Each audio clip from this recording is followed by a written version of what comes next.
Hello everyone, this is Teddy Keckstead from Forex Trading Unlocked, and we are here on January the 3rd for a Forex market analysis for the week ahead. Just want to show you our disclaimer to remind you that this webinar is for illustrative and educational purposes only. And if you haven't done so, please subscribe to our YouTube channel, Forex Trading Unlocked, or our Twitch channel, Forex Trading Unlocked. And also check out the book, High Probable Japanese Candlestick Patterns, available on Amazon.com in paperback and Kindle versions. All right, without further ado, let's get to our live action screen.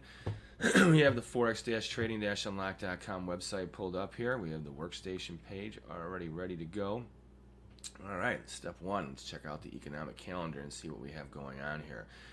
All right, so as far as today, we are through most of it. There's a couple of numbers still coming out around the globe, nothing significant. But as far as tomorrow, we start to launch some numbers, economic numbers that actually do mean something. So we have retail sales that will impact the euro. We have the CPI for Switzerland, and also we'll have a little bit of a tick, I'm sure, here or there that will make things move. We also have the unemployment numbers for Germany. That will be something that might stir up the euro a little bit. We have for England, we have consumer credit.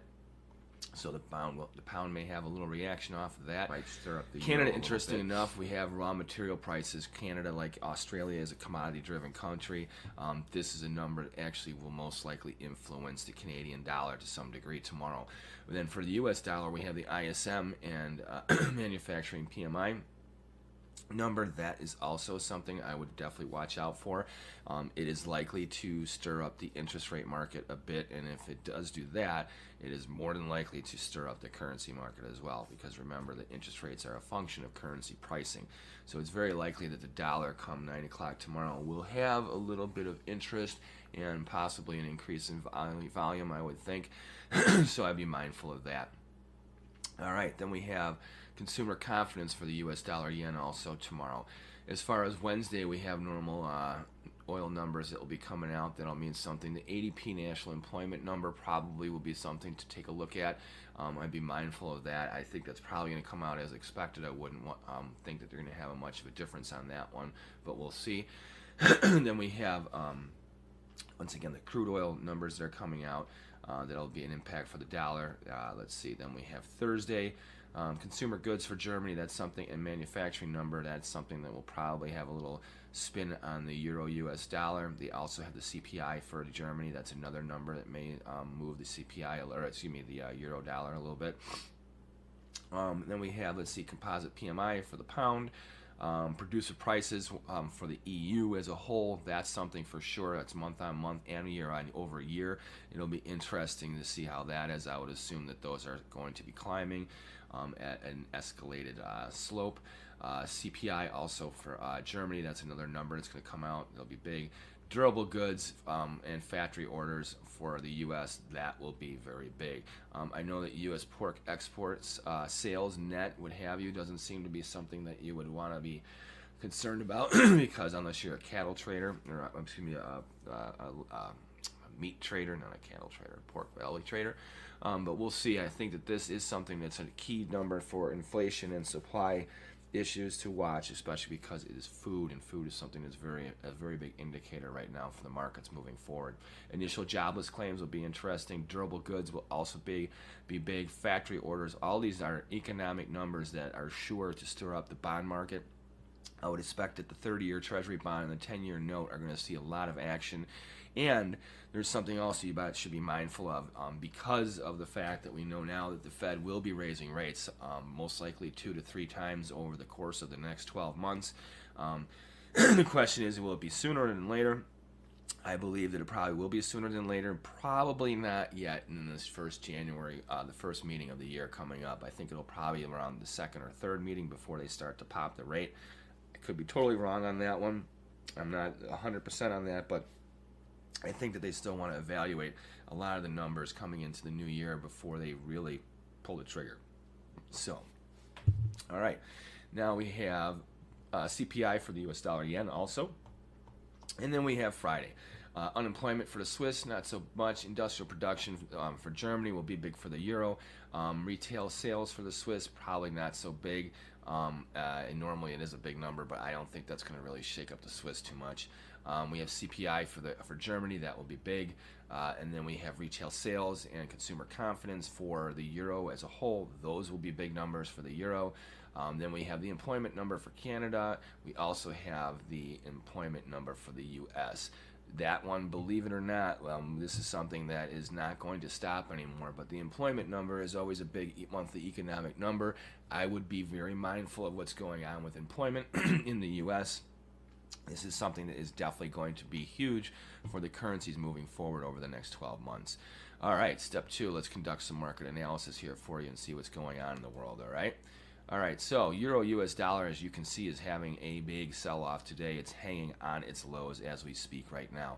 It's kind of a dead trade. It's not really ticking around very much. It's just hanging on its lows. We are starting the new year. Everyone's coming back online. However, with COVID protocols and things like that, I can't speak for what's going on in Europe as far as the business community and the trading community. But I do know that as far as in Chicago and in New York, there's a lot of people that are now working remotely from home because of the new COVID protocols and escalations of Omicron, blah, blah, blah. We're going through the next fear factor wave. These are things that are giving strength to the dollar right now, and definitely leaning, having the foreign currencies leaning on support. All right, so what do we have going on here? Well, I'll tell you what we do have going on here right now. We do have a potential sell signal forming with today's trade with the euro. Okay, right here we have a bearish engulfing line that is forming right here on today's trade. Okay, we've taken out the whole body of Friday's trading. And if we were to settle where we're at right now, this would confirm a short-term sell signal. Even though this market has pretty much been going sideways, it has been railing off of this low here up until the high of Friday on the 31st for New Year's Eve, and now the market is coming down. Is this confirmed? No, it is not. So don't try and get in front of a trade right now. If you're not already short in this trade, I would wait until the close of today before you jump on such an action. Like I said, if we settle around where we're at right here, or if we settle below the opening, let's see, the opening on Friday was at $1.1323. So as long as we settle at that price or lower today, that will confirm a bearish engulfing line sell signal. Okay, now does that mean that we're going to have an exacerbated sell-off? I wouldn't say necessarily. Right now the momentum is really nowhere in this currency, as you can see, for the whole month of December. Let's see, it had a range of, let's see, the high was around 113.82 and the low was 112.21. So you're talking about $1.60 as far as the range for the euro for the whole month of December. So it was a range trader's delight, trend traders disaster for December. So now are we going to break out to the downside for this trend? Well, overall, as you can see, this market has been trending lower. We go all the way to this furthest high out.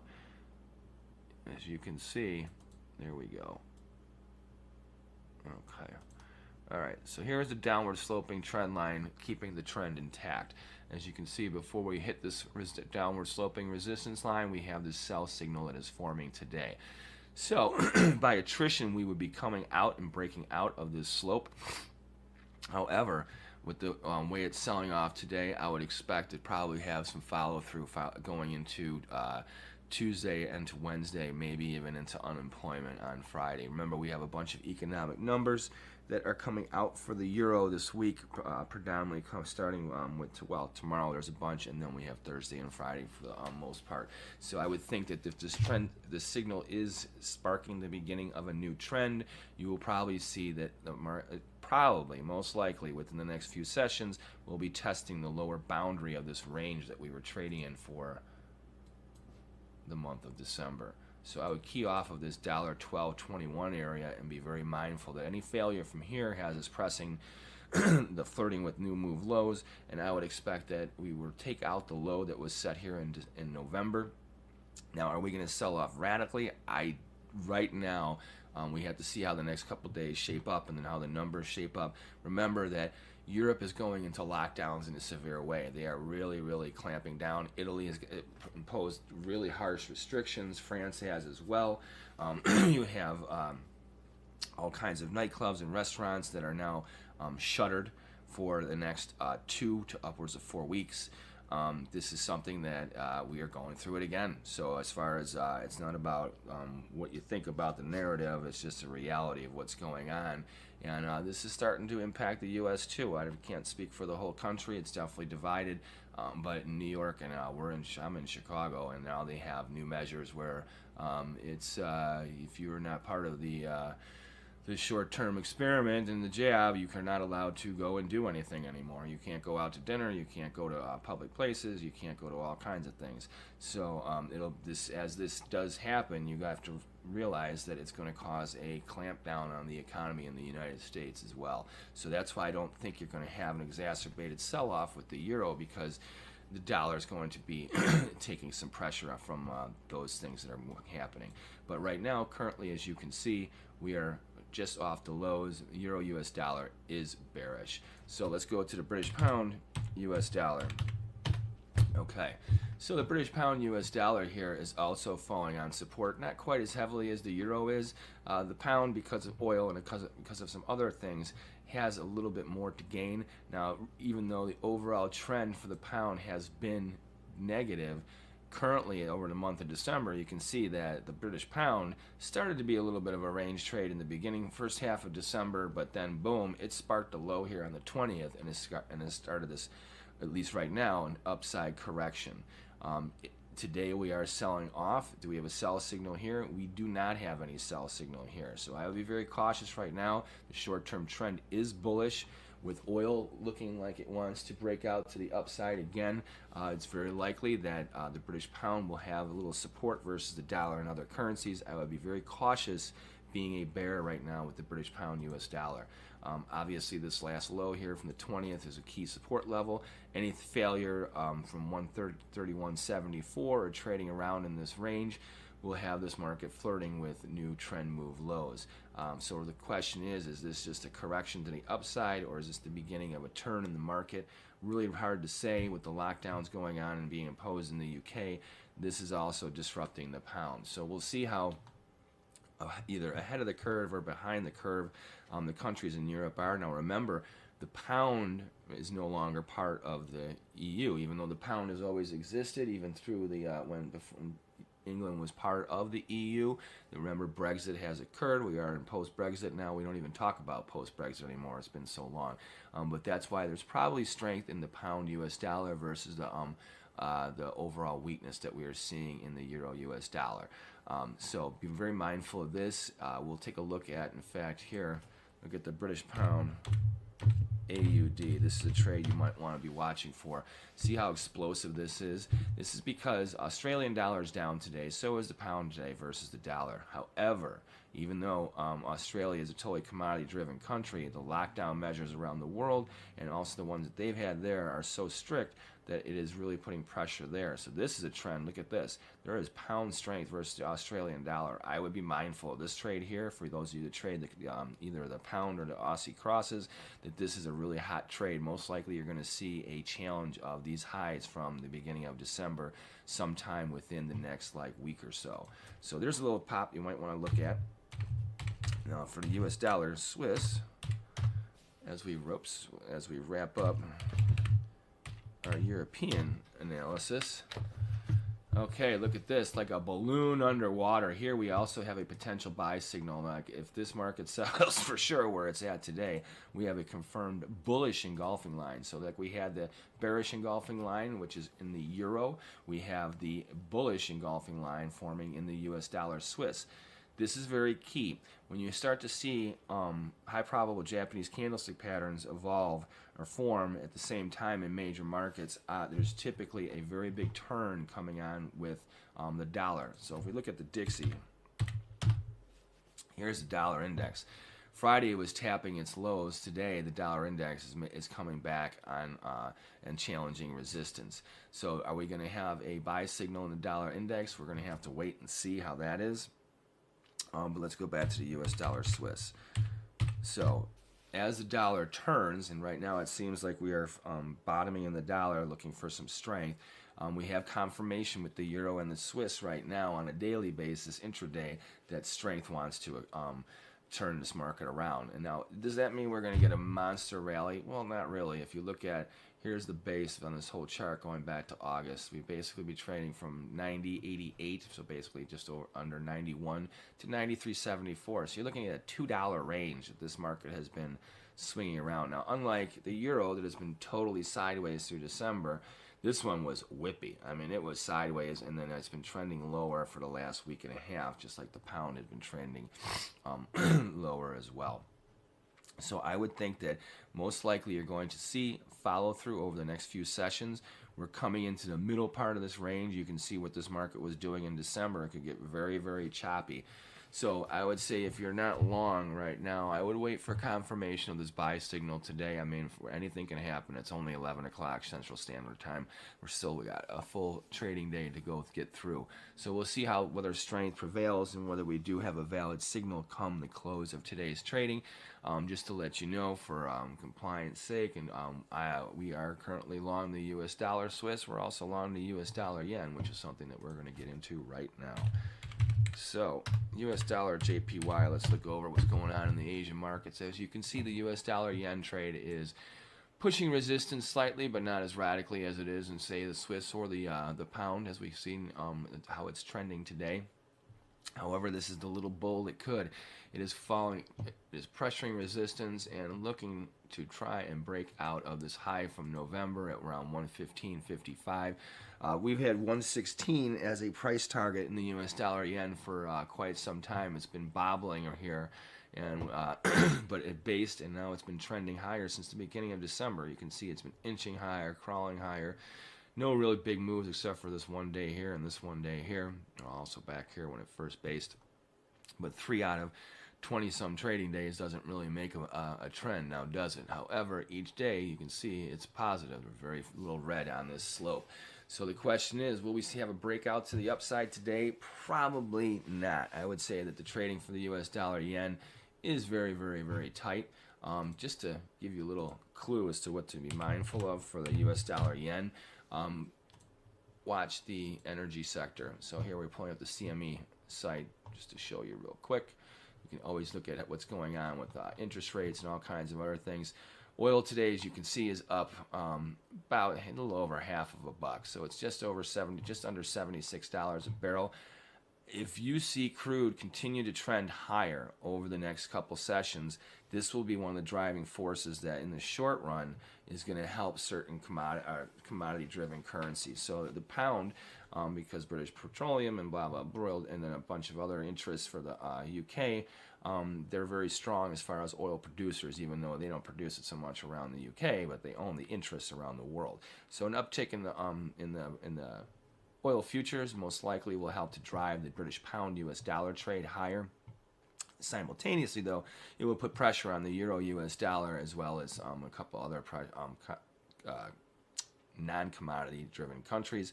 The Swiss, you probably will see this will help follow through with the US dollars over the Swiss, meaning that the Swiss will be weak.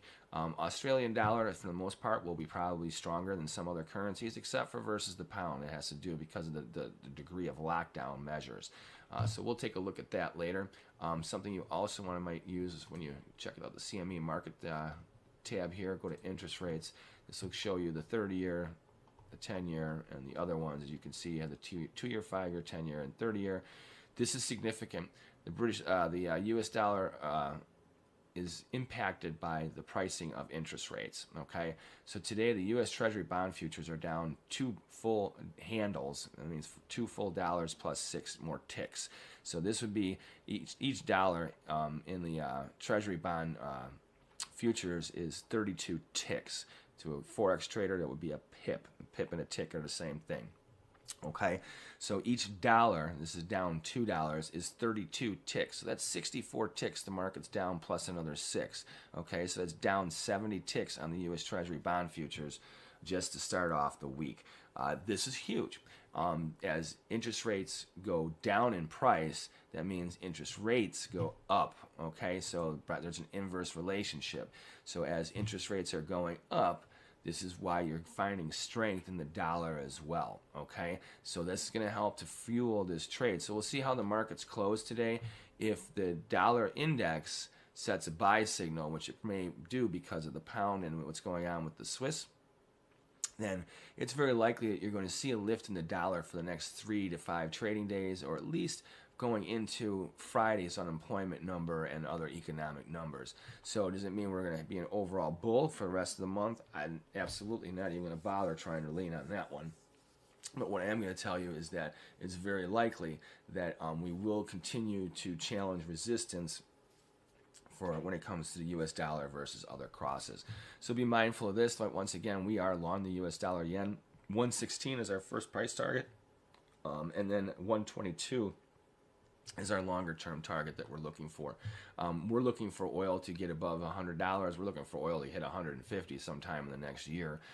Inflation ain't going anywhere, folks. I mean, it's kind of funny. I don't know what math you may use or not use, but just a couple weeks ago, the Fed says, we're only running at 7% inflation year over year. Well, I don't know where they go shopping or what they're dealing with in the world, but almost everything that you can buy out there has gone up at least 50% over the past 12 months. Actually, over the past 12 months, 10 to 12 months, let alone upwards of 100% or more. So now here's the thing is, if this continues, it's going to really shake up the markets in a big way. So why do we look at these interest rates and also oil commodity? Because this is helping to drive the pricing for currencies. Okay, it's a very big deal.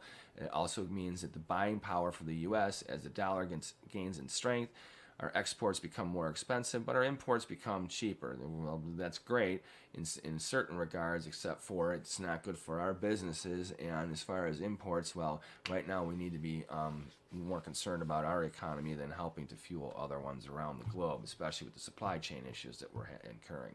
So, all right, so U.S. dollar yen is trending higher. It's a bull. I would be mindful. Only a failure from this last swing low here of around 113.13 would have us on edge, flirting with new move lows back down to around this 112 area. I don't see that happening. What would make a move like this occur, or most likely influence a move like this to happen, to fall upon support? So if you are bearish here, here's what you're most likely going to need. You're going to need a big rally in the interest rates, meaning a turn from where they're going and trending right now. I don't see that happening, but who knows? There's a lot of economic numbers. Lots of things can happen, but the odds of it getting a big rally now in the interest rate markets would be only if the Fed was to shift their stance as far as raising interest rates and say that, well, they're definitely not cutting them, but if they were to say that raising interest rates are off the table for at least like 6 months, then perhaps you might see a shakeup like that. Not likely to occur. Okay, so oil, if there's a tremendous sell-off in oil, meaning that it gets below 65 dollars a barrel, then I think you would see the U.S. dollar yen trading back down towards it below this 112, probably back down to 111 towards this 110 area. Don't see that happening. Those are the factors that I think you're going to need in order for that kind of a trade to emerge. All right, let's look at the Australian dollar, U.S. dollar. Remember that we were talking about the Aussie versus the pound. Look at this, how it's selling off today. So there's more weakness in the Australian dollar, U.S. dollar, than there is in the pound. That's why you have that strength in the pound Australian dollar. Now, interestingly enough here, remember how we had different signals forming? This is why I think we're going to have to see what happens with the dollar index today, because it's most likely going to give us a buy signal once the close happens. We'll see. Here we have a bearish engulfing line sell signal forming. Now, unlike many of the other currencies, this has had a pretty defined uptrend for the past month of December, for most of the trading during that month. Now, is it bullish? Well, it had been in a bullish correction because overall the trend has been lower over the past couple months. Over the last 6 months, it's relatively sideways to lower, so very neutral to bearish, not bullish. This correction as of today, it looks like it is halted. Okay, meaning that this is a correction. So I'd be very mindful of what happens with this currency as far as strength and weakness. As we move into this new year and the new lockdowns are imposed, remember that Japan is completely opened up. There's no more lockdowns in Japan. So that does give strength to the U.S. dollar, or excuse me, the Japanese yen, but not when it comes to the Australian dollar, U.S. dollar. In fact, you know what? Let's take a look at the Australian dollar JPY cross. All right, see how this is selling off? Remember how I mentioned that they're not imposing lockdowns and COVID mandates anymore in Japan? This is a big trade right here. I would expect the Australian dollar, US dollar Japanese dollar to continue to trend lower over the next few sessions, if not the next month, as this COVID thing does fuel up. Even if it doesn't fire up like it did a year ago or the prior year, I would say that you are most likely going to see this market under pressure. So we're looking at some potentially really good signals forming. We have to wait for the close. So what does that mean for Australian dollar, US dollar? Well, it means the Australian dollar, US dollar is going to continue to be weak. That's why we're looking for strength, being a bull for the pound Australian dollar, and now we're also looking for the Australian dollar yen to lay on support. Okay, so these are things that are forming today. We have not had confirmation. Please remember, do not try and get in front of a signal. Do not try and be Mesmo, the magician, and say that, oh, I can tell you when a signal is going to happen before it occurs. No, you can't. Anything can happen in the marketplace. So wait until they close, wait for confirmation, and then we jump on these signals. So we have a lot to look at over the course of this week as the trading unfolds over the next few days. All right, so now let's look at the New Zealand dollar, US dollar. This is acting a lot like the Aussie. Now here we have a bunch of currencies that are putting up both buy and sell signals, but it's where the dollar is gaining the strength, that is getting the positive note, and the other half of the currency cross is getting the weakness. So as we see this happen here, also New Zealand dollar, US dollar, this helps to go with our theory that we are potentially going to have a buy signal in the dollar index, whereas the dollar index has been hard to get a bead on a lot of currencies and the overall currency market over the past month, I think that we have divergence that is now causing these currencies to set a new trend. So am I bullish to US dollar overall? Absolutely not. Am I bearish? Absolutely not. But short run, it does look like we're starting off this year with a US dollar bull. So key off of some key numbers here. We'll take this high, and we're going to go off of today's high right here. Or we can actually move this up a little bit. Let's move it off of these. All right, so if we use this as our downward sloping resistance, holding this trend intact, we are falling short of this buffer here of downward sloping resistance. We have the sell signal, and should this manifest today, it is very likely that we will be challenging support. So I would be very mindful of this low area here of around 67 even. Any failure from here in the New Zealand dollar, US dollar, it was very bearish. Now, unlike the Australian dollar, I don't think you have the momentum in the New Zealand dollar to push support like you do there. I think you're going to have more of a basing, but yet leaning towards the 67 even. Could it get below it? It's very possible. Is it most likely going to sell off harshly through that level? It's a tough one. So I would be very cautious and be mindful of your risk if you're a bear for New Zealand dollar, US dollar. We'll come up after today with that once we'll see if this sell signal does manifest, and then we'll have some price targets for you. But until the close of today, we don't want to get ahead of ourselves. Now, US dollar Canada, this is interesting. We actually are long this currency as well. It's having a breakout to the upside. This has a bullish engulfing line forming. Now, this is a tough read because as a whole, we would be pretty much thinking that this market has come to the end of its correction. Now, should we get a confirmation of a buy signal here today, I would be cautious. Is this top going to be challenged and taken out? It could be, but we're still viewing the US dollar Canada has been a wide range trade for months. Now the question is it really a bull or is it a bear? So if we look at support here from the last swing low down to here, well, we've taken out, as far as upside correction, we've confirmed at least a neutral environment from this taking out of this upward sloping support line. Or we could be basing. Excuse me. If you look at this as far as resistance, excuse me, $28.32 trading below here, this seems to be the buffer. Okay, but if we go down to here, here's the bulk of our trading here from July going into December. It's been believable between this $1.25 and a $1.28 area. We spiked above a $1.29. Question is how high can we go? I think that this is going to be a rough one. If oil continues to trend higher and interest rates continue to trend lower, meaning higher rates, then it's very, very likely that this is going to be a tug of war trade, because Canada is a commodity country. It's an oil producing country, so the price of oil going higher lends strength to that. However, the interest rates scenario, coupled with the lockdown measures in Canada and some restrictions there, probably will have us most likely continuing to buffer up against resistance. I wouldn't expect a big breakout to the upside. I think right now you have to look at it as challenging resistance before it falls back on support. Be mindful of the fact that we also have a potential head and shoulders forming. So if you look at here, okay, and we take this off of the low from Friday, this is key. So you have, that is now our neckline. Then we also have the low from Friday here. Any failure from $1.2621 confirms definitely bearish momentum and strength, and it would also cancel out any potential buy signal from today should this arise.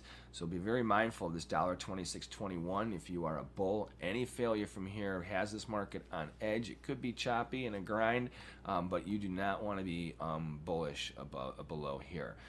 Now, should we get above this $28.32, use caution. So we got to wait until we get this signal, whether it does or doesn't occur, and we'll come up with some levels. But I would also use caution with this one. If this is a head and shoulders forming, we'll use Fibonacci here, then somewhere, and this falls, wow, right around this 128.32. Look at this. This is a Fibonacci line right here. Wow, okay, so that's significant. So right here, this is a fib line. And if this fib line... It's a great day to help people customize and save with Liberty Mutual. Whoa. Stays at $1.2832. So let's say we do have the buy signal here. We're going to probably have a buffer up, a lot of resistance in this zone here. I would use caution, expecting a potential top somewhere in this zone here. Could we break out to the upside? Absolutely. Anything can happen. However, if this has only been a corrective move to the upside and now it's starting to run out of gas, and if this is a head and shoulders, this is the thing you got to look at. And for those of you that aren't really up on head and shoulders, this is the shoulder right here. Okay, this is our first shoulder right here. And then this top up here is our head. Okay, and now we're looking for the next shoulder to occur. All right, so let's say that this is a head and shoulders. We would expect somewhere for the market to run out of gas in this area and then fall back on support, taking out this neckline right here, which is slowly going up in trend.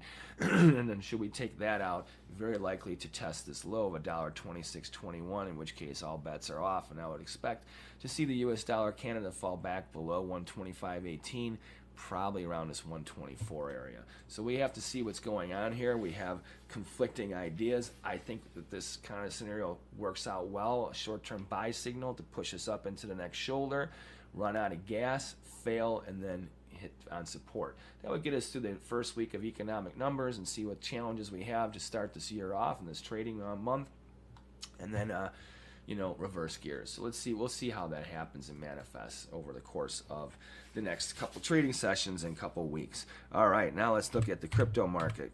BTC USD, Bitcoin. Look at this. It's been going sideways for the past couple of weeks. It's a chop between 52,000 and just above 45,000. Is it going higher? Is it going lower? Well, right now it ain't going anywhere. So I would say that wait for a signal, okay, to the upside or the downside. There is no trend here. It is just basing. All right, ETH/USD. Let's look at the Ethereum. Ethereum is looking to have a little bit of an uptick here. We had a short-term Harami buy signal right here, another high probable Japanese candlestick pattern. It is not the strongest buy signal. It is usually more putting a pause for the cause before more than anything, which is what it did here. I put the brakes on the slide.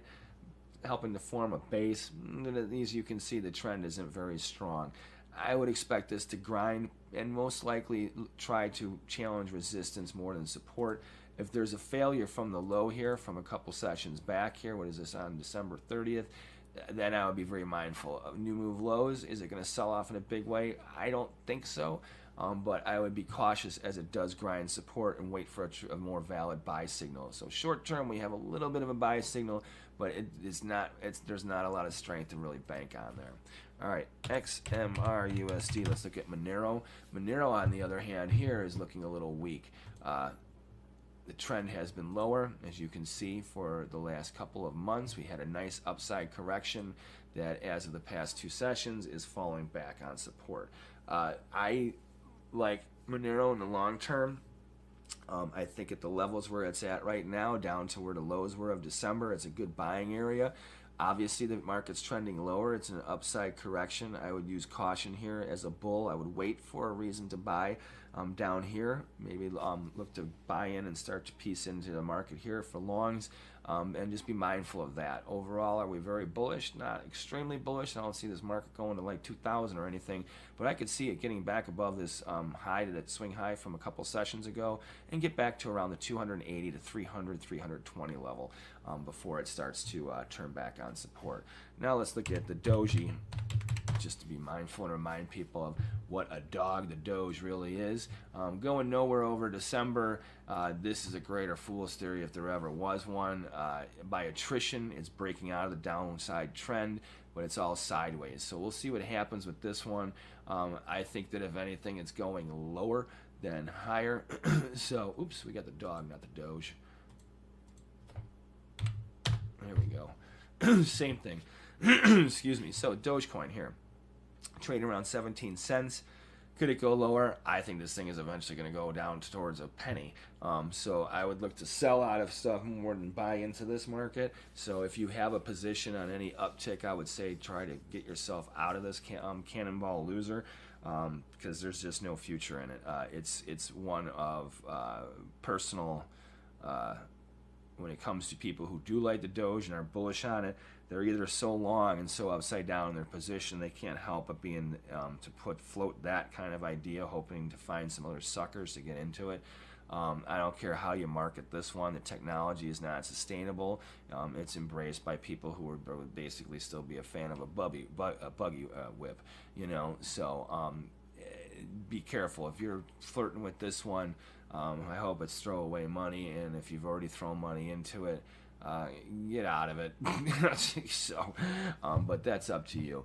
That's just the way we're looking at it. So let's look at the Euro US dollar as we close out this session today. We don't have any questions on the chat, but we do have some nice viewers. I want to thank you for your time today. All right, Euro US dollar once again hanging on its lows as we speak. We are looking for confirmation of the sell signal. Remember, between the euro, the Swiss, we have the Canada, we have a couple other markets that are forming high probable Japanese candlestick patterns simultaneously.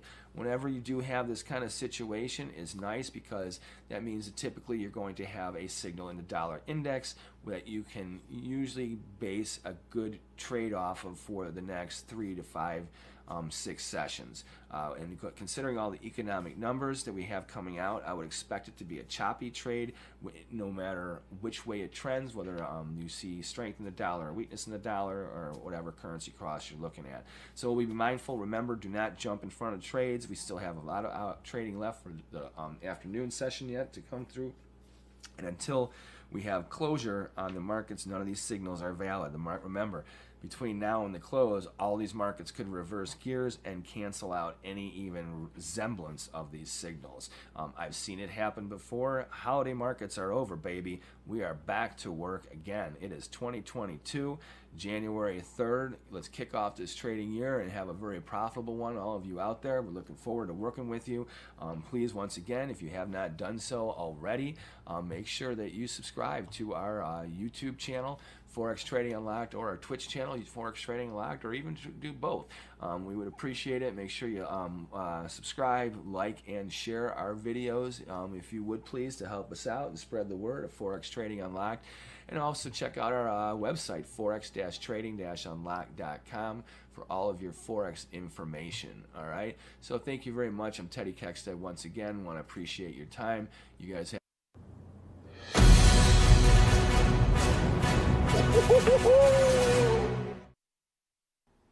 Hello everyone, this is Teddy Keckstead from Forex Trading Unlocked, and we are here with a weekly analysis for the week ahead of November 29th through December 3rd. Before we get into this weekly analysis, we want to have our disclaimer here for you, just to remind you that this webinar is for illustrative and educational purposes only. And if you wouldn't mind, also check out the book, High Probable Japanese Candlestick Patterns, written by myself, Theodore Keckstead, and make sure that if you haven't done so already, subscribe to our YouTube channel, Forex Trading Unlocked, or our Twitch channel, Forex Trading Unlocked, and make sure you like and share our videos as well, if you wouldn't mind, to help us grow the FTU Army. All right, let's go to our live action screen here. We'll take off the broadcaster, and where is our chart? We had our chart up here. All right, that's not it. There we go. All right, now we got the right chart. Okay, so Doge USD. Well, we're going to get back to the Doge USD, but first we're going to go to Dixie. Dollar index, as you can see, took a beating on Friday. What happened? Well, I'll tell you what happened. The dollar really got hit hard in the euro, and also by the pound and by the Swiss and by the yen. All the major currencies around the globe really hit the dollar took one on the chin pretty hard from each one of them. So as you can see, this is the largest downside move that we've had in months. Now we are coming off of a multi-month high from 2 days prior, so now be very cautious getting caught up in the selling frenzy. There's a lot of global news that is indicating a lot of COVID resurgence, obviously, with these variants. We know there's all kinds of lockdown measures that are popping into place. I would use caution no matter what. First of all, look at this as a dollar correction at first, and let's see how things line up as we get into our other Forex markets. So if you take the recent swing low up to this recent swing high that just happened just a few trading days ago, we'll take our 50% level right here and our 0.618 to see how far the dollar index could fall down. Now this is important because especially for like the euro and the pound, if they have relevant buy signals and target areas that kind of line up with this dollar index support target, that would help to give us a gauge as far as the new trend, as far as how much momentum is there possible in this current bearish slide. The overall trend, remember, for the dollar is a bull. 1 day does not a bear market make, okay? So be very cautious. Now, there's been definitely, if you were on the right side of these trades from last Friday, you are a happy camper going into Sunday evening's trade. I would not expect very much. Remember, the U.S. is coming off a holiday. Now, let's see what's going on. All right. Okay, so as you can see, the dollar index, the biggest element of that cross rate is the euro US dollar. Okay, as you can see, technicals obviously have it in the sell zone. Performance, except for on a 1 week basis, has been negative year to date, over the past year, 3 months, 6 months, blah blah blah. So the trend is obviously bearish. Indicators are oversold. What do we have here though? We have a high probable Japanese candlestick pattern that was confirmed on Friday's trade. Now, if you'll notice the little arrow there, that is Friday. It's a 3-day pattern that started from the low that was set on Wednesday. Thursday, you had a harami buy. It's a short-term buy pattern. It's usually meant more of a pause for a cause than a trend change. Now, this 3 inside up buy signal, however, that does signal a very likely change in trend. So what does that mean here? Well, that means that the buy signal level is the close from Friday, and we need to move. Let's move this over a little bit. Okay. And here's our stop. 111.83 right here. This here is our stop level area. So if you look at your risk, now obviously if we fell below 111.83, that would mean a new swing low. Obviously right now we are coming off of a newer swing low, looking to make a higher move high if this buy signal is valid. So if that buy signal is valid, definitely you're probably going to see a lot of stops resting around this 113.74 for all your weak shorts. Any any rise above 113.74, most likely momentum will build very strongly over at least 1 to 2 to maybe even 5 trading sessions, driving up this currency cross up towards 115.29. Now this is where you found a lot of support before we failed and had this big slide right here. Remember, support usually becomes resistance. Resistance usually becomes support typically when you have valid swing target areas. Right now we have an upside target level here, buy signal looking for a rally up towards this area to begin with. So 115.29 puts us right up against this, what had been support. Expect this to be a very strong resistance area. Now, does it mean that we're not going to pierce it? Absolutely not. But most likely you're going to see a lot of chopping going on around this level should we manifest this rally over the next few trading sessions. So right now, 3 inside out buy signal. If you want to learn how to trade this buy signal pattern, once again, go check out the book, High Probable Japanese Candlestick Patterns, which is available on Amazon.com. And you can get it in Kindle and paperback versions, soon to have a hardcover version of it coming out. So, and if you want to find out where to get that book, I'll give you a link right now that you can send to your friends and stuff. All right, give me 1 second here. We're pulling up our streaming, and that doesn't pull in. Okay, we got 2 viewers on Twitch, so we're going to send this link out to you guys just in case you want to learn how to trade these patterns. Here's a link to the Amazon for the book. All right. Okay, and by the way, for those of you that are on Twitch right now watching us, if you wouldn't mind liking and sharing our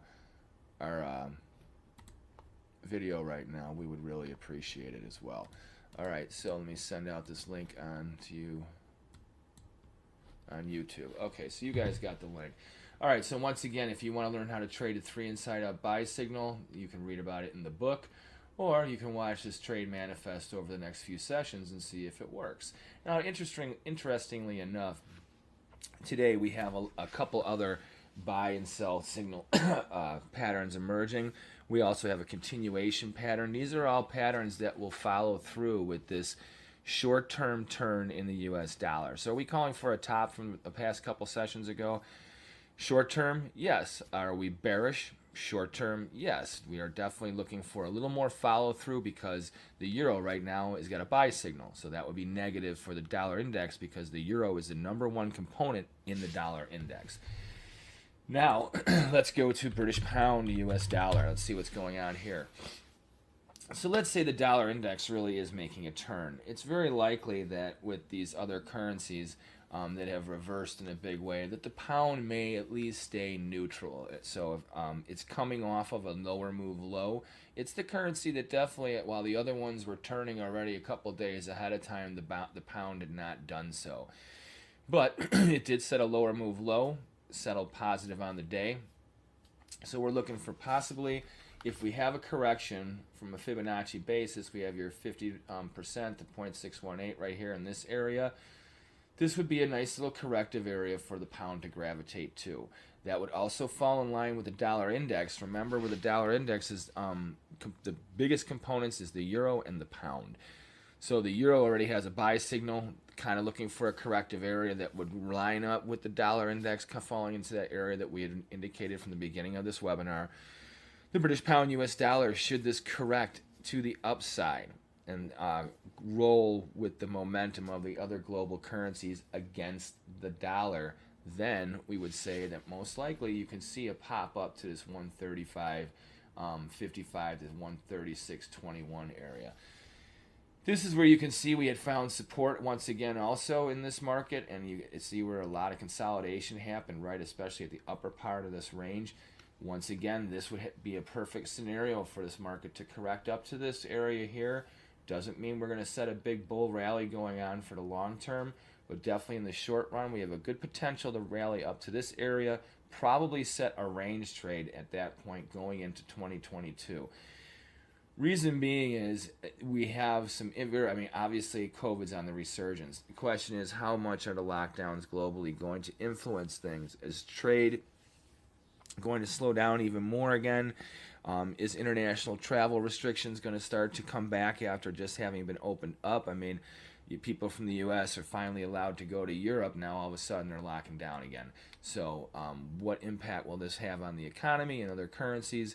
This would also pan out where if we do get this correction right now against the dollar right now, meaning dollar bears and bullish to major currencies going into the end of the fourth quarter, the end of 2021, by 2022 we manifest if we are, not manifest, if we mainly are trading in this area right here for the pound and like the euro and the dollar index consolidating on those pivot points, that would give us the area to either base, where the dollar will gain a lot of strength and all of a sudden have the big momentum going off to kick off the new year, or it's the pause before the dollar really starts to take a tumble in the beginning of 2022.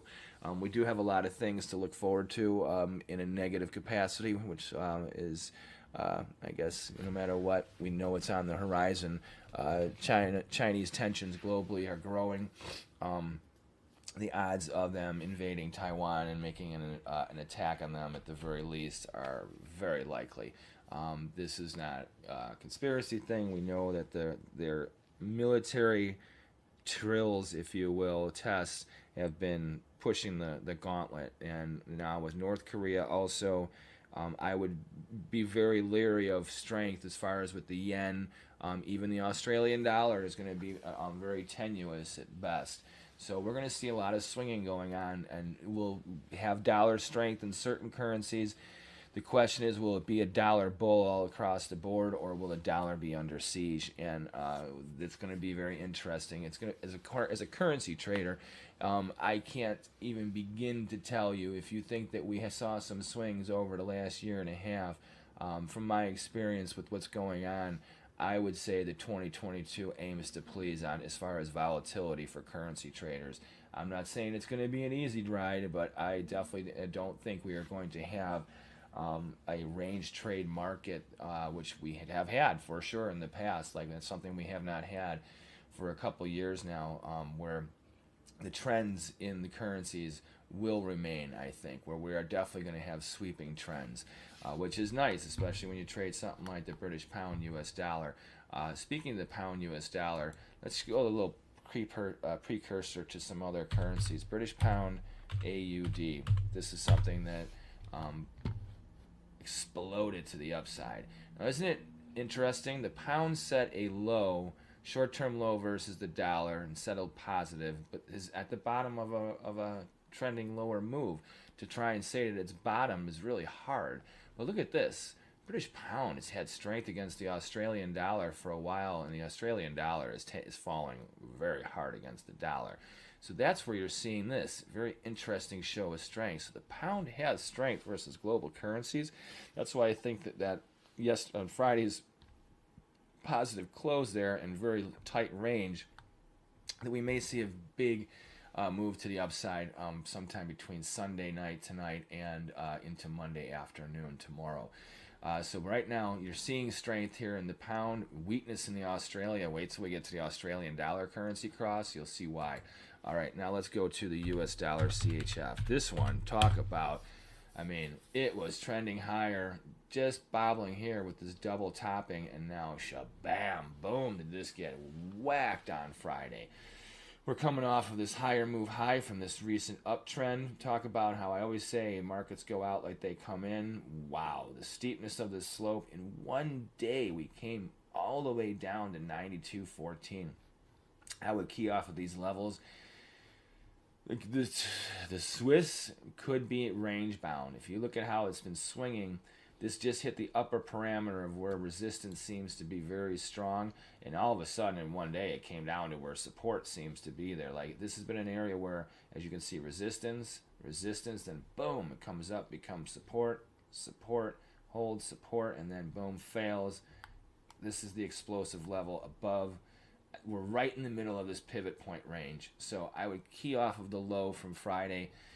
If we take out this 93.73, then that means the US dollar is a bull, probably versus all the other markets as well.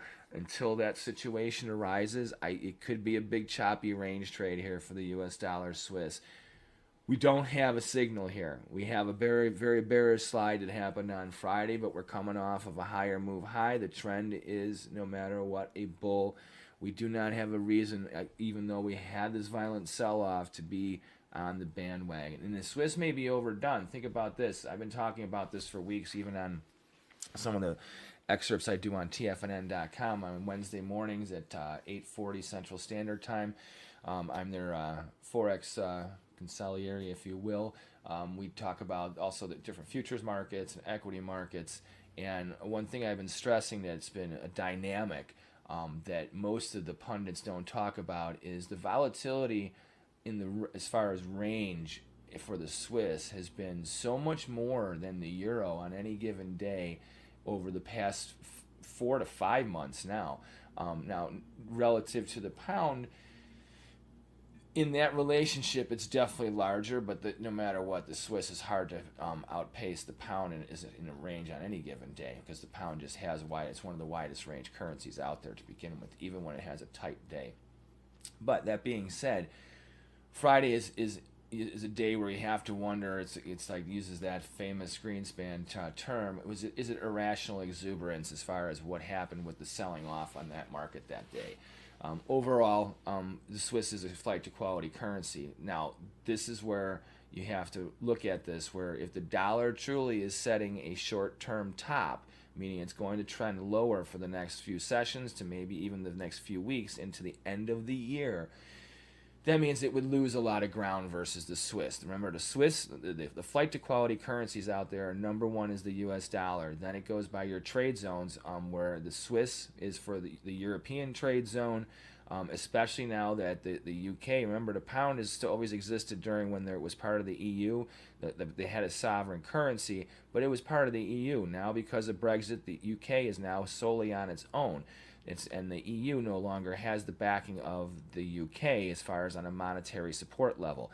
So that's different. And there's a difference and indifference that now exists once again in the European trade zone.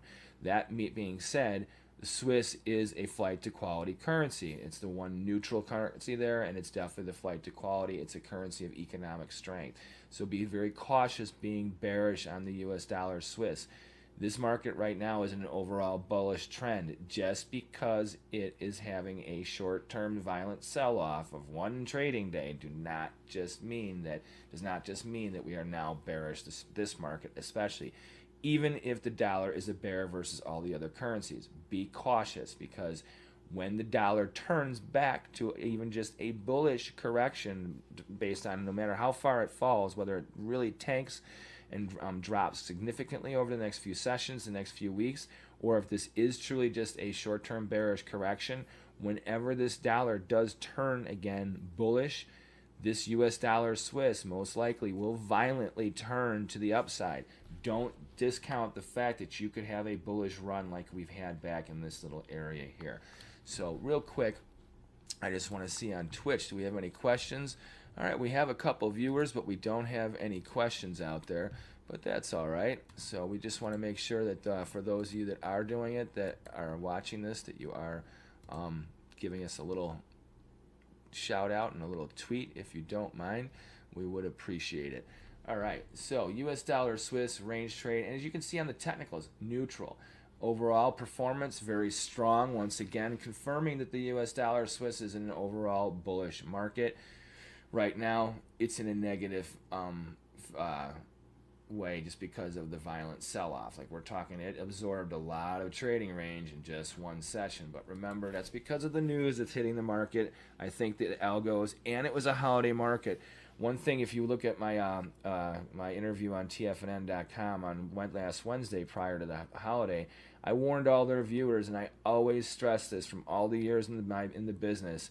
When it comes to holiday markets, take the day off. It's a holiday. It doesn't matter that the machines are on. Stay away. Now, if you have a position, you have to monitor and adjust it.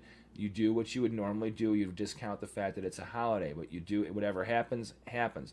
Do not enter a trade in a holiday market unless you absolutely are following a systematic system that you need to do that. Otherwise, stay away, because violent moves happen erratically because of very thin volumes. So, but anyhow, remember, if you treat trading like gambling, like trading holidays as gambling, then you're going to have a gambler's results. If you treat trading like a business, which you should because it is, you won't trade on holidays. You will only maintain positions because you are aware of the fact that, oh, look, here was Friday's trade. Everyone in America is on vacation. Look at what happened. Let's look on the hourly basis when this all happened, too. Here's American hours here, right here. This is the this is the afternoon. Here's the morning. This is when everyone's sleeping in America, and then they wake up, and then there's that the market's closed. Yeah, this is this erosion overnight from Thanksgiving on into the Friday's trade right there. Everyone in America is closed. Asia was open. Europe opens. They slam the hell out of this currency. Big sell-off. Machines start kicking in. You can see on any given hours lots of erratic spike. Look at this. Down, down, down, almost replaced the whole thing. I mean, this is all algo trading. You should not be involved. So, all right, irony of it all, we have our next high probable Japanese candlestick pattern. This is now considered a 3 inside down. This is the opposite of the euro US dollar signal, which was a 3 inside up buy signal. Remember, so this is where you rally into a high. The following day is actually a pause for the cause short-term sell signal. But usually it's more of a neutral where you get choppy, where you hit support. You don't really sell off, like definitely not like this typically. But when you do have this, that's when it becomes a 3 inside down sell signal. Now, usually when you have a 3 inside down, it would settle somewhere around this area here, maybe even down to even 114. But to have such an extreme break like this and settle near its low, that is a wowzer. So if you happen to be the short-term pessimist, which taking the low-risk sell against the high from Wednesday with this Harami sell signal on Thursday afternoon, boy, did you get a lot of bang for your buck. You know, like this is where you look at the close of the next day as you roll into the weekend being like, wow, that just really made up for a couple of losers in the past because you already blew through all your price. You already hit your initial short-term downside target level. Now, and that would be just from the Harami sell signal. Now you have this one. This sell signal level here is all the way at 113.21 starting off our week, especially if the market opens a little higher above here. You have a really good chance to catch one more wave lower down towards this 112.34 to 111.57 area. This would be the initial downside target range. Remember, the US dollar yen is in a very big bull market. So if this is just a short-term dollar correction, it's going to be really tough to get the US dollar yen below 111.57. The only way that you're going to possibly see this is if you have a really big rally in the interest rate market in the United States in the 30-year and the 10-year, and a huge sell-off in oil. Now, why are we going to talk about the interest rates in oil markets? Well, because they actually have an impact on the U.S. dollar yen trade. Oil has a big influence on the Japanese yen. And then the fact about interest rates is another thing also. Now, interest rates are a function of currency pricing. So for all of you people out there that are like, why is he always talking about interest rates? Well, I'm going to keep on hammering it in your head that because interest rates are a factor and a variable of currency pricing. So for U.S. dollar, it would be the U.S. 30-year Treasury bond and the U.S. 10-year notes. Now, the pundits will have you look at the 10-year the most. However, the 30-year bonds are really the market you need to watch the most when it comes to interest rates. As you can see, the bonds had a huge rally on Friday. Okay, now they're coming off of a low set on Thursday. So this started here on Thursday, trading at around 159 handle right here. They settled at 162.28. That's just below 163. For those of you that are not futures traders or treasury bond traders, that is a big, significant move in the bond market to have in over the course of 2 days. Also in a holiday market, okay? This happened going into the close, all right, of the week. Now, if you have a radical move like that, meaning interest rate market goes up in price, that means interest rates go down, okay? There's an inverse relationship between which direction interest rates go and interest rate derivatives or cash markets trade. Okay, so it's an inverse relationship. So when bond prices or 10-year note prices go up, the rates go down, and conversely, when those markets go down, interest rates go up. So right now, that means that when interest rates are going down, that puts a lot of pressure on the U.S. dollar. The U.S. dollar becomes bearish. Get that? All right, so we have confirmation from the 30-year note. The 10-year would also be very similar. We'll go to this one. And once again, from our navigation bar, you can get this information. Now, futures markets are always in delayed every day. You can't have them live like we have in real time. All our Forex data is in real time. And we have other equity in certain markets that are in real time or close to real time because we can by law. But with futures markets, you have to pay for the data. Otherwise, it has to be in delay, just to remind you of why that is what it is. So we went to futures to get to the 30-year and the 10-year note, in which we can look at it once again. So here's we looked at the 30-year, now we're going to look at the 10-year just so you can see, once again, confirmation of interest rate movement set on the weekly. We'll go to the daily. This one as well. Now this one set, look at this. This here is also a high probable Japanese candlestick bottom. Now this one, as you can see, is coming off of a lower move low. This is divergence in the interest rate market. Okay, this is huge. I need you to understand what's going on here. This is a big buy signal. So this is bearish for the dollar in the short run. Okay, this interest rate rally here is huge. Remember how I said that it went from 159 to 163 almost? That's a $4 move. Here's 129.15. So that's basically right in the middle of that price handle of 129. Went all the way up to a high of 131.10. That's almost a full that would be a whole $2 move in the 10-year. Now the 10-year is a shorter term rate than the 30-year move, so it doesn't move as much in dynamics, so it won't have as big of a move. So in other words, you'll have a price move that's bigger in the 30-year than you will in the 10-year. Now, once again, both of these put a short-term bottom in. That is just like the dollar index. Remember the dollar index? It had topped out. It's a great day to help people customize and save with Liberty Mutual. Whoa. Look at this.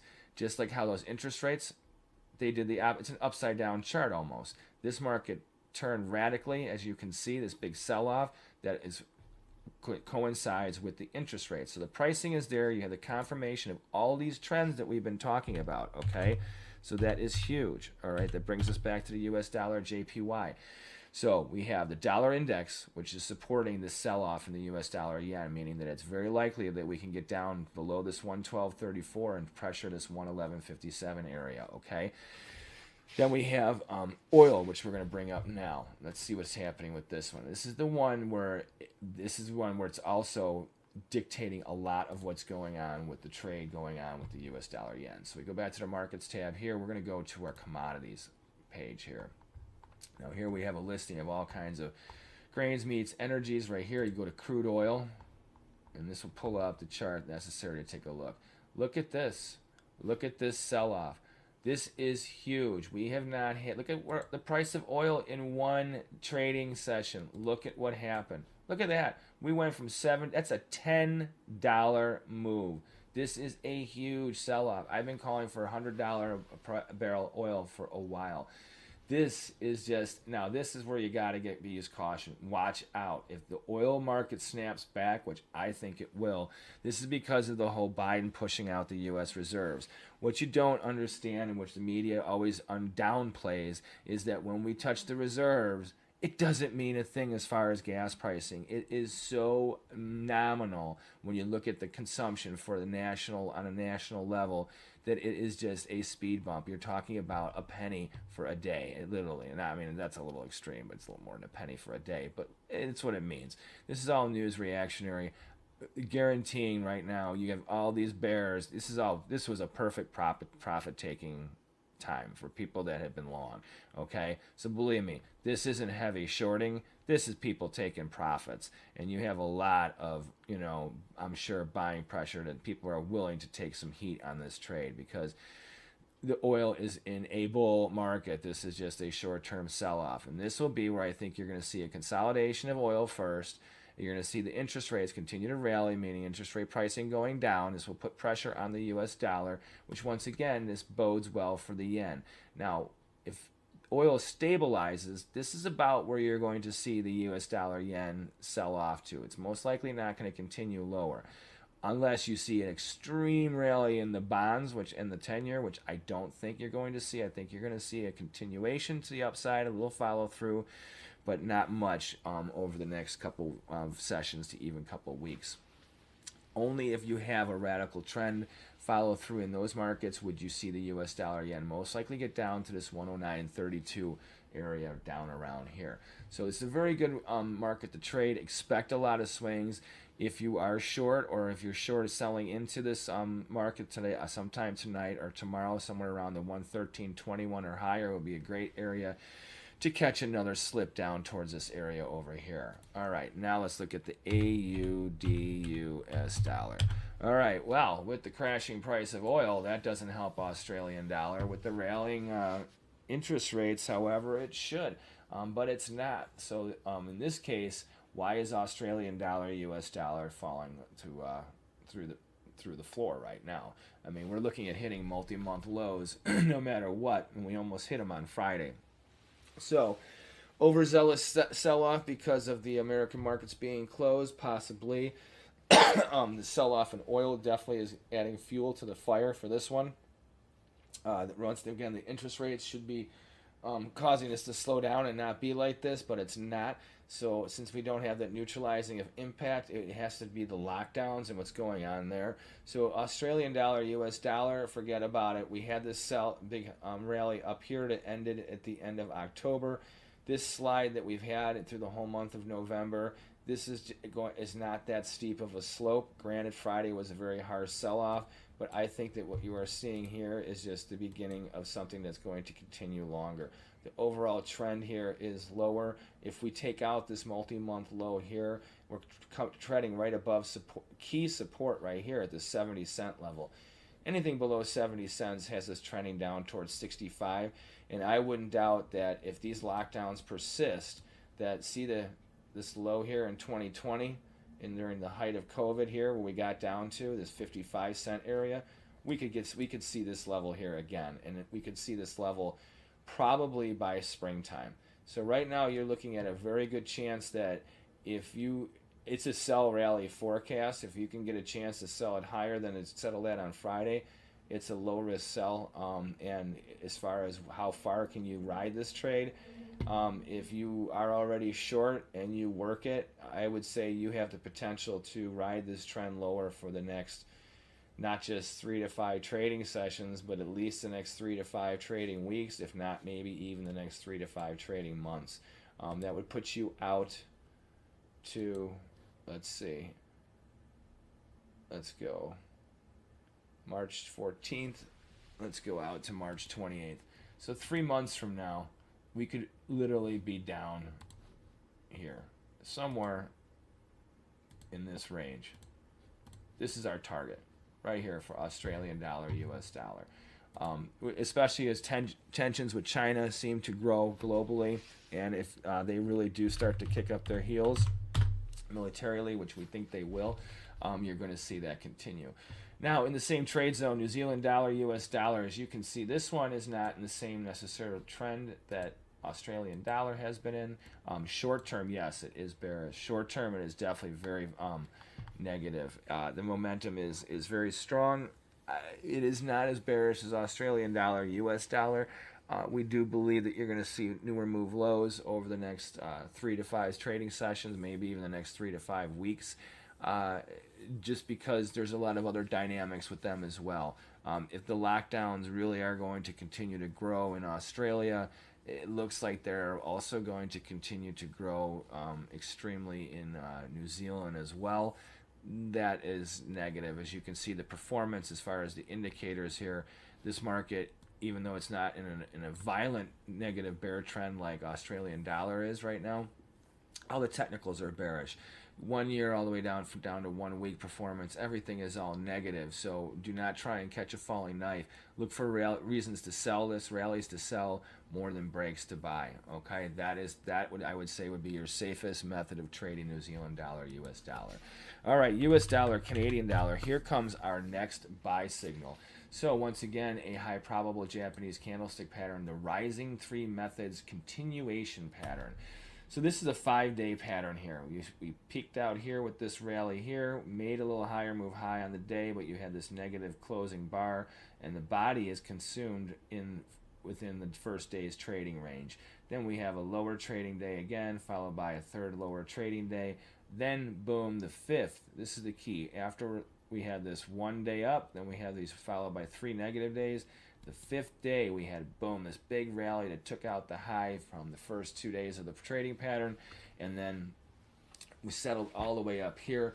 This is what we call a rising three methods continuation pattern. It's a continuation pattern because instead of being a short-term pivot point pattern, this one confirms momentum is strong enough in this trend that it should bust through resistance and bring this trend up much stronger, meaning that you may have exhausted half of the trend already, but there's a good half of it more to go, or you may have still exhausted 2/3 of it, but there's a good third of a trend to go.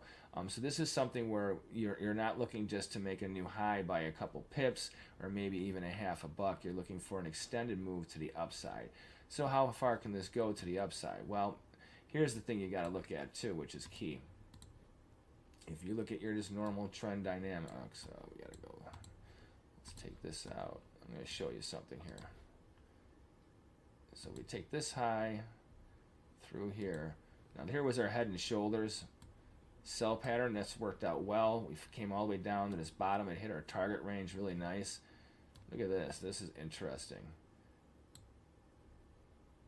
So here's our downward sloping trend line, keeping this corrective move to the downside intact and making us think that, well, the market had rallied up. It set a corrective move. U.S. dollar strength versus Canadian dollar cannot exist, most likely because of the oil and the tensions between U.S. and Canada.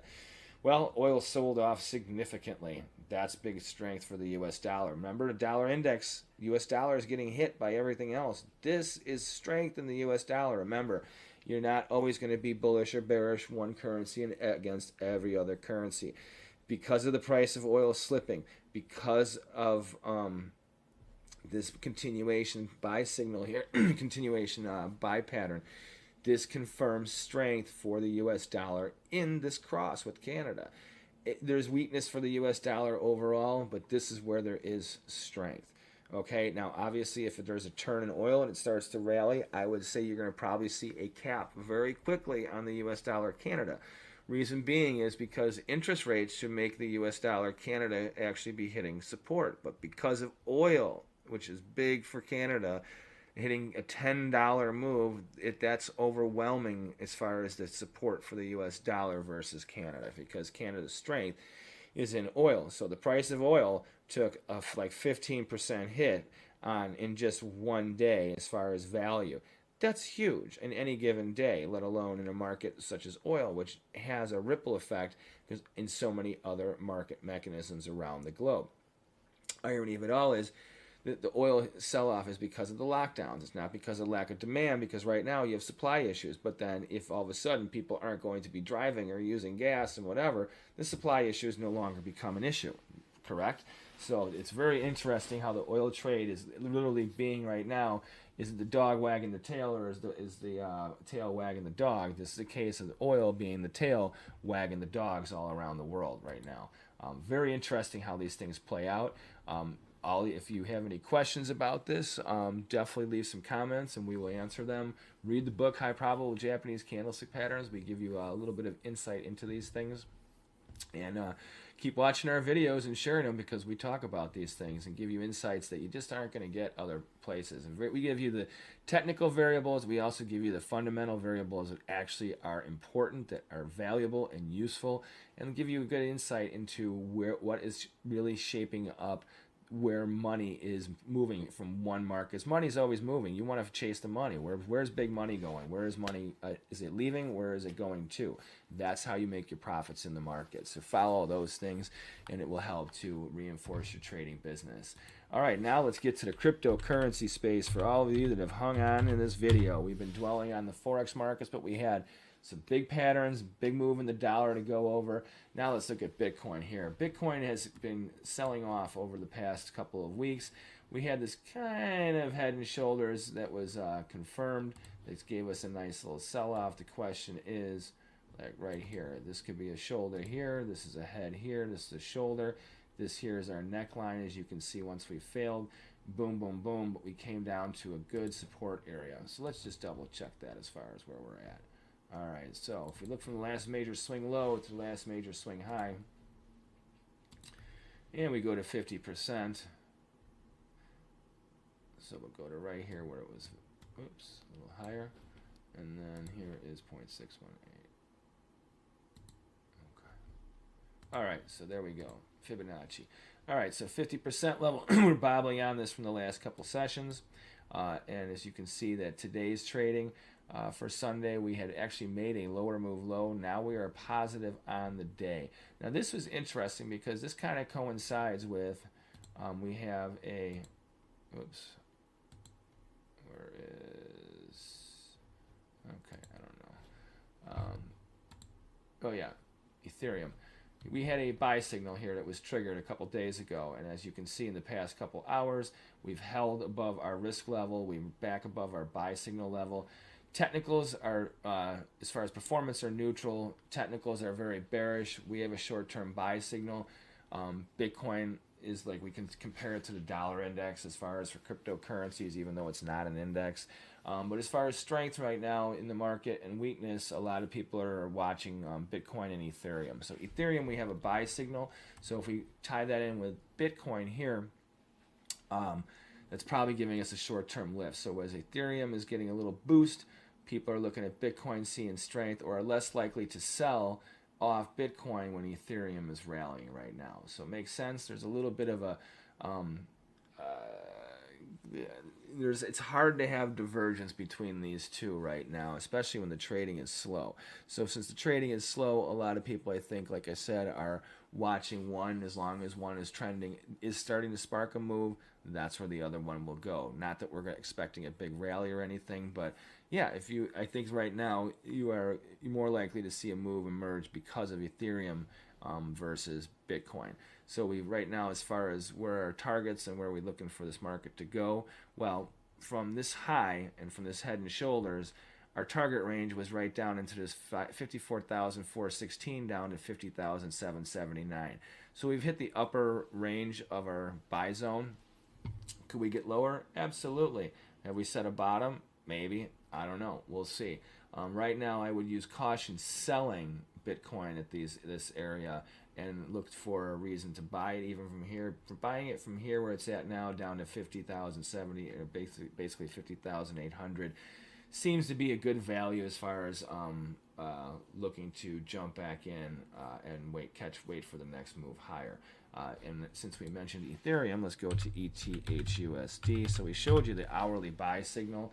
We have this on a daily basis. You can see the overall trend is up. So we're coming off of where we had made a higher move high, higher move swing low. Then we made a lower move high, putting this market in neutral. But then on Friday, when everything sold off in the regular markets, this thing did something also. It came off of a lower move high and made a lower move low, which then puts this market into short-term bearish, intermediate term neutral, but longer term it's still a bull. So I would key off of the low, this risk level here of 3,900. or 3,900 basically. Any failure from there has this market on edge, looking for a little bit of digestion down into the mid 3,000 areas, like 3,600 down to 3,400. We are not looking for any major sell-off. However, trading above 39.01 does have this market where, because we do have a buy signal, remember from the hourly, this buy signal of 4,088 with our risk level of 39.01 has us targeting 4,503, which is just below the last swing high. If we're in a range trade situation here, this would be a good area for us to rally back up to and expect a lot of resistance. If this market is consolidating and running out of gas, odds are this will put a cap on the rally and we'll see a lot of consolidation, kind of, which if you look at, we've been doing for the past half a month, for the last 2 weeks. We basically set a lower end of our range and upper end of our range, and you can see Friday's trade had all consolidated within inside of that range. If there's more of the same, this is where you can expect these levels it to be very tough over the next couple of sessions and the next couple of weeks. However, if we get above 45.03, then remember that we're coming off this major swing high of a bull trend. This low from Friday could be just our higher swing low on the longer term trend. If that's the case, then any move above 45.03 scrambles the shorts, and the bulls will be off and running, looking for another run up through the highs and maybe a peak at 5,000 sometime between now and the end of the year. We're bullish Ethereum long term. I'm looking for a better place to buy as always. And I think that it's possible. So we'll see what happens over the course of the next couple of sessions and see where we go with that. All right, so Ethereum, definitely bullish. We have the buy signal. We'll see what happens. Now let's go to XMRUSD Monero. Do we have any questions about the cryptos? Let's see. We have none on Twitch. And we don't have any questions on YouTube, do we? No, we don't. Let's see. Is there anybody on the chat on YouTube? There is nobody on the chat on YouTube. Okay. All right. No, there's going to be no questions on the chat. All right. So XMRUSD. Monero, the longer term trend obviously is down. We have this downward sloping resistance line. We're coming off of a swing low from Friday extremely, as you can see how it sold off big, and then this is where support is. Now, we have 220, 225. I've been saying this for a long time, is a really good buy level. Anytime it's around 220 or lower, Monero is a buy. Now, as far as full value of what it can go up to, it can go to there's no limit. However, I think as far as rational sustainability, the range for Monero is somewhere between 210, 220 up to around 330 to 350, I think is solid. Anything above 350, you start to run out of gas. It's a great technology. It has, I think, a lot of sustainability as long as the pricing is between, basically, like I said, 220 and 320. I look at as this: anytime you can buy it from 250 down to wherever, that is a good place to look to nibble in and get long. Anytime you can get the market in Monero somewhere definitely above around 290 up to 310, 320 for sure, take a profit. And above there, I would say take even some more profit. And I mean, obviously, it could always go to 100,000. Who knows? And you would want to still keep a long position in there, but as a whole, I think you're less likely to see any overall major bull trend in Monero when it comes to trending versus like Ethereum or Bitcoin and some of the major high flyers. This technology is sustainable, but the only way it's going to stay is if it stays in that range. Okay, now Doge USD, there's still the Doge bulls out there. Boy, look at this thing. It just continues to get crushed. So every time you think you can get this thing up above 30 something cents, shabam, it just trends lower. And even now with the other ones looking to buy, this one's looking on its lows. Doge, I've been saying this thing is a dog. I was hoping it would get back above the 30-cent area up towards 40 so I could liquidate my whole position. And now it's just like, okay, I don't own that much. I'm just going to hang on to it because it's most likely going to zero, but you never know. One day there could be some kind of pump and dump spike where this thing gets a rally above. We could go have a 50-cent move, a dollar move for a day, you know. So that's where I think it could happen. So is that going to happen? Probably not, but I would say that what could bring it on is if Bitcoin gets a big rally and hits that 70,000, 75,000 area and blows through it up to say like 85, 90,000 when 100,000 is within its sights. And then I think just on the pure bullishness of the cryptocurrency market, you could see Dogecoin get back up to that 30 cent to 45, maybe even 50-cent level. I would say that would be the end of that trend. I would use a lot of caution. If you see those highs again, I'll tell you what, like I said, I'm dumping because I don't. It's just an opportunity. This one has more of an opportunity to go down back towards zero than it does have any longer term trend overall. Technology is not sustainable. It's a pet rock. It's only for people that like it. That's it. That's the only thing that's going to keep it around, is the people that are so vested in it that they're going to keep it holding. But it's just a pipe dream, and then they're just waiting to figure out a way to market it once again, and then sell out their money. It's the bigger fool theory. So right now there's enough fools that have enough money in it and heavily invested in it that they're trying to find themselves some more fools. But they may be the biggest fools of them all, and now they got to find. If they are, they're not going to find anybody foolish enough to follow through with that. So okay, so we look at the Doge USD as far as where we are with our cryptos. Let's go back to the Euro US dollar, and on that note, remember this is where we started with our Forex analysis after the dollar index. This is a key one to watch, and I would check out this right off the bat. Watch the euro, watch the yen, watch the pound, and see what goes on with those markets. Remember, we had the signals also in the U.S. dollar, Canada also. We had three big trading signals that line up with the dollar index reversal, the short-term correction in the dollar. So that would be the euro, U.S. dollar, 3 inside up buy signal. We had the U.S. dollar, Japanese yen, 3 inside down sell signal. And then the U.S. dollar, Canada is the one where we do have dollar strength because of the rising three methods continuation pattern. So that is where we want to see. You have your focus to start this week off, and we want to thank you very much for all your time. Please leave comments in the comment section on our YouTube videos and Twitch videos. We will answer them and reach out to you and talk about them in our next videos as well. And remember, if you haven't done so already, please share and like our videos as well. Pass them on to your friends. We would appreciate that. Help us grow the FTU Army. And if you want to learn how to, we put the link out there for you for the Amazon, for our book on Amazon. Also, we want to remind you for our book, once again, you can reach it. It is available in paperback and Kindle versions. On our website, you can go to on our navigation bar. We have a whole web page dedicated to the book, giving you little excerpts and things like that. But just remember, also subscribe and like and share our Forex Trading Unlocked YouTube channel and Twitch channel, and or whatever, whichever social media channel you are on watching us. And check us out on LinkedIn too. We are the 4th largest Forex trading, crypto trading company page on LinkedIn in the world now. So we have major companies that are way behind us. We have a lot of interaction and growing content. We're evergreen, and they like us a lot. You should too. So check us out there when you get a chance. And remember always to check out Forex Trading Unlocked, your key to online trading, whether it's the Forex space, the crypto space, derivative space, you name it. We help you out with all of it. We help you understand what's really going on out there.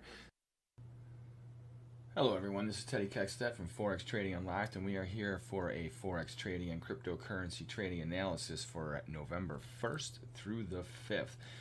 Can you believe it's already November? Alright, before we get into it, let's just put up our disclaimer here to remind you that this webinar is for illustrative and educational purposes only. Alright, we also want to remind you about our book, High Probable Japanese Candlestick Patterns, available on Amazon.com in paperback and Kindle versions. And if you want to check it out, you can also go to our website, forex-trading-unlock.com, where we also have more information about it. And also, if you haven't subscribed to our YouTube channel or our Twitch channel, Forex Trading Unlocked, please do so.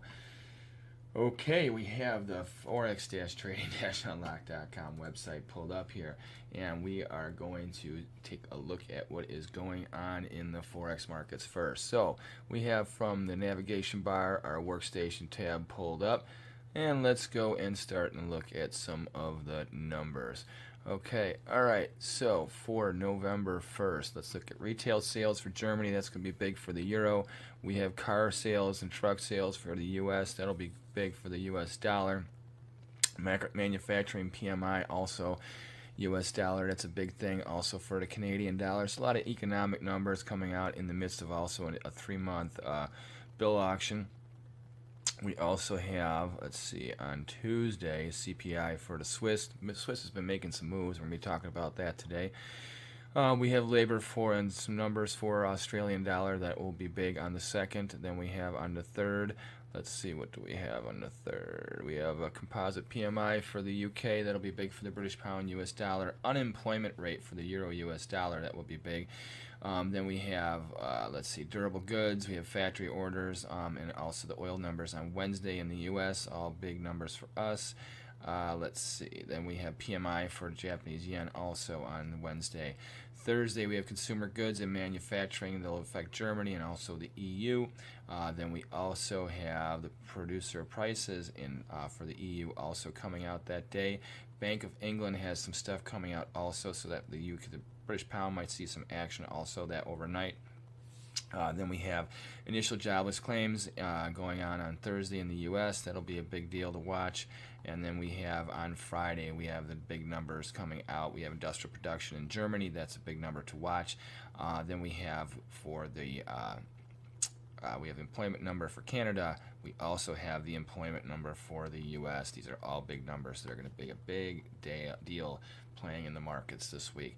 All right, so we have the euro US dollar already pulled up here. Okay, so if you are out there watching us, if you wouldn't mind doing so, if you haven't subscribed already to our YouTube or Twitch channel, whichever one you're watching, please do so. And also, if you can give us a nice little like and a little share, that we would appreciate that too while we're airing this video. So if you could do that, we would definitely appreciate that. All right, so we have the euro US dollar that is up here. And what can we say about this? Well, we had a big sell-off on Friday, so there was a lot of a grinding kind of week until Thursday. We had a big rally that popped us up to new move highs, and then what happens? This market got slapped right back down. So what are we going to do with this one? Well, right now we are looking for yet a return to the upside. Reason being is that we had the big move. We did have a big failure on Friday, but that was after making a higher move high. So we set a higher move high and a higher move low. So we're going to take this initial low that we were using from a week and a half ago and raise it to Friday's low.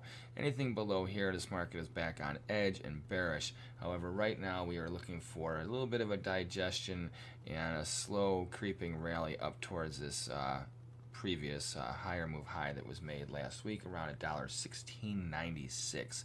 So we'll see how things manifest. It's early on Sunday afternoon. Asian markets are just coming online. European markets still have hours to go yet before any of this happens. Okay. So we have the euro US dollar. Let's see if we have any questions. We have a couple people watching on YouTube already, and we have a few people on Twitch as well. No questions going on yet. Okay, well that is fine. All right, now let's go on to the British pound US dollar. So the British pound US dollar also sold off on Friday. However, this was coming off of a lower move high and made a lower move low. So we're still looking at for this market that it may correct down towards this 135.73 to 136.22 area. If we spike down here, a good chance that we're going to find a support base and either just trade neutral and grind up in this area where it's been trading for the past basically month and a half, 2 months, or we may get a monster rally that can actually take out this downward sloping resistance line, keeping the trend intact. And if we breach 138.39, that is our takeoff point. If we can get above there, that confirms strength in the British pound US dollar. We are overall not bearish to pound versus the dollar. We're just kind of neutral. There's a lot of things that are offsetting it, interest rates being one. we are expecting a currency trade war to break out over the next 1 to 4 months between all the central banks. It will start to get crazy with how markets will swing. Right now, though, with oil being higher, we have to watch that. If oil continues to trade higher, and especially if it gets above $90 a barrel, it's going to be very hard for the British pound to sell off versus the dollar. So the stronger crude gets and the more it gets towards 100 and above 100, which has been our price target since January, since January 20th, since the executive order was placed. So that's our first stop. Where we might see some digestion. We're expecting that. We'll see a lot of volatility as we hit into that level, because it will for sure be affecting more and more about the inflationary issues that are going on across the globe, and especially in the United States. So for you bears out there, this is about the extent of a failure, down to 135.73. And for you bulls out there, we are still looking for, if we get above $1.3839, all bets are off. This market did stamp a lower move low, but we're coming off a lower move high. So that's the big thing, is that we've been stepping down, a lower move low, a lower move high, a lower move low. The question is, are we going to set a higher move low and then a higher move high? So that is our big question as far as direction. So maybe as crude goes higher, we have a good chance of going this way into December. And if for some reason should crude actually pull back, that would help to keep the bears really happy and probably have the British pound US dollar come around this area as we trade into November and towards December. Okay, so now let's look at the US dollar Swiss. The US dollar Swiss had a very interesting little buy signal here on Friday. So we had a piercing line buy signal. This is a high probable Japanese candlestick pattern. Another thing is that we came into this buy zone here between 90.94 and 91.46. So are we overall bullish this market? Not necessarily. Are we really, really bullish? But I think right now we have seen the bottom of this downside correction. We came just short of this lower target area here. Like I said, Friday, this is a buy signal. If we get a follow-through rally and it goes into Monday's close, into Tuesday's trading, then that's a pretty good confirmation that this area here has become a good solid support base, and then we should have a good opportunity to get back up towards this 92.5, 93 even area in the Swiss US dollar Swiss. Now remember, we had this little area over here. Here was our shoulder, and here was our head. Let's fix this. Okay, and then we have one more. Okay, so as you can see, we had our shoulder, head, shoulder, our head and shoulders. We had taken out this neckline.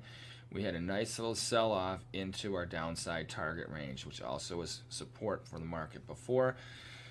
Very good chance that we are going to bottom here. Now, if you're an aggressive bear, I would say then, okay, just use caution here. If we get above this last swing high here, lower swing high, odds are if we get above 92.26, you're on the wrong side if you're short. So for aggressive bears, I would use this as a very, very strong risk level as far as where you want to be short against this. Now, as far as buying it right now, you have a very low risk buy here because Friday was the buy signal. So we're just above the close from that area. So you can get in at a pretty decent spot. Now, as far as how far do we look for the US dollar Swiss to go, well, let's say we get the breakout. Then I would say that we should get up to somewhere right into here.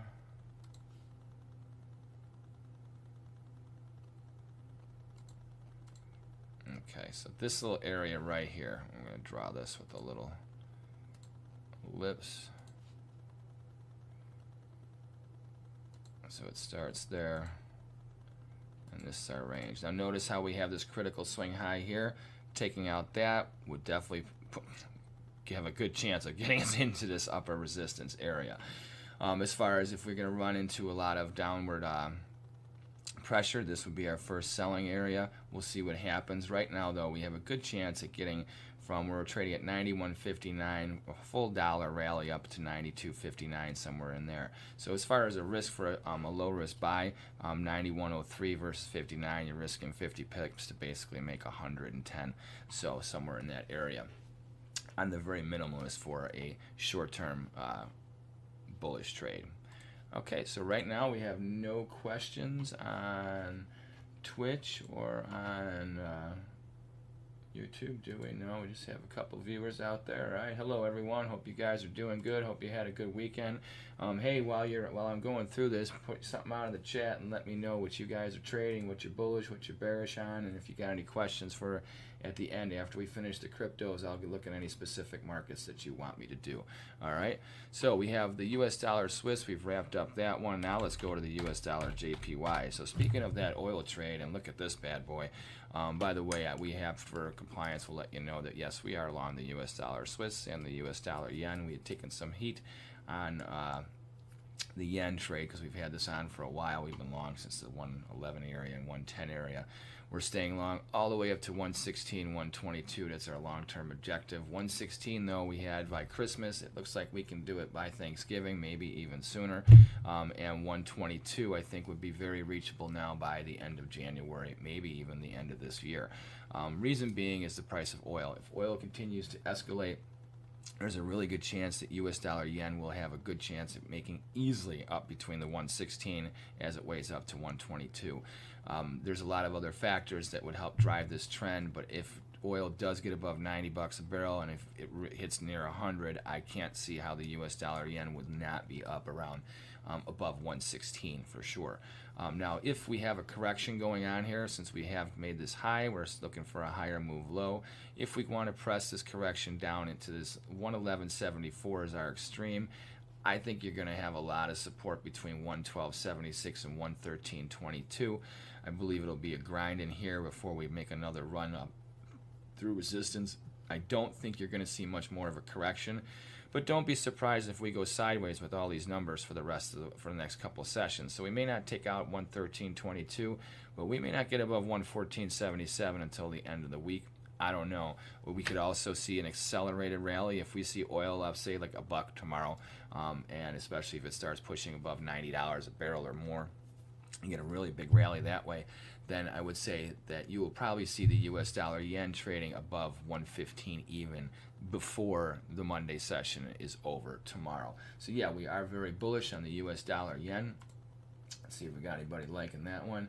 Okay, no one's chiming in on the U.S. dollar yen. I'm surprised. I know a certain person who's definitely not watching yet, but they'll be watching this later on the repeat. So anyhow, U.S. dollar yen, there are target zones, remember, for a correction no more than a 111.74 up to 112.76. This one handle dollar range is about where we see the extreme. Now we do have this tight slope, really steep slope that's holding the trend intact in the short run. But that's because we have the big run up in oil, and unless that sees a pull back, like if we see oil get back below 80, down especially below $75 a barrel, then you could see the U.S. dollar yen correct maybe back down towards this 111, even down to 110.5 back in this area. I really don't see that happening though. All right, Australian dollar, U.S. dollar. Check this one out. So we have, after having bottomed here in August, we set a lower move high, we set a higher move low, and now we've come into this area where we have downward sloping resistance coming in from the long-term trend, which has been keeping this market down and trending lower. This has been viewed as an upside correction that is being pushed. A lot of it has to do with the price of oil, but because of trade embargoes and a whole bunch of other things and Australia's lockdowns, it doesn't look like this rally is sustainable. I could be wrong. I would be very careful buying into this rally, and as far as selling into it, just use caution. Anything above 75.58 will have us buffering up above 75.90. Should we cross this threshold, that's where you might get into some trouble. We could see a lot of, I would say, all your week longs anywhere above this area, you're going to see them scrambling. And you may even have a big wave of fresh buying as you have this market pushing weekly and monthly highs, should it get above here. I'm very leery of it. When you look at what happened on Thursday and Friday, or excuse me, on Friday's trade, we have a short-term sell signal right here. This is a dark cloud cover, high probable Japanese candlestick pattern, which has us at least correcting this market down in the short run down to about somewhere around here to around there. Let's get the Fibonacci off. So somewhere in this little area here is where we're looking for a short-term correction from this sell signal here. Now this is once again a dark cloud. This red top here is a dark cloud cover sell signal, which is a high probable Japanese candlestick pattern. You can find out how to trade this pattern if you read the book High Probable Japanese Candlestick Patterns, written by myself, available on Amazon.com. So, and should you actually want to get any real information about it, you can go on our website on forex-trading-unlock.com. From our products and source resources, courses and services, you hit this high probable Japanese candlestick pattern tab, and it will pull up. We have a short video about the book here, but we also have an access where you can buy it. That would be nice. You can share it. We'd love you to do that, and you can preview it as well. So you can go, if you hit the buy, it'll take you to Amazon.com and give you all kinds of other information as well. So these signals definitely are viable for Forex and for futures, equities, options, you name it. We're highlighting them in the Forex and crypto space today. All right, so Australian dollar, US dollar, we have that short-term sell signal going. New Zealand dollar, US dollar, we have two last Forex currency cross rates. Before we get into those cryptocurrencies, folks, we are definitely going to be talking about those today as well. All right, New Zealand dollar, US dollar, this thing is kind of churning, trying to buffer against resistance. Irony is, the last week and a half, it's coming right into this downward sloping resistance line that's holding the down bearish channel and attack. Like the Australian dollar, this is running into a similar pattern. This one also had a dark cloud cover sell signal right here. And right now it's kind of like a double topping situation, so we're going to monitor this one. If we can take out the 71.29, then I believe you have a good chance at correcting down to 70.5, 70 even, somewhere in here. We'll see. We're waiting for a breakout. I would key off of the Australian dollar. If you see the Australian dollar starting to really bang support and follow through with that sell signal, I think you'll have a little tandem action with the New Zealand dollar, US dollar, and vice versa. Should the Australian dollar, US dollar all of a sudden pierce resistance and the bulls come back and you see a flurry of buying, watch out being a bear in the New Zealand dollar, US dollar, because odds are you will start to see a follow-through rally to the upside should Australian dollar, US dollar break out. So the New Zealand dollar, US dollar is kind of in tandem with the Australian dollar, US dollar right now. All right, US dollar, Canada, our last Forex cross before we get to the cryptos. All right, still no questions on the LinkedIn. All right, well, that's okay. That is totally fine with us. We'll just keep on going with our... All right, so we have the US dollar Canada here, which has been drifting for the past week. You can see we had a big range day one day last week, and right now we're kind of confined in it. I would key off of support and resistance off of this current low and high. So anything below 122.83, the bears are back in a big way. Above $1.2434, the bulls are back in a big way. So we had this big head and shoulders here. Here's a shoulder, here's a head, here's a shoulder, and then just in case you didn't see, here's the neckline right here. So you can see that this market has already come back down into a good support area. There's a tug of war here with this one, especially with oil. I think that unless you, if oil is a grind of a trade higher, you're probably going to see this market trade neutral, unless you see a big sell-off in the 30-year Treasury bonds and the 10-year notes and a big sell-off in oil. I don't see U.S. dollar Canada currency cross getting a lot of bullish strength. I think every rally is a rally to sell right now. And I think you're more likely to hit support, especially as oil prices continue to pressure new highs, and especially in the short run, while the 30-year and the 10-year are rallying, meaning rates go down. It's an inverse relationship of bond and interest rate pricing versus the actual what the rate is. So that's with that kind of thing in tandem right now. We have this little tug of war going on with the U.S. dollar Canada. So use caution with this one. All right, BTC USD. Let's talk about Bitcoin here, folks. All right, we had a sell signal a week and a half ago that so far has run its course a little bit. We are looking for a little more follow through this area here from 48,110 basically up to 53,400. This range here, this is our support area that we're looking for a correction to. Overall, we're bullish. We're coming off nice new highs. You can see that we obviously have made a higher move high. We've established a higher move low. The trend is your friend. The trend is bullish. However, if we slip below 56,374, this little line here from this low, then odds are we have a good chance of falling it back into this area. We believe that you're going to have a lot of support and buying pressure coming in here. We're not overly bearish, but in the short run, to have a correction down into this area, I think would be good. We'll watch some of the other cryptocurrencies. I like to refer to Bitcoin as kind of like a dollar index market for the crypto space, even though it's not an index. But where Bitcoin goes, it seems a lot of them, especially when Bitcoin goes up, get a big boost. So we'll see how the sell-off is here. I think what you could have is a lot of rotation where we're having divergence now, where you may start to see where you have sell-offs in Bitcoin where I think people are taking profit for one, and also rolling them into other cryptos, and then once Bitcoin gets another rally again, you see a little more profit taking and such and such and such. So I think that is one of the things that you're starting to see and develop here, that is you're seeing people roll from one crypto asset into the other as they become very profitable at these. Because I mean, think about it, just for, you have a 1% move in Bitcoin, at these levels, think about just getting rid of, I don't know, 1 Bitcoin or half a Bitcoin, whatever, depending on how you have it broken down in value. That would be enough to fund all kinds of other crypto interests. So we'll see how this thing shapes up. Right now, we do have the short-term sell signal that has this market correcting back below, at least down to 53,000. And if we take, like I said, the 56,374, failure from here would confirm new move lows and setting off the correction and confirming that the correction is still intact and that the bears have control of this market. Overall, once again, we are not big time bears for Bitcoin. We are just short term looking for a correction. All right, let's take a look at Ethereum.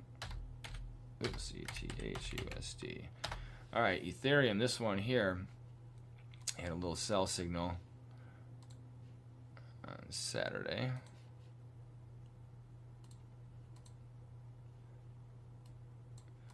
All right, so, and today you can see the market is slightly lower. This is buffering off of these highs here, so I think you're going to see a little bit jittery of a trade. But remember, the trend is your friend. We've been making higher move highs and higher move lows.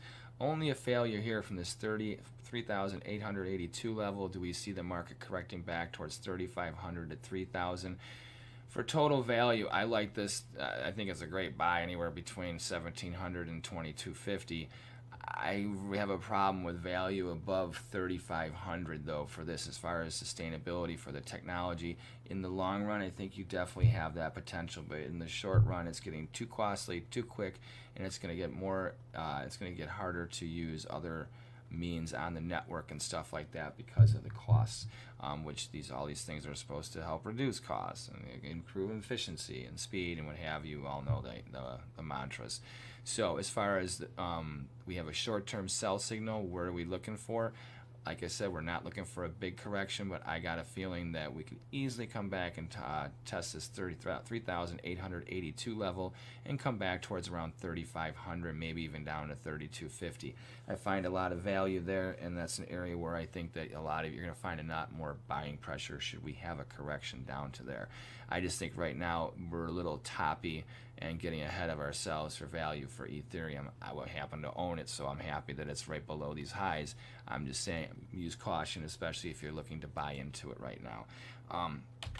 Let's look at Monero US dollar here. We have Monero, which is positive on the day today. This is in a really good value. I like Monero between basically 180 and 320. Anything above 320, I get a little scary on as far as fair value for it.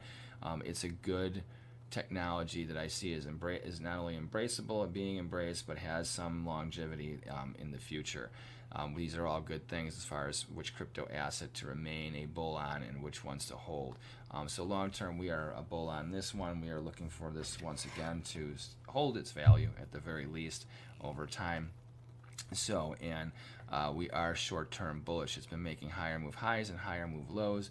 What we're looking at is more a big sideways swing trade, but right now it's running towards the bullish end, so we're looking to buy dips, and we're looking right now for a challenge of resistance. I think you got a good chance of taking out this 298 area. Use caution. I think once you get into this area, this is where you'll see a lot of liquidation and profit taking. So not necessarily selling, but a lot of profit taking. I think the fair value once again here is you run out of gas at 320, especially as you approach $350.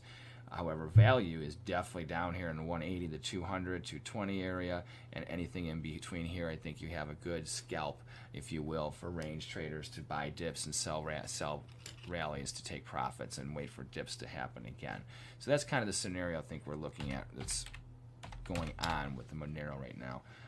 Now let's go, to Doge USD. So we got the Doge coin. We had this little pattern here. Once again, if you've read the book, High Probable Japanese Candlestick Patterns, available on Amazon.com, you would know what this is. This here, see how this rally up here, this green bar, and then we have 3 negative days, and then we have this big rally right here. Well, this is a continuation pattern. So even though we've fallen back and corrected, it looks like this market, as it's coming off a higher move high, it's establishing a higher move low, and there's a good chance that this market is going to make a run back up towards this 32 cents up to challenge this 34 cents area. Am I bullish this market overall? Absolutely not. I just think you have a lot of meme interest, and I think it's more of a pet rock, to be quite honest with you, when it comes to Doge than anything else. However, what is happening is there's a lot of interest in this market. So I don't know if any of you guys are listening and you got Doge. I actually do own some. I'm looking so forward to get back up to 40-some cents so I can liquidate the position that we have. We actually took it as a payment with some other crypto assets, so we got a little bit of it, and we own it all at upper 30s up into 45-cent area from a couple payments. So that's where I'm looking to get out. So I'm not looking for the Dogecoin explosion going to $1 million or anything like that. Once again, I just don't like the sustainability here. I'd be very cautious, but we have a bullish trade going on. So right now, if you're a bull, I think you have a good chance to get back above that, test that 34 up to 35 cent level. If you're looking to take a profit and you're already long from lower, that would be a very good area. Not that we couldn't keep on going up to $1 or more. I'm just saying it's a very good area to look for a place to sell. All right, so we've looked at these cryptos. Let's look at the. We're going to do one last little fly around the world. Okay, so Euro US dollar. On this Sunday evening, we have a slightly positive trade. We are slightly bullish, looking for a little bit of a lift.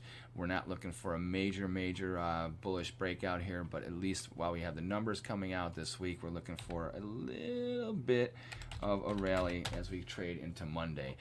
British pound US dollar, we're looking for this market at most to sell off down into this area here, or we have a good chance of bottoming now and then making a rally depending on oil. So key off of oil for direction, and also the interest rate markets to have a little idea as far as strength for the pound and the US dollar.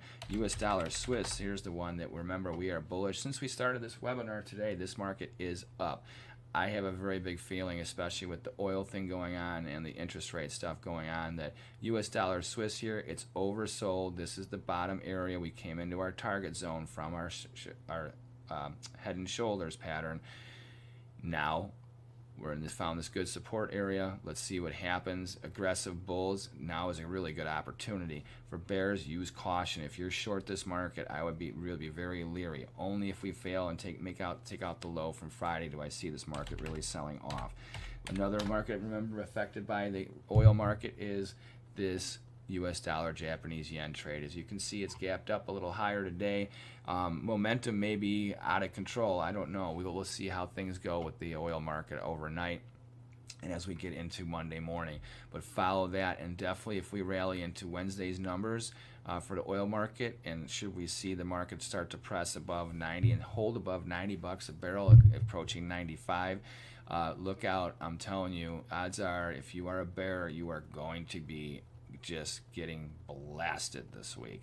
I really do think that 116 even up to 116 half is very reachable should we get an explosive rally in crude. Only a sell-off in crude would have us correcting down towards this one area that we were looking at before. Australian dollar, US dollar is the other one you got to watch out for. We have the short-term sell signal. We'll see what's going on. It's positive today. It wants to blow this signal apart. They're not all winners, so we'll see what happens. New Zealand dollar, US dollar. We have this one. Remember, key off the Australian dollar for this one to get your sense of direction. We'll see how this one plays out. Oil is also going to be a big problem with this market. And then we have the US dollar Canada. This one's a sleeper and a creeper. If you're short, be careful. Any trading above 124.34 confirms higher move highs and a bullish consensus for the US dollar Canada. And if the oil market is totally railing, I would be very cautious buying then. That's where I think you could see this market fall apart. If we take out this low here at $1.2283, this would be the area for sure that will confirm bearish momentum will be building as we trade into November and start this new month. That would be coupled with the fact that oil is rallying, and that's probably where you'll see this currency cross really struggle because of the oil interest rate relationship. So Dixie, before we end this thing, remember this. We haven't talked about this one at all. So for all of you that have hung on for this webinar, what did we have here on Friday? I'll tell you what, we had a buy signal in Dixie. This right here is a bullish engulfing line. Once again, you can read about how to trade this in the book High Probable Japanese Candlestick Patterns. We now have a base for the dollar index. If this index can hold this low here at 93.28 and get some follow through as we start the trading going into Monday and into Tuesday, look out. Dollar strength is here. The currencies that we told you about, those should get those follow through moves. So this is very critical. Watch what's going on here. If the dollar index reverses what happened on Friday and goes back and makes new lows, that would be a very bearish indication for the dollar for the US dollar period. However, if this was just a downside correction, we have a nice buy signal now that has confirmed we want strength. So we had a sell signal that started this whole thing right there. As you can see here, we topped out here on the 12th of October. 13th, we had this bearish engulfing line sell signal, took us down into this little area here. And if you look at this, okay, what is this right here? 50%. And the 0.618 for Fibonacci. So what did we do on Thursday? We came right down on our 50%, found good support. We don't have this market going any lower than this trading range to begin with, right in here. So we barely touched it, and then boom, we have a high probable Japanese candlestick buy pattern. That tells us what? Dollar bulls probably have control starting off the month of November. So if you're fading the dollar, you've been watching this webinar, we're gonna once we close it, you can review it all week long. We'll put it up on the website and everything later on. Really appreciate you guys hanging in. Here is your precursor. Remember these little signals here. This is the stuff to watch out for. So we don't have any questions from any of you viewers out there. We do appreciate the likes and everything else. And once again, this is the one I want you to really watch. If you want the sleeper creeper of the day and of the week, US dollar yen I think is the biggest one. Even on the hourly, look at how we have this big bullish breakout. So we'll see how this thing ends and how it performs over the course of the week. And it will be an exciting week with all the numbers. So we really appreciate your time today, and make sure you watch this video again and review it during the week and see how things go.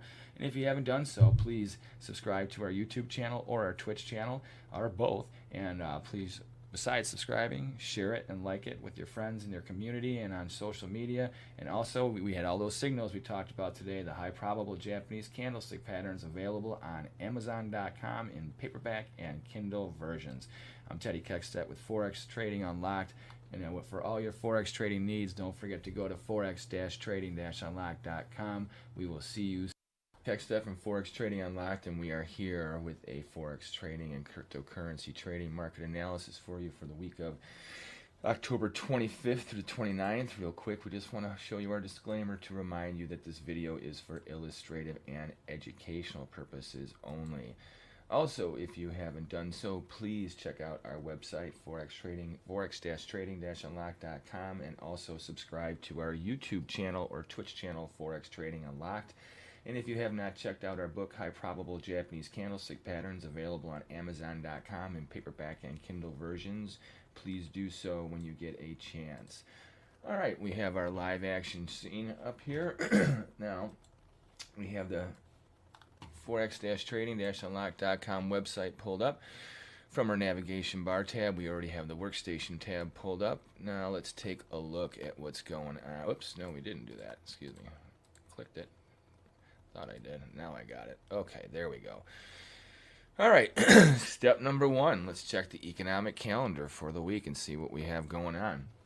All right, so we do have all kinds of numbers this week, and interestingly enough, we are coming to the end of October already. I can't believe that this year is winding down the way it is. All right, so starting with October 25th. All right, what do we have here? Minor Japanese yen numbers, German numbers, little EU, not much. We have an auction for the U.S., not too much on Monday. However, Tuesday, let's see what happens here. Building permits. This is going to be a big deal for the United States. It's going to shake up the interest rate markets because building permits have been slowing. If this trend continues, it's definitely an indication of a potential slowdown in the future of the real estate market and what have you. New home sales also comes out as well on Tuesday. That's another number that the bond market will be watching. Now remember, the interest rate market is a component of currency pricing. Without the interest rate market, we don't have currency pricing. So, and obviously for the US dollar, these numbers are numbers that really matter. So we'll have to make sure that we check out these numbers over the course of the next couple of days. Make sure you're very aware of these numbers. Most people wonder why they get caught off guard a lot of times when they're trading.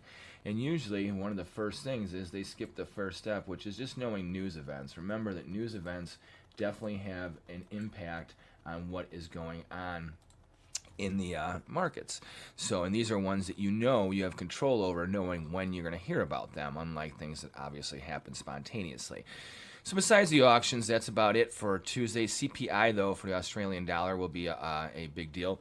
And then we also have, let's see, on Wednesday, not so much. We do have the crude numbers. I would watch out for durable goods also. That's another thing that you have to look out for the U.S. dollar. Durable goods pricing probably, I would expect.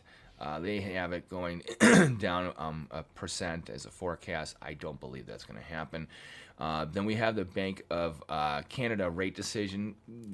I don't really expect anything from them, so that would be a shocker if they do something as a surprise. I don't think that's going to shake up the Canadian dollar. I think if anything is driving the U.S. dollar-Canada trade, it is oil, which we will get to once we get to the U.S. dollar-Canadian cross.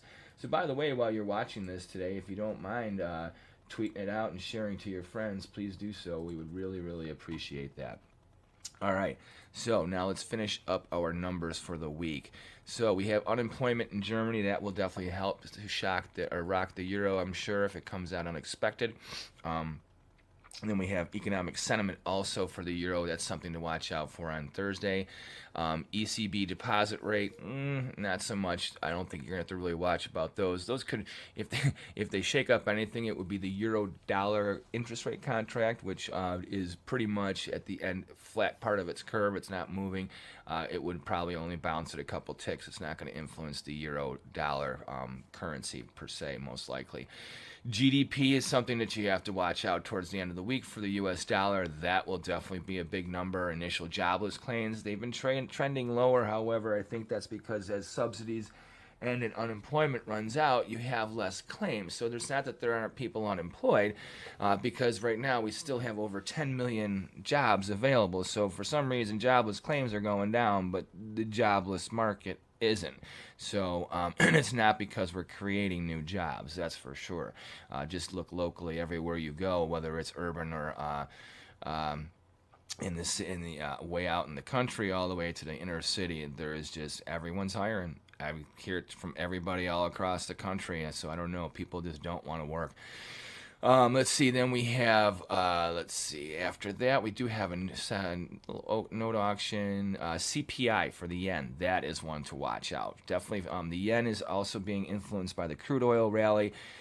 As long as crude continues to rally, expect to see weakness in the Japanese yen, strength in the Canadian dollar, though. That's why we're having this pounding of the U.S. dollar Canada once again, which we'll get to. And then we have PPI for the Australian dollar. Okay, on the 29th, what do we have here? For the Swiss, we do have a minor number. GDP for Germany, and also the BOE consumer credit number for the pound. Those will be numbers to watch. Okay, so we've gone through all the numbers of the week. Now let's start off with the euro US dollar. Let's get these things off of here, make the chart a little clearer. Okay, so as you can see what is going on here. Oops, sorry about that, folks. Didn't mean to, forgot to shut that off, the volume, obviously, as you can see.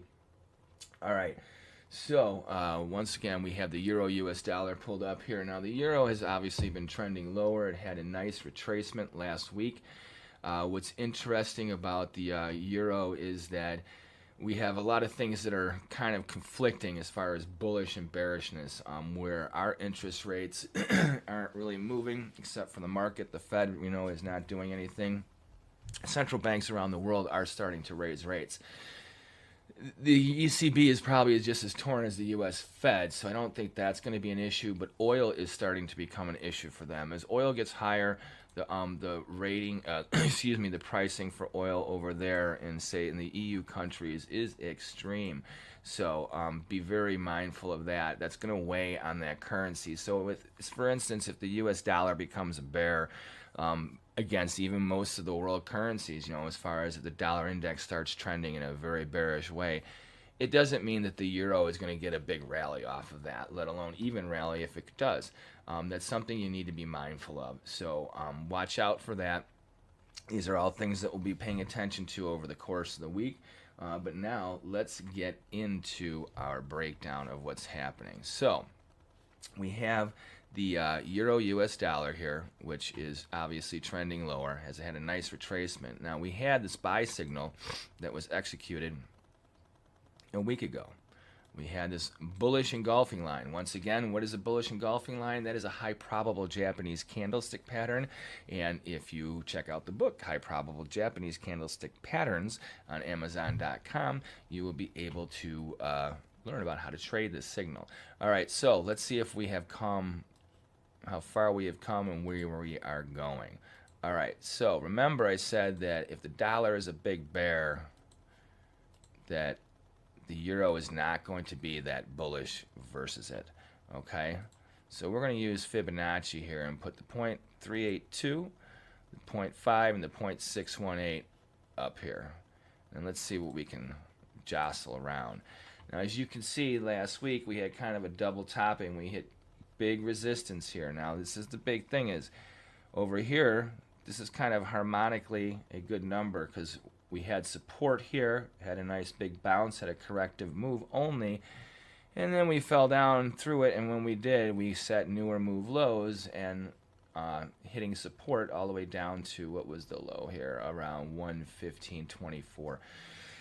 Okay, so remember, this market isn't a bear market. We had this buy signal here. Whenever you have a counter trend signal, it's typically meant for a retracement. You never try and pick an overall top and bottom. You never try and pick a top and bottom, period. But when you do have a signal for direction, you have to have some sort of direction, right?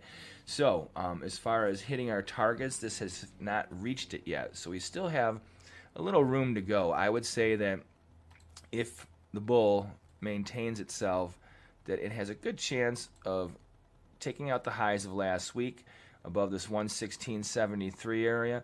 But I'm not looking for a big rally. I think that the top that you can get up here is about this, somewhere between the 117.16 and 117.63 resistance band right in here. Any trading above here would definitely be very, very bullish and positive this market.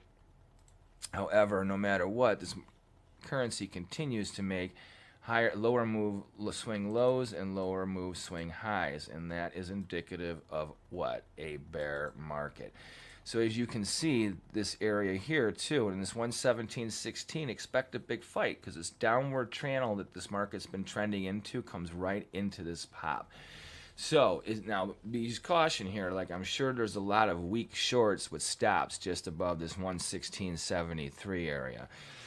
So with some of the euro numbers, especially with the oil, and if oil continues to rally, I don't think you're going to be able to pierce this upper 1716 area. So getting up into this target zone may become very, very difficult unless it happens somewhere between Sunday night tonight and into Monday or early Tuesday's trade. Anything after that, because see here we have this is Friday. This was put us at Sunday, and then, or excuse me, at Monday right here, which puts us, right here into this downward sloping resistance line. So it may be an overshot rally, and I would use a lot of caution. Now, if we can get above, like I said, 1763, that would be a different story. But until then, we are not on any type of neutral path, especially when it comes to the euro-US dollar. All right, now let's go and check out the Dixie real quick. The dollar index, as you can see, kind of went more sideways than anything last week, whereas the US dollar versus certain currencies did trend. Now, what do we have here? We had on the same day, let's see, this is October 13th. Let's go back to the euro US dollar. This was October 13th. Notice that we had this bullish engulfing line buy signal for the euro. Remember that the dollar index is an inverse reflection of euro bull and bear, so euro US dollar is going up, then this is going down. That euro is also the biggest component of the dollar index, so as you can see, it's helping to drive the dollar index lower, but this is also just a corrective move. The dollar index had made a higher move high before it had made in these lows last week. And we also had what is called a bearish engulfing line sell signal in the dollar index that set off this corrective break that we have in the dollar index. So the bearishness that we have in the dollar is reflective of the sell signal that we had in the dollar index that also occurred at the same time in the euro. So now the dollar index, if there's one currency it does look a lot like it is the euro because of the value of the weight of the currency. But it doesn't mean that just because the dollar index goes one way that the euro will as well. So, but just be mindful of these signals. They are coinciding and they are supporting each other. Now let's look at the British pound US dollar. This is interesting. So we have been coming off of this buy signal here that was set actually back on September 29th. This is called a 3 inside up buy signal. This is also another high probable Japanese candlestick patterns. It's one of my favorite buy signals, by the way. Very reliable and usually gives you a good follow through trend. So whereas it takes a few days to, or upwards of a week or so to manifest, but it usually gives you a good bang for your buck with a lot of risk reward. And obviously if you read the book, you'll learn how to place that risk and potentially reap the rewards. Okay, so off that buy signal, where are we? Okay, well, we've already hit the targets. So the question is this done or not done? So as far as Fibonacci, we have no reason not to believe that we have hit some very strong resistance. And another question is do we have a chance to sell off? Well, irony is as while the euro and some other currencies are strong versus the dollar, the pound is hesitating. And this is kind of crazy because of the fact that oil is going up higher. So the oil is on the table. There's a lot of issues with trade and also with restrictions because of coronavirus. And I think that's the thing that's weighing on the pound the most, because as things supposedly aren't working throughout the world, and we're looking at numbers that are greater than last year, and we had lockdowns. Now we're not in a lockdown, so the question is are lockdowns right around the corner or not? And I think that's one of the biggest things that's weighing on the UK, because they're one of the countries that had the longest lockdowns and really had restrictions on most of their people and trade and what have you. So that's probably weighing on the pound. Right now, I would key off of the high from the other day. This high right here is our risk level. Trading above here obviously confirms bullish momentum with higher move highs and higher move swing lows on a short-term daily basis. But interim, we are more neutral than anything. And obviously long-term, it's been in a big neutral. It's been going sideways for months. Now, we're right in the middle of that range. So I think that because of there's a confliction. Oil makes this bullish. Their economy makes it bearish. The Bank of England, it doesn't seem like they're going to be messing with their rates anytime soon. It would have to take a rally or a sell-off in their interest rate markets, making interest rates higher in the market rate terms to give us any indication that you would see more strength on that component of pricing. So yes, so short term, I would key off of a low risk sell against the highs from last week. Trading above there, that confirms strength, and then I would roll with it. If you see dollar weakness, especially versus like the Canadian dollar and most other major markets, then that would probably be you would get follow through from the pound to the upside. The thing is, though, is that when we get to the next European currency, this is what worries me about the pound as far as having big blow-off rallies, is that the euro has been very tight in its average daily range, and the pound has been as well, but the US dollar Swiss has not. So let's say that we are staying here. Let's say that we have a short-term top in the pound US dollar. Where can you bears look to find a target? So let's say that this is where we're at. So somewhere in this little band here, we'll use the 0.50 and the 0.618 fib to give us a little target range. So somewhere in here would be probably where you'd find support in the short run if this is only a corrective move. Sideways is kind of the ways. If you see this range here from $1.3568 up to $1.3618, you have some lows that fall into that category as well as this consolidation off of this buy signal. Where does it become resistance, and then we had our next wave higher? We'll see if this becomes support. That's usually how these things swing if you have a change in trend. So this will be a critical area as far as if you are short. I would be very cautious to not take some profit here because it's not likely that we're going to really hammer resistance. And if we do come down this area and then reverse gears and come up again, that would most likely be a very bullish long-term scenario for the pound US dollar. So we'll see how things are manifesting. In some respects, you can even say that this was a inverse head and shoulders right here. With this is a shoulder, this is a head, and this is a shoulder. Here's a neckline. So we penetrated that.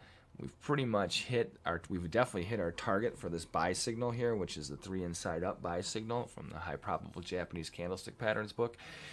So right now we're looking for a little bit of a turn back on support, even though the dollar index seems bearish.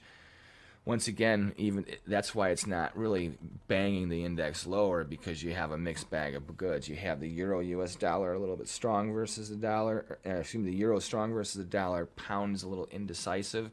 And now let's get to the US dollar Swiss, because this one is the interesting. Hey, we got someone on Twitch. Hey, how you doing? Nice to see you. Glad that you're tuning in for the first time, it looks like, according to Twitch. Thanks you for interacting on the chat. We always appreciate it. And yeah, everyone here on YouTube and Twitch, don't forget to interact with us, please. That's for sure. And if you want to know about the book, High Probable Japanese Candlestick Patterns, let me give you a link real quick. Here we go. This is the link. All right, copying it and pasting it. There we go. For you guys on Twitch, there you go. And also for you guys on YouTube. And if you haven't done so already, please share our video right now to the public on Twitter and what have you, and don't forget to share it later as well and review it. Okay, so we have the pound US dollar that we were just talking about. Let's get to the US dollar Swiss, which is now, look at this. See, isn't this interesting? Now, we had a head and shoulders pattern here. This is something we talked about if you watch our videos a few weeks ago. All right, so we had a shoulder here, we had a head here, and a shoulder here. So this is the pattern. This is the neckline. We failed, we spiked around, and boom, we fell through. Now, irony of it all is here, you would think that the pound would be the one leading the charge right now. Now, this is a scary trade here because the US dollar Swiss, remember, there's flight to quality for currencies in this world. Right now, obviously, the flight to quality strength of the dollar is very weak because you're getting more of a range and more volatility in the Swiss than you are in the pound and the euro. So that being said, this is either a blow-off extension, which means that markets tend to go out like they come in. This is becoming a very vertical slope. We should most likely find support somewhere around where it is right now, to around this 91 cent area. The reason being is that there's no reason, with the price of oil going up, we do have some strength there against the euro and the Swiss because we produce oil. Even though we are now an importer of oil, we still produce oil. They don't produce oil at all. So that's a resource they don't have that they need, and that usually gives strength for the US dollar in this situation.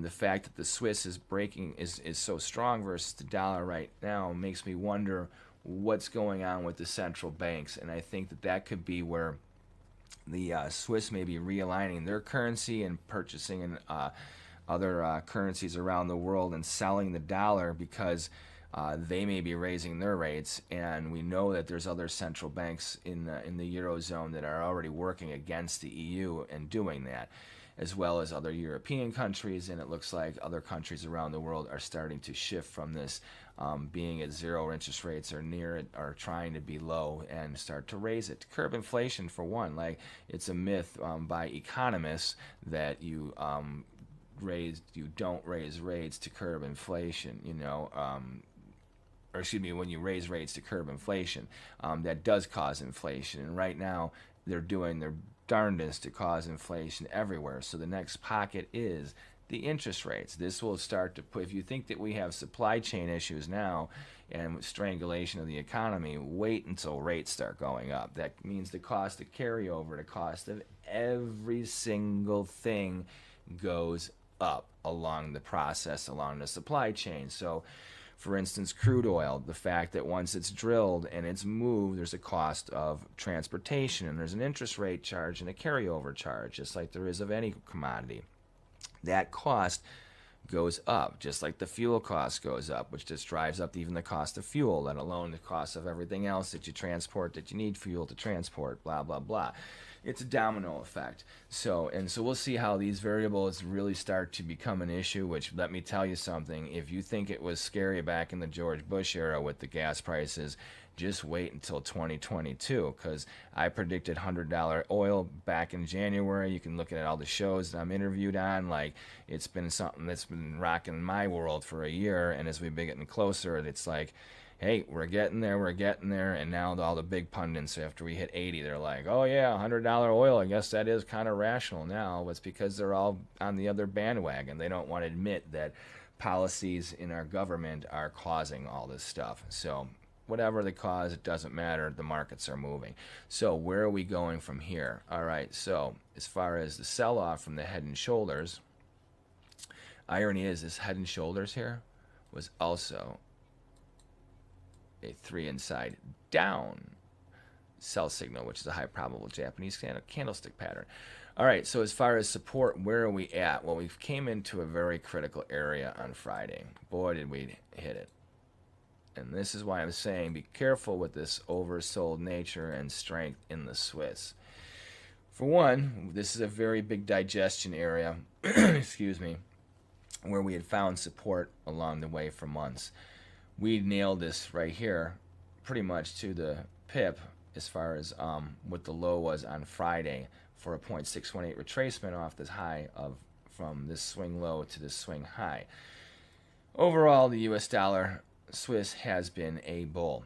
Now, we did break the small trend on the U.S. dollar Swiss on a daily basis last week.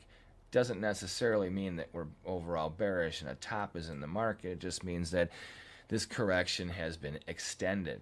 Now, markets go out like they come in. If this is going to have follow through, then yeah, we could see this market get all the way down towards testing support below 91 cents to 90.5. I don't think that that is going to occur with rallying oil prices. And we also have to watch the interest rate market for the United States, because the 10-year market, 10-year note and the 30-year note had a rally over the past second half of last week. That gave weakness to the dollar. So be cautious. If the oil market is up and if you see the 30-year and the 10-year notes breaking on Monday morning, that is a good indication that the dollar strength is going to come flying back for Monday morning, meaning that if you are short right now, or if you're an aggressive seller right now on the U.S. dollar Swiss, you're probably selling it in the hole. So you don't want to do that. You're going to get caught off guard and all of a sudden have a whipsaw rally right away. So if you're going to be short, if you're not already in the short trade here, tighten up your risk, because I would be very cautious. It's either going to get very choppy. As you can see, there's a lot of choppiness in this range between 91.60 and 91.92. It's a 30 pip whipsaw where you can see a lot of short-term low-risk traders that are just taking a quick short or a quick long. Day traders, you're going to get chopped up. I'm just telling you, beware. This market has been trending for the past month, since the beginning of October. However, if you look at it, it really hasn't been trending. It's been hitting a swing point, bounces back, but then it gets locked in this half a point range every day, which for this doing the active behaving like this while the pound and the euro are pretty quiet makes me worried that you're going to see a snapback rally. So as far as support, we've hit key support right here. Any failure from where we're at, well, obviously we're making lower move lows and lower move highs. The short-term trend is bearish. I just think that it's overextended. So I would use cautious and watch the other markets and wait for a signal, that's for sure. Now, if you're going to be a buyer here, I would also use caution. Wait until Monday morning, see where things are at, maybe even wait for a confirmation with the close of Monday that we have strength, have something to work off of, because right now the low here is in jeopardy. So we'll see what happens and see how that manifests. Now we have the U.S. dollar JPY. Here's one that I'll tell you what, wow, this market has been trending very, very strongly. The trend is obviously bullish. We had hit our 114.5 high target a week and a half ago. And what was our rationale last week and what would happen? Well, I'll tell you what, we were surprised to hit it already last week. What was it, on October the 20th?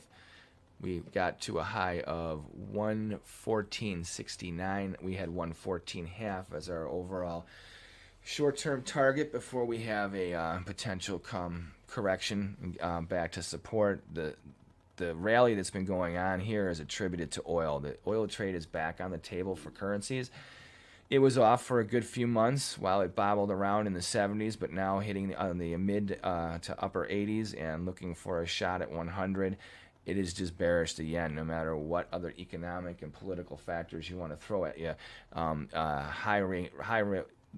A big steep rally in oil is not good for Japanese yen. It's very weak for them.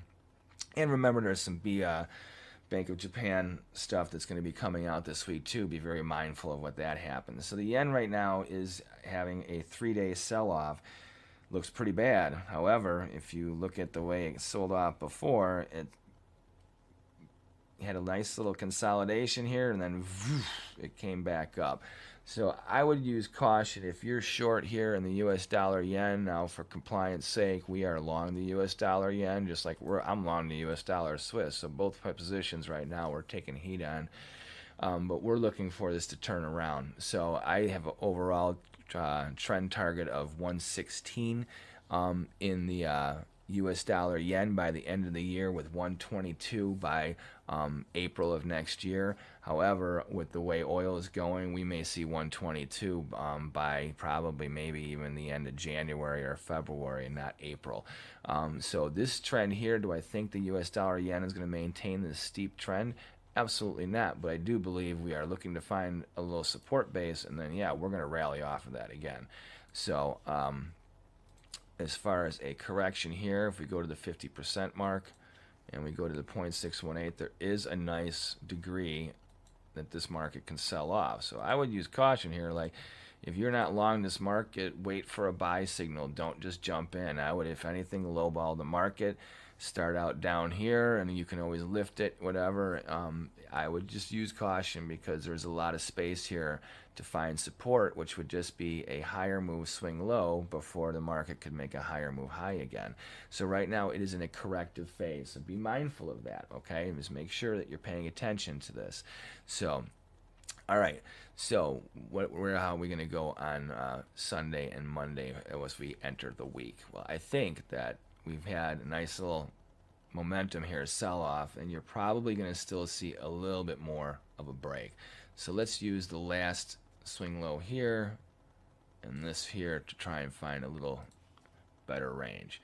All right, so even if we have a minor sell off this week and find support here off this last wave, we're still looking to come down this 112.74 down to 112.29. So if you're looking for a low risk buying area to start to look for support in this US dollar yen trade, this would probably be the good area to look for.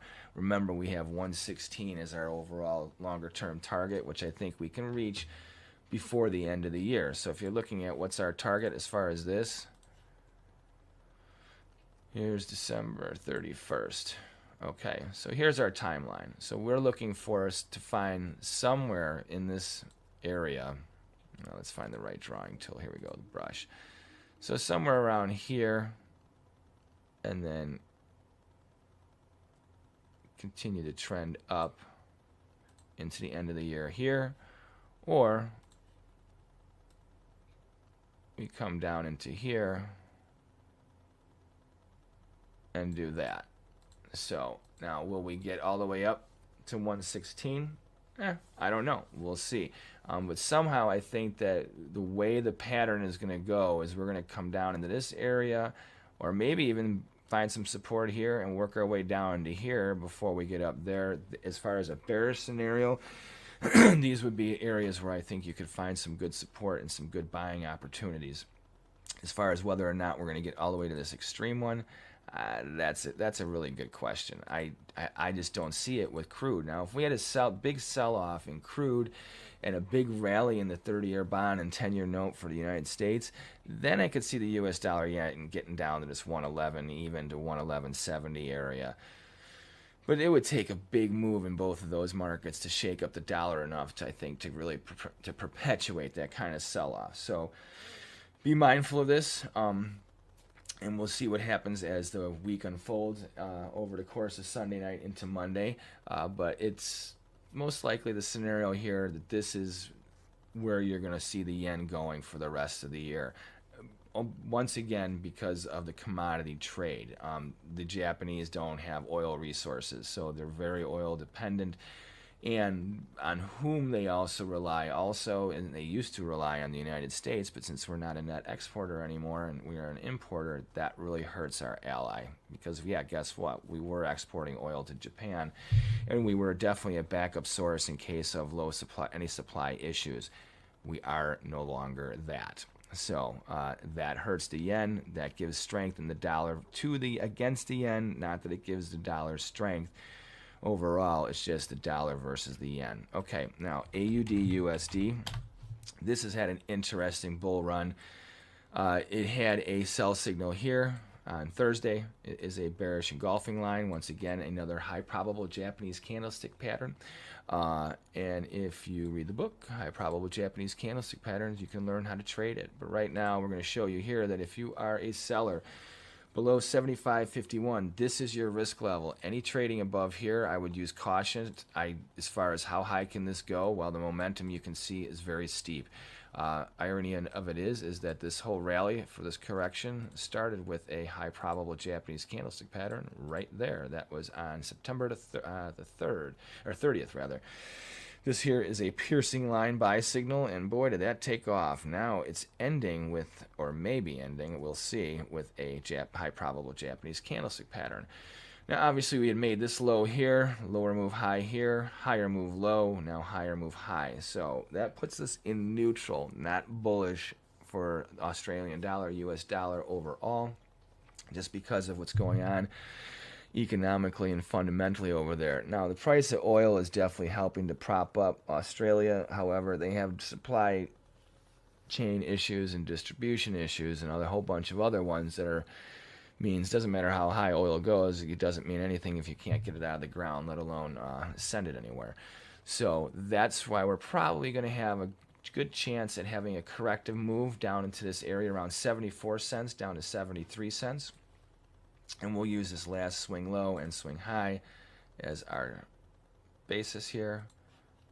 There's our 0.50 and our 0.618. There we go. All right, so here is our corrective downside target. So between 73.19 up to 73.62. Somewhere in this area, we're looking for a correction. If this market is going to be bottoming, being neutral to higher, you're probably not going to see it get much lower than that. We do have the beginning of potentially a turn in the market. Maybe. We'll see. There's a lot of factors that could come into play. With the lockdowns in Australia, that's the thing that's restricting the Australian dollar. Now, if all of a sudden they were to lift the lockdown mandates, even to some degree nationally and in many other states, because some of them are in complete lockdown, some are in mostly lockdown. I don't even know what that means in Australian terms, but if they do lift those things, then you could see probably a big, like a balloon underwater rally. So make sure with your risk, if you're short, definitely don't have anything higher than 75.51 here. So 75.60 I would say would be your breakout point. Anything above there you don't want to be short, my friend, that's for sure.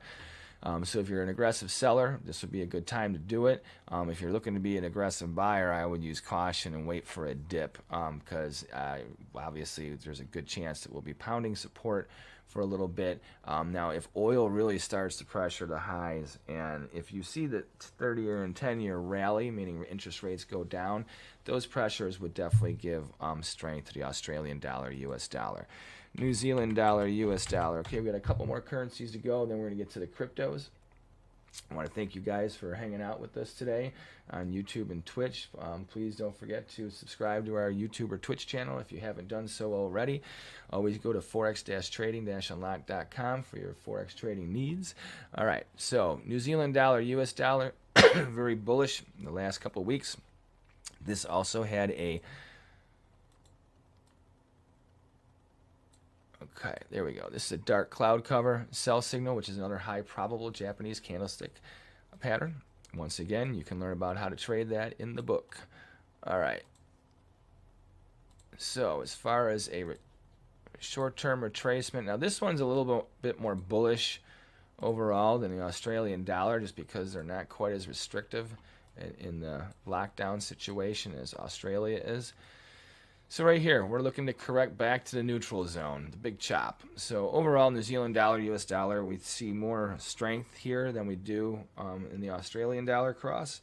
However, we still see the dollar being stronger overall. So we'll see how we get through the fall into winter.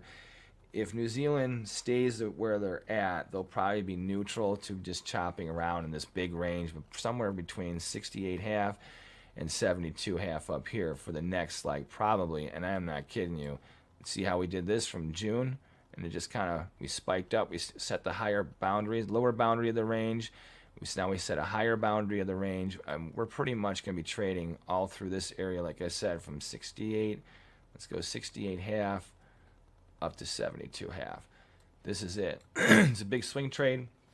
Watch out for these buy patterns. Once again here, when this set off this rally right here, we had this slide here followed by these 2 up days, 3 inside up buy pattern from the high probable Japanese candlestick patterns book. We spoke about that pattern in another market earlier. So these things do occur over and over in the markets. Ironically, they happen around swing points where you have highs and lows. And the one thing they help to give you is when to define risk, where you draw a line in the sand. Like for instance, with this sell signal right here, this high plus a few pips, that is your line in the sand. If you are a short going against this right now, short-term uptrend, following this sell signal, you would be knowing right here that your risk is just above this. So what's your reward?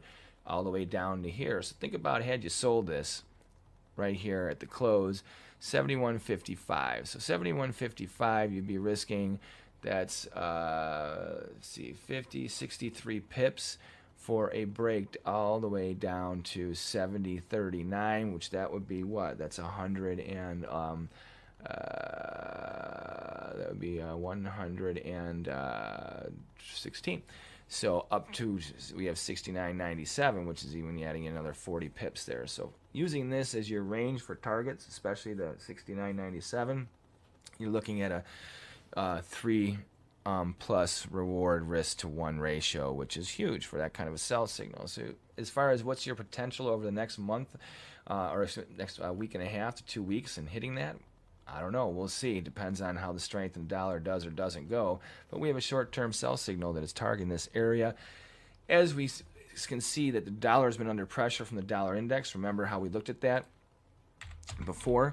But it's kind of waning. And we'll see whether or not we're going to get a bounce in the dollar. We could go sideways in the dollar, which means all of these currencies will be doing their own thing. There's divergence in the markets, which we've seen for a while. All right, now what do we have here? Well, we have, interestingly enough, remember how we are bullish the Canadian dollar because of oil? We do have a short-term buy signal here, which is right there. So we have a bullish engulfing line that has this market targeting on a short-term basis right up into this area here.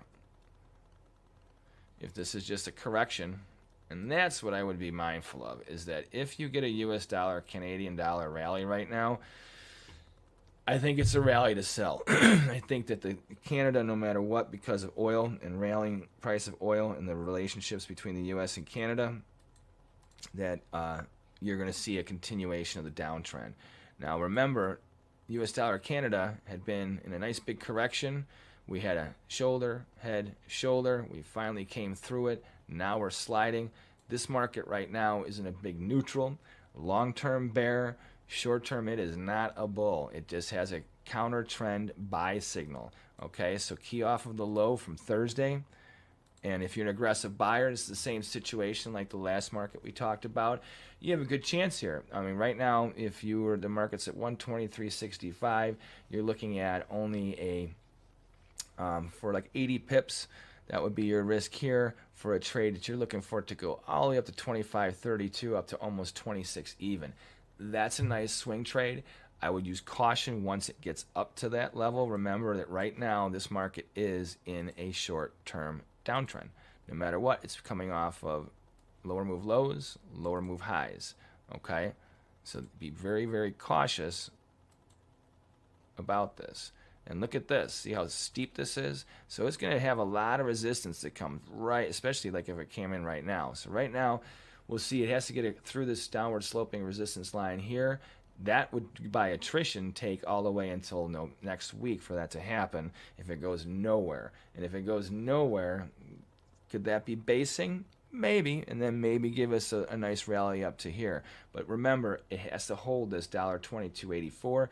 Any failure from here, the trend is your friend. It is a bear market. I would not fight it. The price of oil rallying will help to drive this. And so if that happens, if we're hitting support on US dollar Canada with a rallying oil market and also a rallying interest rate market for the US dollar, meaning lower rates, weakness in the currency, that would also gain strength for US dollar Canada bears. Okay? All right, now it's time to get to the crypto. So crypto BTC USD, speaking of high probable Japanese candlestick patterns, we had a bearish sell signal, bearish engulfing line that went off a couple days ago. We talked about this in one of our other videos last week and one of our talk shows too that we were interviewed on. Short-term sell signal, not a bearish thing. The market is in a bull trend, but right now we are calling for a counter trend sell signal. Anything above 67,149 obviously has this market making higher move highs. We're looking for a corrective move right now. We are not bearish Bitcoin, but we are short-term bears, only looking for a correction. So here is your defined risk. It was the high set the day before, this bearish engulfing line sell signal, this long red line. And we have our support area right here. Okay. And this is where we're looking for the market to get down to. Okay, so this would be about, I think, the extent to where you would go. You see this high came in here. This was a big breakout. It was a lot of resistance here, choppiness. This was where it was trouble getting above here, and now it's going to probably become support. So we'll see for it to come down to this area. Remember, at these levels, that's not the biggest correction in the world. A 20% correction in Bitcoin is nothing. With the way this market swings. Remember, the Bitcoin, we look at it kind of like the dollar index, even though it's not. But there is some confluence there because of the fact that Ethereum network runs on it, and there's all kinds of offshoots. So certain things are integrated with it that gives the technology and the value of Bitcoin support, where other cryptocurrencies do not have these values. So right now we do have this sell signal, short term. I think you're going to find a lot of buying pressure here around 53,000 or just above it. But still, we have room to go. As you can see right now, it is trending lower on the daily. On the hourly, it's just a grind. It's slowly hitting support. I would say that it's for lack of buying right now. You think you'll have a lot more buying at 50,000, 53,000 than you do up in this area. You have probably a lot more people liquidating in these areas than you do purchasing right now, and that's probably why it's grinding lower. All right, so we have a downside target there. ETH US dollar, this one as well. Now this one topped out before Bitcoin did. However, this one seems to be, no matter what, it's trending higher. We don't have a sell signal. Be cautious with this market. Trading above 43.78 definitely has this market bullish as it makes newer move highs. Key off of this $3,600 level, 36.34 rather. Trading below here will have us in a big chop. Now, I have a fair value of Ethereum between basically 22 to 2400 is a solid buy range no matter what, for the longevity of this cryptocurrency, and 3800 to 4000 is my cap on the pricing. So I own this. As far as, am I liquidating any right now? I'm really on the fence with this one, just because I think that it's time to lay off a little bit and then look to buy back some when it gets back below 3600. Just because I think that's the longer term fair value of it right now. I think it's overbought, and unlike, no matter what, the technology, in order to remain viable, has to be cost effective. The more the value that is perceived with Ethereum, the more the cost of other offshoots and altcoins that run on the Ethereum network and what have you, the cost of running them will be, the values there. And it starts to gum up the premise of what the payment systems and how you want to use a lot of transactions to make them cheaper for whatever industry use you're using them for, or whatever use you're using them for. So if you start to make everything more expensive, then what's the whole point? You know, you can use, if these things are supposed to be alternatives to other things and reduce costs, but if all of a sudden they become more expensive, you get the point, it becomes a bubble. So I would use caution buying at these levels. I still think it's a good value, but I wouldn't be shocked if you see this market come below 3600 and find support probably between 3,000 and 3,400. It seems like that's a very good agreed upon base. And yeah, I think that's what you're going to see. And as well as we have a lot of things going on in the economy, I think that you have a good run. And as we get into the end of the year, you're probably, and at these levels, there's no reason why people wouldn't take some profit. You got inflation in this world. People need money too to buy things, so they can't buy anything with the Ethereum. So they're going to have to cash out of Ethereum for one, rotate it into something else, at least to move it into dollars or a pound or whatever you want to do. So that's another thing I would be very mindful over the next month and a half as we approach the holidays. Is anyone that's had a good run, they could go on a buying spree and be like, okay, well, I've made the money. I may have to wait 6 months for that Ferrari, but I'm getting it, or whatever we want. I don't know how many billionaires or millionaires have been made from the crypto markets, but I wouldn't doubt that you see a buying frenzy going on, especially before the new luxury tax increase goes up next year also. Yeah, they're being very quiet about that one in the new package. All right, XMR US dollar. Okay, XMR US dollar, Monero, at a very fair value price. This is one I like around between 180 and 220. I think it's a solid buy. This is another one I think he runs out of gas once you get in these mid 300s. I think overall you could even be at 450, 500. That's the cap, because the pricing issue becomes the sustainability of the technology. It becomes a different issue. So I'm pretty sure that Monero will be bouncing in this range, and that's the kind of environment that it's going to sustain regardless if Bitcoin goes to 200, 300, 400, 500,000, a million, whatever. And not that, who knows, maybe all cryptos will explode to nth degree as well just because of that. But these are all transitory inflationary stores of value, where eventually you have to ask how long does the fantasy last? Well, the reality is the higher it goes, the more of something else of value gets pulled out and gets actually converted into real things, the less value there is in these other things, because you pull all the people with the money. Once the money's been put in and pulled out, you need more money to come in, and that's the question: is how much money is going to come in when you have, like, say, Bitcoin at 800,000? Your potential for investors, let alone any type of action, becomes restricted on a very big level. So that's getting ahead of ourselves, but right now we are where we're at. Monero, very neutral. We don't have any true buy signal or sell signal here. I would key off of this low right here. If you're looking to buy anything below 251 here, I think you start to find very good value.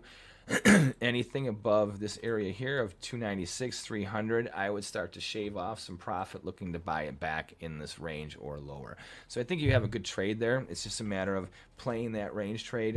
Also, for compliance sake, we are long Monero as well. So just to let you know. All right, now let's look at something that people still keep asking me about, and I don't know why, but Doge, here we are, big neutral, chopping around this 25-cent area, blah, blah, blah. What are you going to do with it, right? This one here, there's nothing really to say. Buy it in the teens. I know people that say, I was going to buy it at 30, get rid of it at 40. Well, we're having a lot of trouble getting out of the 20s here. We can't even get above 28 cents. I think the strength you have here is because of all the other cryptos getting a natural lift. Remember, we had this BTC US dollar sell signal. Let's go back to that. Remember, we're going to use this as our dollar index for the cryptos. Let's say we get a slide back down to this area here for Bitcoin US dollar. Then Doge has the likelihood of getting all the way back down to 20 cents or back into the upper teens. Does that mean buy it down there? I don't know. We're making lower move lows and lower move highs. That's an indication of a bear market. We really don't have a buying indication here at all. I would say wait till it gets down in that area, I guess, and if you want to take a chance there, see what happens when you get a big rally in Bitcoin or whatever. But if you have a big smashing, let's say you have Bitcoin go into another bear trend like it has done in the past. Unlike the stock market, Bitcoin has had bear markets. In that situation, Doge could make new lows, get back to, who knows, 5 cents a penny. So, and then it would be a buy. I don't know. See, here's the problem. The technology is not embraceable or sustainable. The only ones that seem to embrace Dogecoin are the ones that are caught long at higher levels, trying to figure out how to pump and dump this thing back up so they can get out and get some new suckers in and get their money out. And that's the way I look at it. I hate to say it. I'm not down on all cryptos. I am down on Doge. So I can't rationale, a reason for any long-term value in Dogecoin. Now, I could be wrong. This thing can go to $1 million for all I know. Well, who knows? So we'll see. But right now, yeah, not much to say about this one. Sorry, Doge addicts out there. It's range bound. Wait for a breakout. Wait for a signal. We got nothing. All right. So now let's go back to Euro US dollar. Remember, once again, this is where we started. We're looking for a little bit of movement here, but key off of the dollar index. And remember that where this goes is most likely sideways, riding support early in the week. That's because we have a lot of indifference, okay? So there's no longer the dollar ruling the trend versus all the currencies like it did during the COVID pandemic, during the beginning of it, where it was all currencies versus a dollar for the most part, okay? So we have a divergence in many currencies. We have a lot of divergence in other currencies against themselves. Remember, there's all kinds of crosses out there, and these cause ripple effects and cause the gyrations that happens in the crypto space. All right, so thank you very much for hanging out with us here. Remember to come to forex-trading-unlock.com for all of your Forex trading needs. Follow, check around our navigation bar, products, courses, and services. Check out the book, High Probable Japanese Candlestick Patterns, right here. This will give you some insight into the book. It'll give you a little video about the book, and it also has the cover where you can buy it if you want. You can share it if you want. We'd like it if you would share it and just check out this page anyhow. And you can preview it also as well. So, and if you want to buy it, it will take you right to the Amazon page where you need to go. Soon we will be having the hardcover version available. So we are not reducing prices. We are just having, finally Amazon will be making hardcovers, and we are going to have one as well. So they look a little nicer, they last, they are definitely more durable, and they hold up on your bookshelf a lot easier too. You don't have to lay them flat. So, but anyhow, I want to thank you once again for your time today at forex-trading-unlock.com. And remember, if you haven't done so already, to please go to either Twitch or YouTube and subscribe to our Forex Trading Unlocked channel. That way you will know when we have our streams going and glowing. And also remember once again to check out that book, High Probable Japanese Candlestick Patterns, available on Amazon.com in paperback and Kindle versions. If you haven't seen this whole video, go back and review it. If you did, go back and review it again so you got a good indication of what's going on this week and see how things shape up as well. So we want to thank you for your time, and you have a good luck with all your trading this week. If you leave some comments also on our videos, and we will answer them when we get a chance, okay? And we'll probably bring them up in our next video. So all of you that are staying tuned right now, we will have a live stream coming up later on and get this week. It's a great day to help people customize and save with Liberty Mutual. Whoa.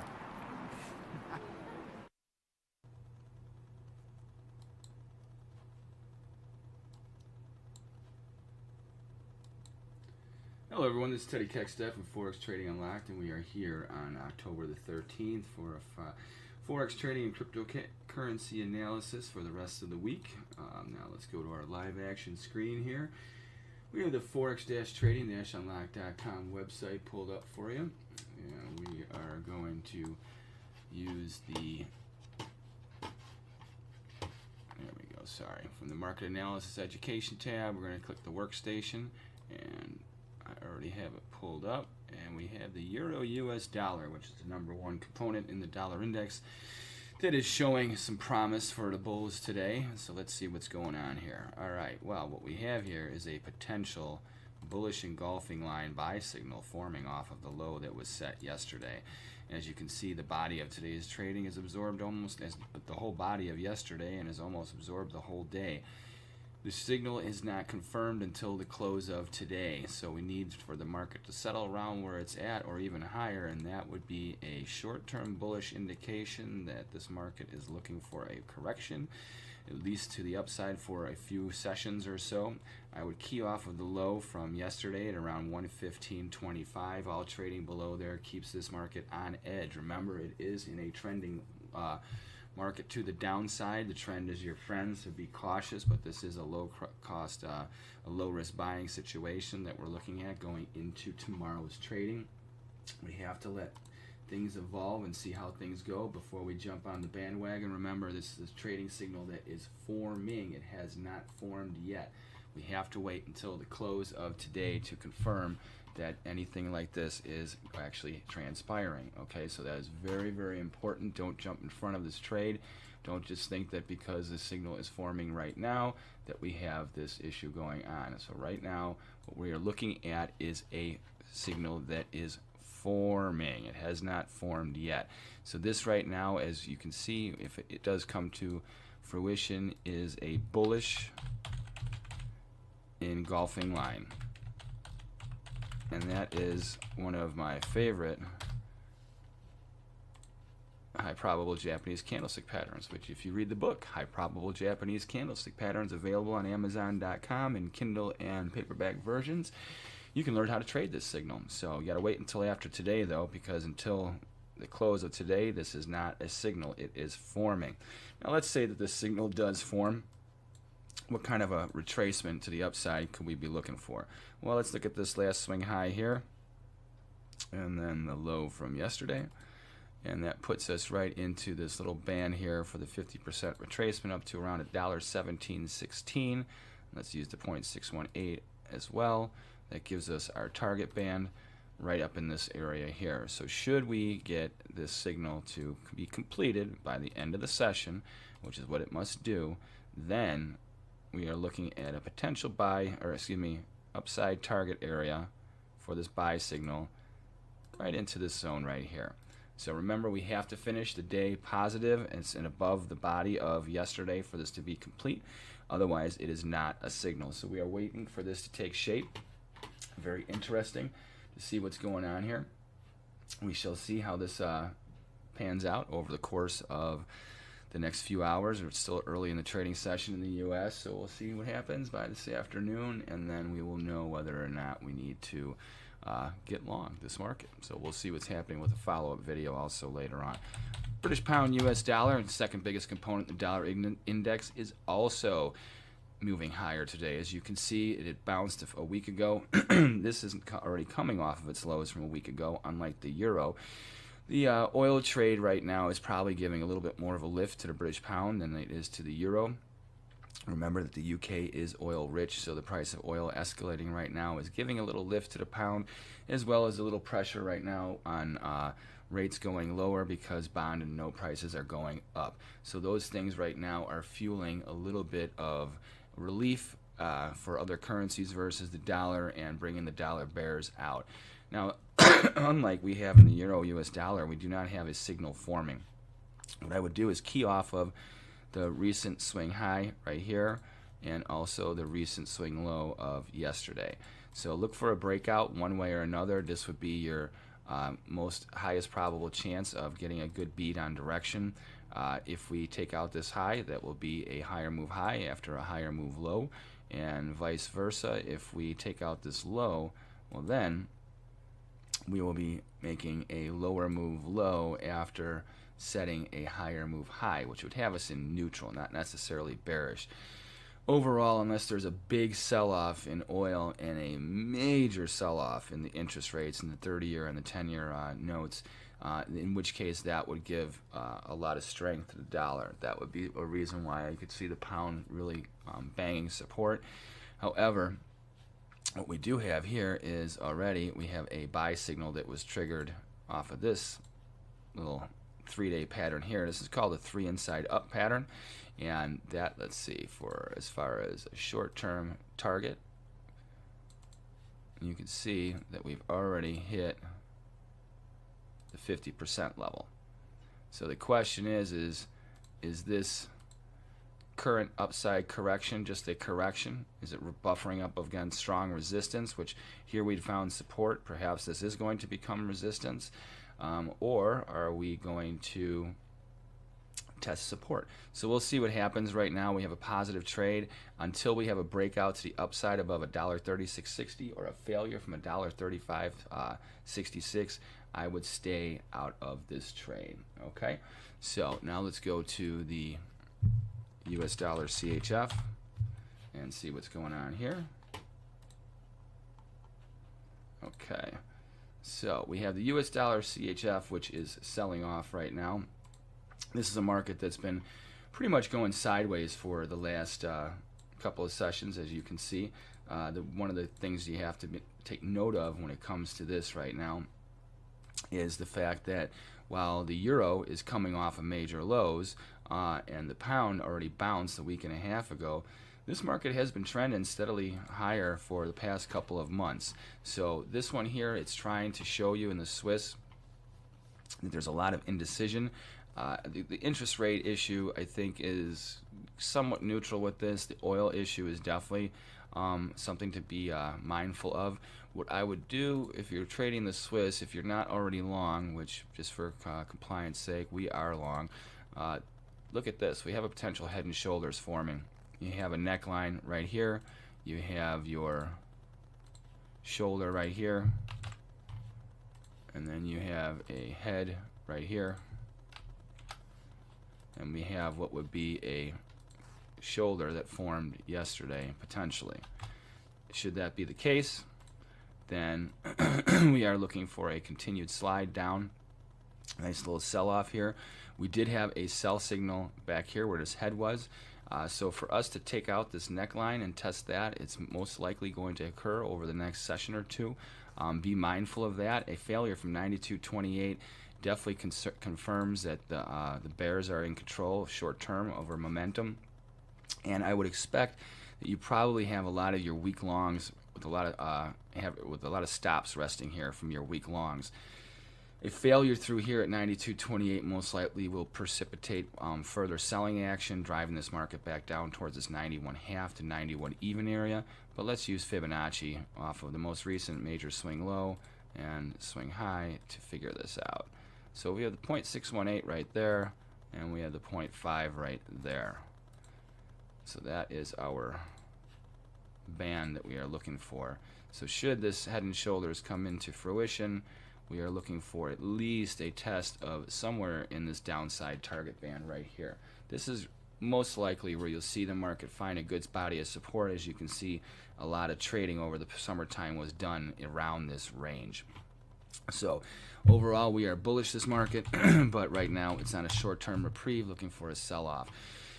The Japanese yen right here, we have a little bit of profit taking going on here. I would use caution when it comes to this signal right here. It's very likely that what you're about to see here is just a short-term correction due to a little bit of a slide in oil coming off the highs and also a little bit of a rally in the interest rates in the 30-year and 10-year note.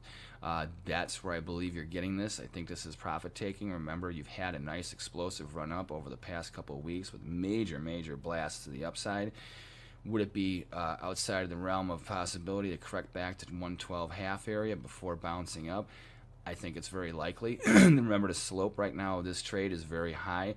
For us to have a nice little correction to blow off before we go up for the next wave higher is very likely. So how far? Remember I said 112.5? Well, according to Fibonacci, we could probably get a little bit more extreme, but this, I think, would be the base supporting the trend. I do not see this downside target area being violated. I think, if anything, if we do have a correction, it should hold in this area and then bounce. Overall, we have a bullish target in the US dollar Japanese yen of 116, and with a longer term target of 122 sometime towards the end of the year going into 2022. 116 is a hop, skip, and a jump for if we have a nice little correction here and then get another bullish wave. Odds are that we could see 116, maybe not necessarily by the end of October, but probably sometime into November and before Thanksgiving. So this is something you want to be mindful of, especially as the Chinese continue to fly around Taiwan and invade their airspace, and now it looks like they're starting to put pressures on Japan as well. So these are things that do not bode well. Australian dollar is definitely getting some more support. This, I think, is mostly due to the oil trade. I don't know how much more to the upside it has, just because of the fact of the lockdowns and their inability to increase their trade with China, because they've been restricted by China on how much oil and raw goods materials that they are importing from Australia. Not to mention they have supply chain issues as far as getting people to work and getting things done properly to get things out and away from Australia to China. So right now we are seeing a nice little bounce. The trend is your friend. Right now I would be very cautious, though. This market could sell off in a heartbeat, and I think that you are coming into, no matter what, some pretty strong resistance that we came out of over the past two sessions by attrition. The key is, can we maintain it? Buffering this rally would be the swing high. Right here, I think, unless we can get above 74.79, which would then have us on a neutral campaign, we are still looking for a sell signal and a rally to sell with this. Overall, we have the longer term and shorter or medium term is bearish. Short run, we're neutral to positive, but running out of gas. Now, if you look at the New Zealand dollar, which is in the same trading zone, this one doesn't have quite the momentum to the upside as the Australian dollar does. I think Australian dollar has been beaten up so hard that its correction right now to the upside is exacerbated. Whereas New Zealand doesn't have quite the lockdown issues that Australia does. Their trade is more international, so they're not subject to the ban on Australian products from China, or pretty much almost a ban. So that's probably why you have more neutrality. If you look at what's happened over the past 3-4 months, we've basically been a range from 0.6890 up to 0.71 even.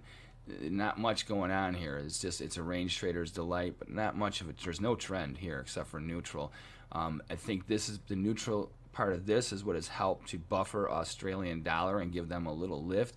But the fact that we don't have follow through to the upside with New Zealand dollar like we do have with Australian dollar currently shows me that there's divergence, and most likely we're going to see a lag and a snap back in the Australian dollar, and probably a lot of nowheresville for the New Zealand dollar, US dollar.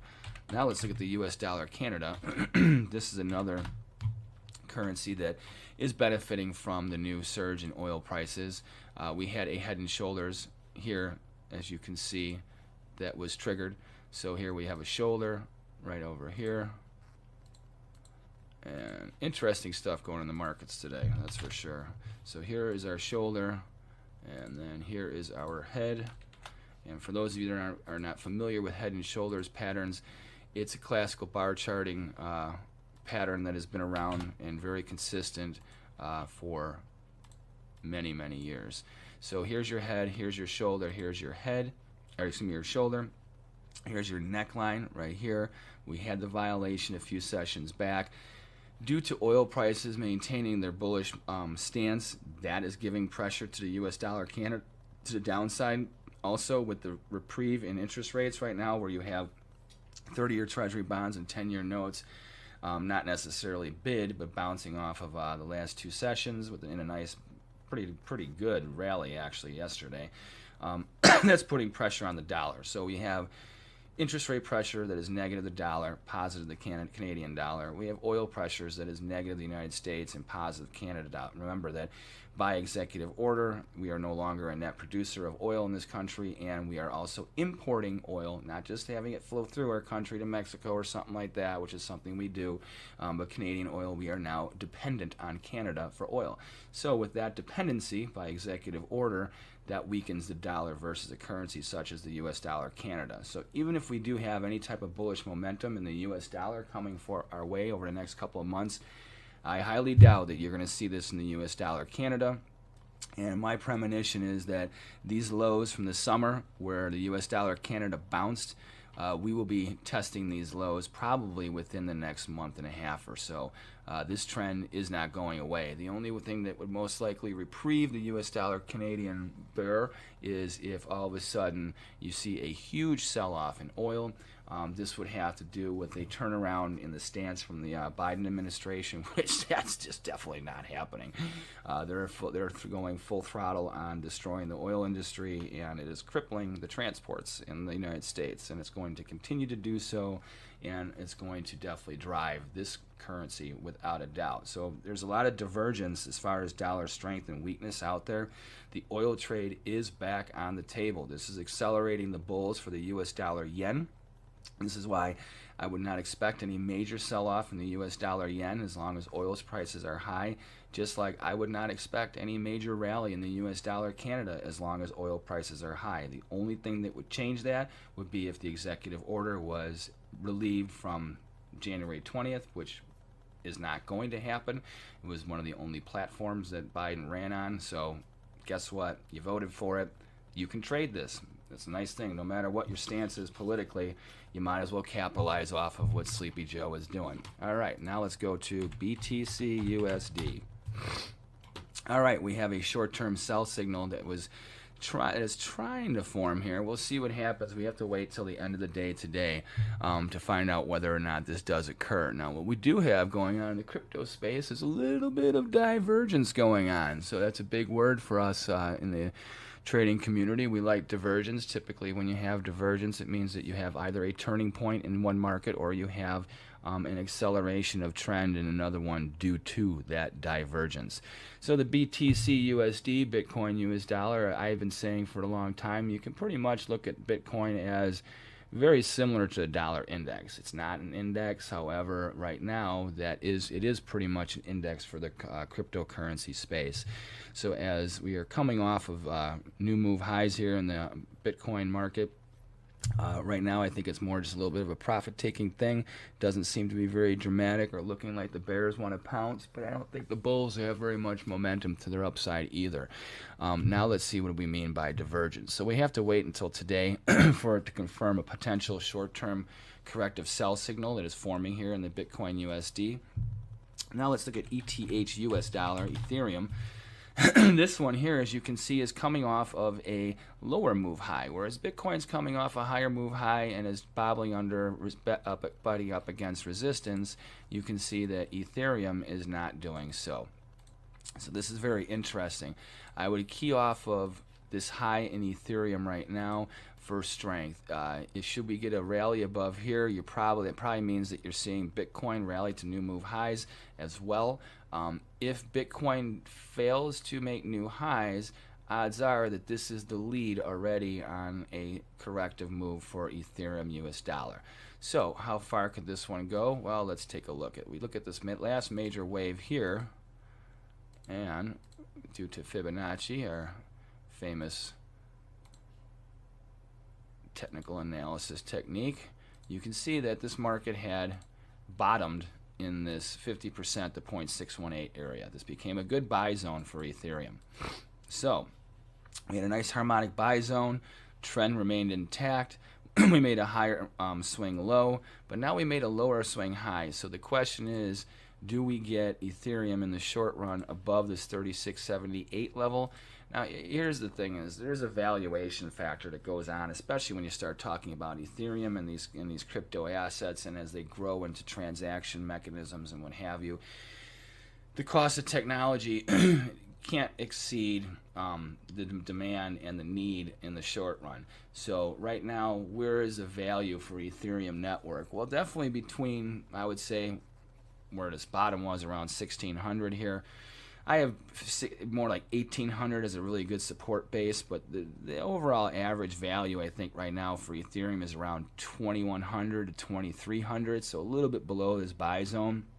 Do I think it has a value that in the longer run is good at 4,000? Absolutely. I think that is very reachable over the next couple of years and sustainable. These markets tend to overtrade. They're still in their infancy. I would use caution and look for more profit taking as you buffer up against this area in this upper 3,000 pushing 4,000 area.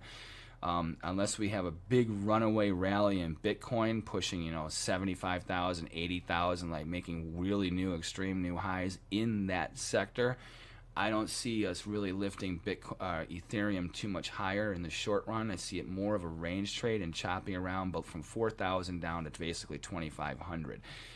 So I would be looking for dips from 3,000 on down. and look for selling opportunities around where it's at up to 4,000 in the short run. We're waiting for a signal. Remember, we have divergence. XMR USD. Let's look at Monero. Here's another one that's following very similarly to the Ethereum trade. Ironically, we do have a sell signal that occurred here about a week and a half ago. So this little dark cloud cover sell signal right now keeps this market under pressure. Short run for this particular wave right here. Let's look and see where we go. 50% level, that's our initial target. So right now, and this will be a good base, as you can see this level, Monero seems to be gravitating towards this price area. And this is another one where, just like I gave you my price frame for Ethereum, I have Monero basically between 220 and 300 is my target price for value. So anything above 300, look for some profit-taking opportunities. Anything below 220, look for buying opportunities right now. This has a sustainable technology. I think in the medium run, Monero has a pretty decent future. Now, speaking of maybe or maybe not having a future, Dogecoin, as you can see, continues its trend lower, just like where we had Ethereum and Monero make a lower move high. This one has done so as well. This one continues to trend lower.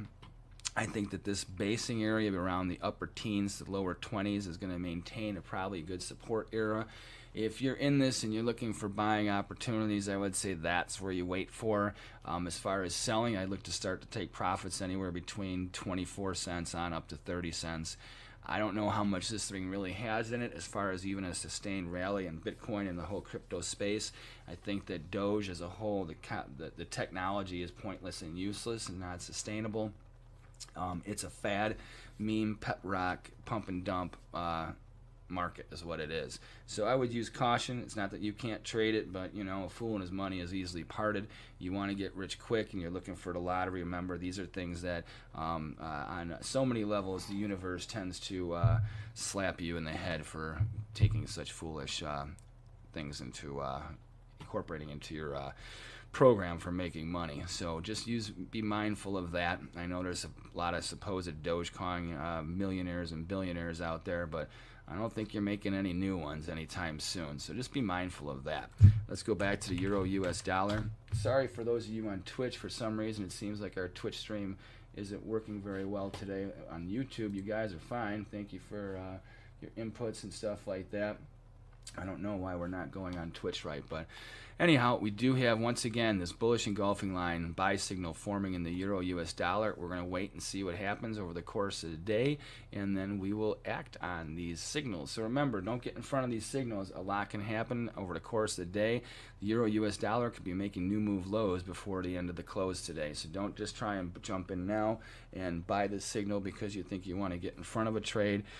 You can't get in front of a signal until it occurs, because if you do, you don't know if that signal is actually going to occur or not, and then you're gambling. Don't treat trading like gambling. Gambling is a business. If there's anything you get out of today's video, take that comment to heart. Now, another thing you need to take to heart also, which would be really great for us, would be if you do us a favor and make sure to subscribe to our YouTube channel or our Twitch channel, Forex Trading Unlocked. Make sure to subscribe, like, and share if you would, please. Check out the book, High Probable Japanese Candlestick Patterns, available on Amazon.com in paperback and Kindle versions, soon to be available in hard copy version as well. I'm Teddy Keckstedt from Forex Trading Unlocked. Always check us out at forex-trading-unlocked.com for all your Forex and cryptocurrency information and needs.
Three, two, one. All right, let's go. Hello, everyone, and welcome back to another episode of Trading WTF. We took a couple weeks off, but now we're back online, and excited to be speaking with everyone and sharing knowledge about the markets and what's going on around the world. In this episode today, we have Teddy Kekstat with us. Teddy has over 30 years of trading experience. He is a veteran of Forex, futures, stocks, options, and binary options. He has over 20 years of trading floor experience at the CBOE, CME, and CBOT. It's a lot of initials over there. If you have any questions, we can ask Teddy or we can Google them. He earned a degree in finance from DePaul University in Chicago. Teddy is the president of Forex Trading Unlocked, an online trading hub, which hopefully he'll tell us more about. In 2016, Teddy published his book, High Probable Japanese Candlestick Patterns. And I know everybody on TradingView who's looking at those charts is going to be excited for this episode. So in this episode of Trading WTF, we're going to be talking to the trader, author, and educator. And we're going to look at some of the major events that are coming around up in the markets and around the world in the coming days, weeks, and months. Anything you'd like to add to your introduction, Teddy? No, I think you hit it all. That was great. Thank you, Michael. Oh, sweet. All right. Thank you. All right, let's jump into it then. Maybe we could give the audience some background about how you started your career in trading and the financial markets. Okay, well, after I graduated high school, I started working at the CBOE the summer in between high school and college, and I was going to school in Chicago as well. And it was because it was a major city, and they also had a lot of people that were in the business community and trading community. They worked with the exchanges. That was one of the reasons why I went there. I was able to go to school at night, so I could work during the day on the trading floor. So I started in the summer of '89 at the CBOE. But I wanted to be in the futures business. I didn't want to just be in the options. In the Board of Trade and the bond pit was actually where I originally wanted to go to. But my opportunity to get into the futures industry about 4 to 5 months later was when I got the heads up that I could get into the CME. And then I started in January of 90 in the S&P 500 pit. So, and then I stayed at pretty much from my tenure on the trading floor at the CME until they bought the Board of Trade and they merged in the early 2000s. What's it like being on a trading floor? For anybody who's stuck behind their computer at home. Well, you tell you what, it's nothing like the movies. They can't even begin to, think about this. Like if you didn't ever leave high school, think about after like 10, 20 years, you know everybody there to begin with. Think about a place where when you go to work that over 1,000 people say hi to you and good morning to you during the course of a day, even if you're not even working with them, like that ability to be connected in a community so deep, over time, and under, a lot of stresses and stuff, you get to know people, when you're on the trading floor for like 10, 15 years, people there better than some of your people you went to school with, your family, you spend more time with them because you're with them 8 hours a day. Because I was in the S&Ps, which was a long market trading day. I wasn't in the meets, which was 4 hours a day, which was just only 100 yards away from our pit. So, and they would start after we opened and they would leave before we were closed every day, so we were very jealous of them, so. Yeah, it's when you're in the trenches, and I think those definitely are the trenches. When you're in the trenches together, that's where bonds are certainly built. And I guess, you have a community, and how would trenches be built for traders at home sitting back here? Well, you know what? Over time, relationships are built no matter what. The one nice thing about the trading community is that people do. It's a community of communication for business, because the markets are something that no matter whether you're a player in the markets or not, the markets are a biorhythm of what's going on in the world, depending on which biorhythm you're looking at, so, and especially, I remember when the electronic trading first started, I evolved out of that. I was there when it first began, and even that was limited, now it's 24 hours for the most part, especially with cryptocurrencies. It never sleeps, right?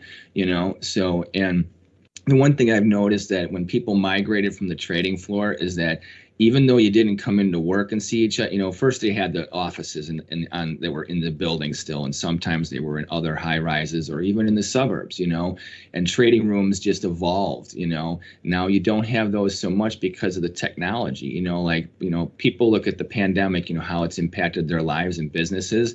In 2020, I had friends of mine, they're like, well, how is your life impacted? I'm like, well, I've been trading off the floor for over a decade at least, for one, and I'm like, I do everything remotely. I'm like, I don't go to a trading room. I'm like, I used to do that stuff, but then it's like, you start realizing you don't need to because of technology. So you get to have parts of your life now that you didn't have, because your life revolved around getting up super early, commuting to a place to do business, and you're there all day long. And then, then there's the after effect, like in the S&Ps, like I remember when the first Gulf War broke out, I mean, every single day we'd be there for 2-3 hours after the settlement of the S&Ps, trying to figure out to make sure that we didn't have a problem. I mean, you were talking about millions of dollars were on just one trade for one brokerage house at a time would be at risk, so those were interesting times. It was different, but now the communities, because of technology, like we didn't have the ability to communicate with so many people at once,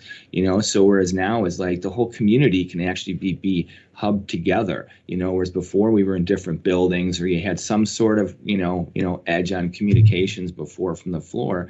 But you can do things now with the technology you couldn't do before, like for instance, like we're having this conversation today where, people can watch CNBC and other news sources and stuff.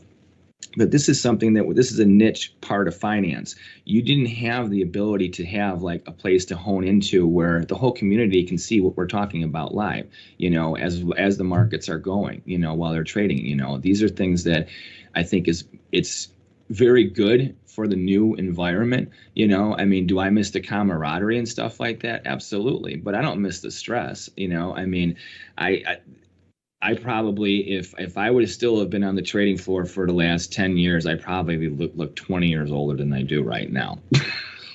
So I mean, I think, I mean, that's part of life, which I love trading, but to be quite honest with you, I mean, it was exhausting. I mean, you wouldn't believe when you're running on adrenaline all day long, and it's a fist fight too. Like you think, I mean, it doesn't matter how big or small you are, man or woman, like when you're in the pits, and no matter what, whether you're around the desks or in the actual center of the pit, it's no joke. It's physical, and it wears on you mentally and physically, whereas now trading, it's a mental game. It's definitely a psychological, whatever, but you don't have that other physical part draining you at the same time, so I think in some ways it's healthier. Do I think it's better necessarily? No, I think they both have their, strengths and weaknesses. So. Yeah, and I guess with all the adrenaline, stress, and whatnot, if only they had Red Bull back then in 1990, right? Oh, believe me, they were people with all the coffee, and believe me, other substitutes. Red Bull is nothing. So yeah. We could have an episode on stories like that if you want. The after-hour stories of the trading floor. So I mean, everyone knows that. That's the one part about the movies. They kind of get right, like without a doubt. You would be surprised where, I mean, we call the regular public were civilians because they just can't hang out with that crowd. It's just not for very long. Yeah. Got to be a whole other type of beast, right? Right. Yeah. Absolutely. So. Well, I guess we kind of explored how trading has changed since the start. I guess, since you began as a commodity trader, how did you get interested in the currency markets and trading over there? Well, what it was really was once I was on the floor, when you're in the different pits, they got boards everywhere, and like you could see what's going on in different markets. Now, especially when I was in the S&Ps, I'm like, we watched the bonds and the bonds watched us. It's kind of like a normal thing that you do.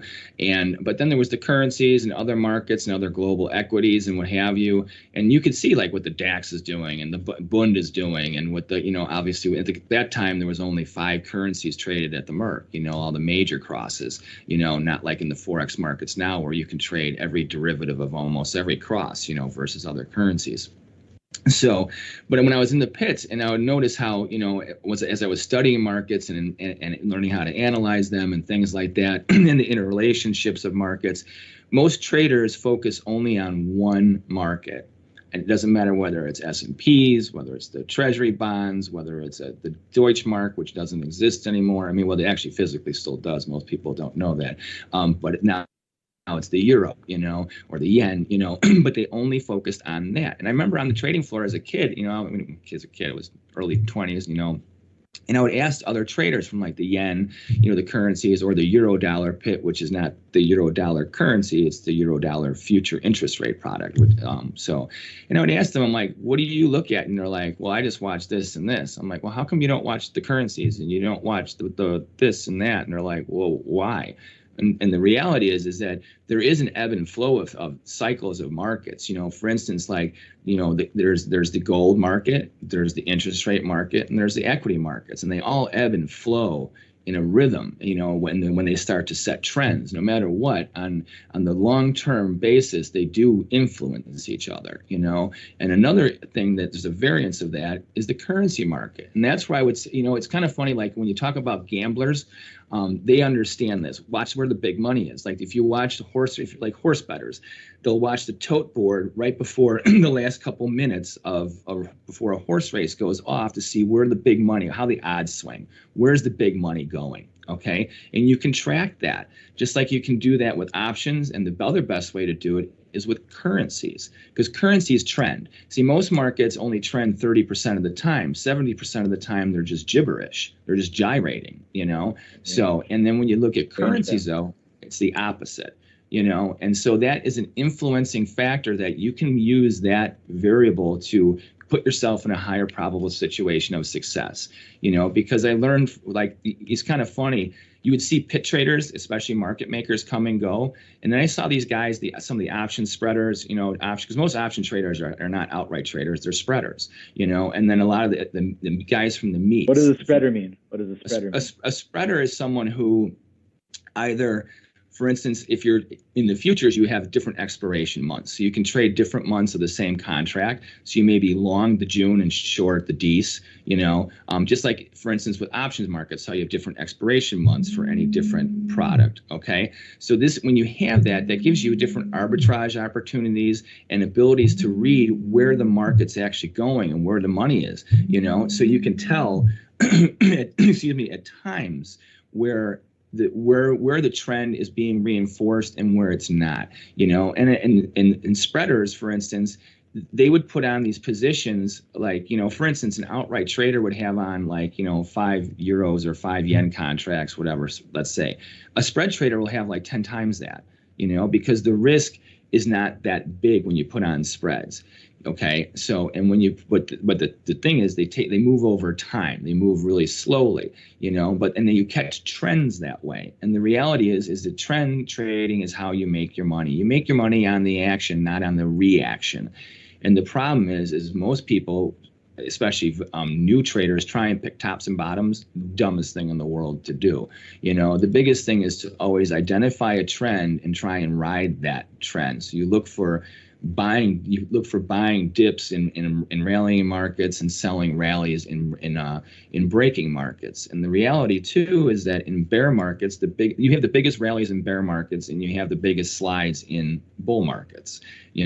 So, and these are things that most people, they don't use that to their advantage. And spread traders, that taught me that, especially with currencies, you can catch the trends, where you may get nibbled in and out because of your risk levels, your thresholds when you buy into or short into a currency market. But if you're riding the trend, the overall direction of the trend, typically you get in a good area where, as long as you have good money management principles, you can catch that trend, So, and that's really what drew me to the currencies, was your ability to not avoid all that chop, because when you go, if you get chopped up, unless you see, range traders do well in choppy markets, but they get slaughtered in trending markets, So, but if you make all your, like, let's say you catch a nice move, lots of traders, especially new traders, they catch a nice move, they make a nice little boost in their account, they got a nice big chunk, they're like, oh my God, I doubled or tripled my account. They start raising their size too quickly right off the bat. And then all of a sudden they get into the chop zone. So all of a sudden they're getting long and short. And all of a sudden after 2 weeks, they're like, if I would have just stayed long or stayed short instead of bouncing around constantly, then your account doesn't go down in value. You maintain your balance, and that's the big thing, is money management is the key to success in trading, and if you don't put yourself in these certain perspectives, to put yourself in that right mindset, you're going to make mistakes that are just going to chew you up, and it's going to erode your capital no matter what over time. We got a couple of questions coming in, and Great. actually, well, based on what you said, riding the trend, if trend was a horse, I would definitely be kicked off of that horse enough times. I wish I could ride that. Wish I could ride that horse. But any tips for spotting trends, and then Absolutely. And then how do you stay in it? How do you stay in it instead of, like you said, you look back, you're like, oh, if I was on the right thing, if I just had the patience. How do you how do you deal with yourself and then manage the trade? I got a great example that people can relate to into what's going on right now, and I believe it's a topic we were going to talk about, which is oil. Okay, so let's go backwards to January 1st. Okay, and I'm not getting on a political stage here or anything, but you have to look at certain things that will occur. Okay, so on January 20th, there was a mandate that screwed up our whole oil sector. So that alone, no matter what. Now, this is back when oil was at $25, $30 a barrel. Now, it doesn't take a rocket scientist to know that if we're going to go from a net exporter to net importer, the price of oil is going up, no matter what in this country, let alone globally. So when you look at the fact that you already know there's a commodity trend emerging, then you look to the currencies that are impacted by oil. See, most people, this gets back to what I told you before about why you look at other markets. Like when I was in the S&Ps, I'd be like, look at what's going on with the bond and the DAX, and also look what's going on over here. Like, why are you looking at that? Well, here's why I'm looking at it. If oil is going higher, that means that the US dollar yen, even if it's in a bear market, will become neutral to a bull. Why? Because Japan is oil dependent. They're also one of our allies, with us no longer being a net exporter and Japan being one of the countries that we were exporting to. That drives up the cost of oil in Japan. It also puts a strain on our relationship, which means that the US dollar yen, most people would think that would be bearish. Well, no, that's bullish, because we still produce oil. Even if oil gets really expensive, we still have it. It doesn't it puts a strain on our country, but it doesn't put a drain on it. So then you know that right there, for just that relationship, for that currency cross, that you have a bullish factor for the US dollar. Even if the US dollar is a bear against every single currency in the world, this one relationship would be neutral to bullish because of that. So when you take that, and then you add, for instance, the 30-year and the 10-year notes, okay, where just for the viewers that aren't familiar, if bonds and notes, meaning interest rate products, go up in price, interest rates go down. If they go down in price, interest rates go up. So now if you couple a rallying oil market and then a breaking 30-year and 10-year market, because interest rates are definitely a function of currency pricing. So if interest rates are going up in the U.S., even if the Fed doesn't do it, but they are by the market rate, and oil is going up at the same time, that means that the value of the yen versus the dollar is being lessened just by those two other markets. So that means you can look to get long the U.S. dollar yen, and then when it rallies, you can look to take profits, or you can raise your stops, and then when you do have a big sell-off, You look for you want a correction, so then it gives you a reason to wait for a good buy signal to get long if you weren't in beforehand, and then you can catch those trends. You see what I'm saying? So those are factors, and you know how most people look at indicators? All indicators are lagging. I always tell people the best indicator out there, period, is always the markets, because it's in real time, no matter what. I mean, there's always sometimes spikes in any given moment in like a microsecond in a day, but over days and weeks for sure, those trends and whatever, that is solid, and that you can count on, and you can integrate those as those indicators, and that gives you an idea about trends. You know, the same thing is the converse for the US dollar, Canadian dollar. United States, as of January 20th now, we're importing Canadian oil instead of just letting it flow through our country. Now the US dollar Canada has been in a bear market for, basically a year. We've had a nice upside correction, but now with oil spiking up towards 80 again, and with the fact that we're importing now more, there's a demand for more Canadian oil. Well, that means the US dollar Canada is getting back towards where it's looking to sell off and probably head lower once again and maintain the overall monthly trend. So does that seem kind of clear? Does that make sense? Did I break it down? Yeah. Oh, yeah. Well, good old Keystone. Where's that? Well, that's a different day, right? Right. Canada building those pipelines. But yeah, we're seeing shortages all over the world right now. So it's interesting. They say they'll be corrected at some point next year, but hopefully that gets better. So it's definitely interesting seeing how everything is connected in that respect.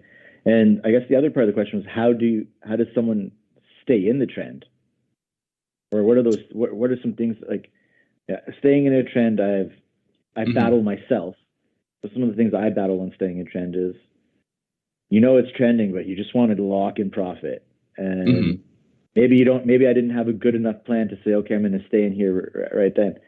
Like, is there a plan or a way that someone can say, I'm going to ride this? Yeah.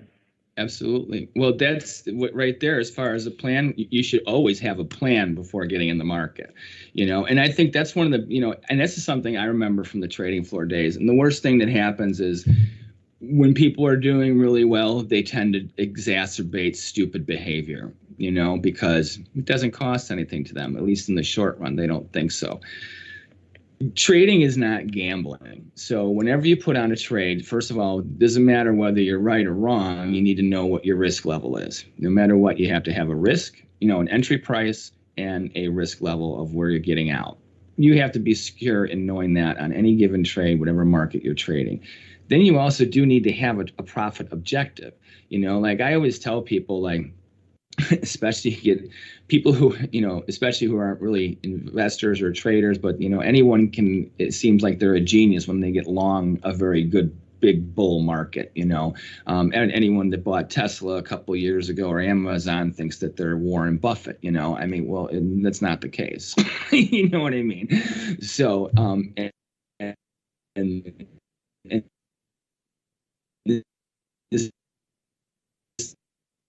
for instance, let's say today, like the US dollar yen, like we're talking about, I've been long the US dollar yen for months. I've taken profits out of different swings. Some of them I've actually chopped up a little bit, but I've been net long. It's been a creeping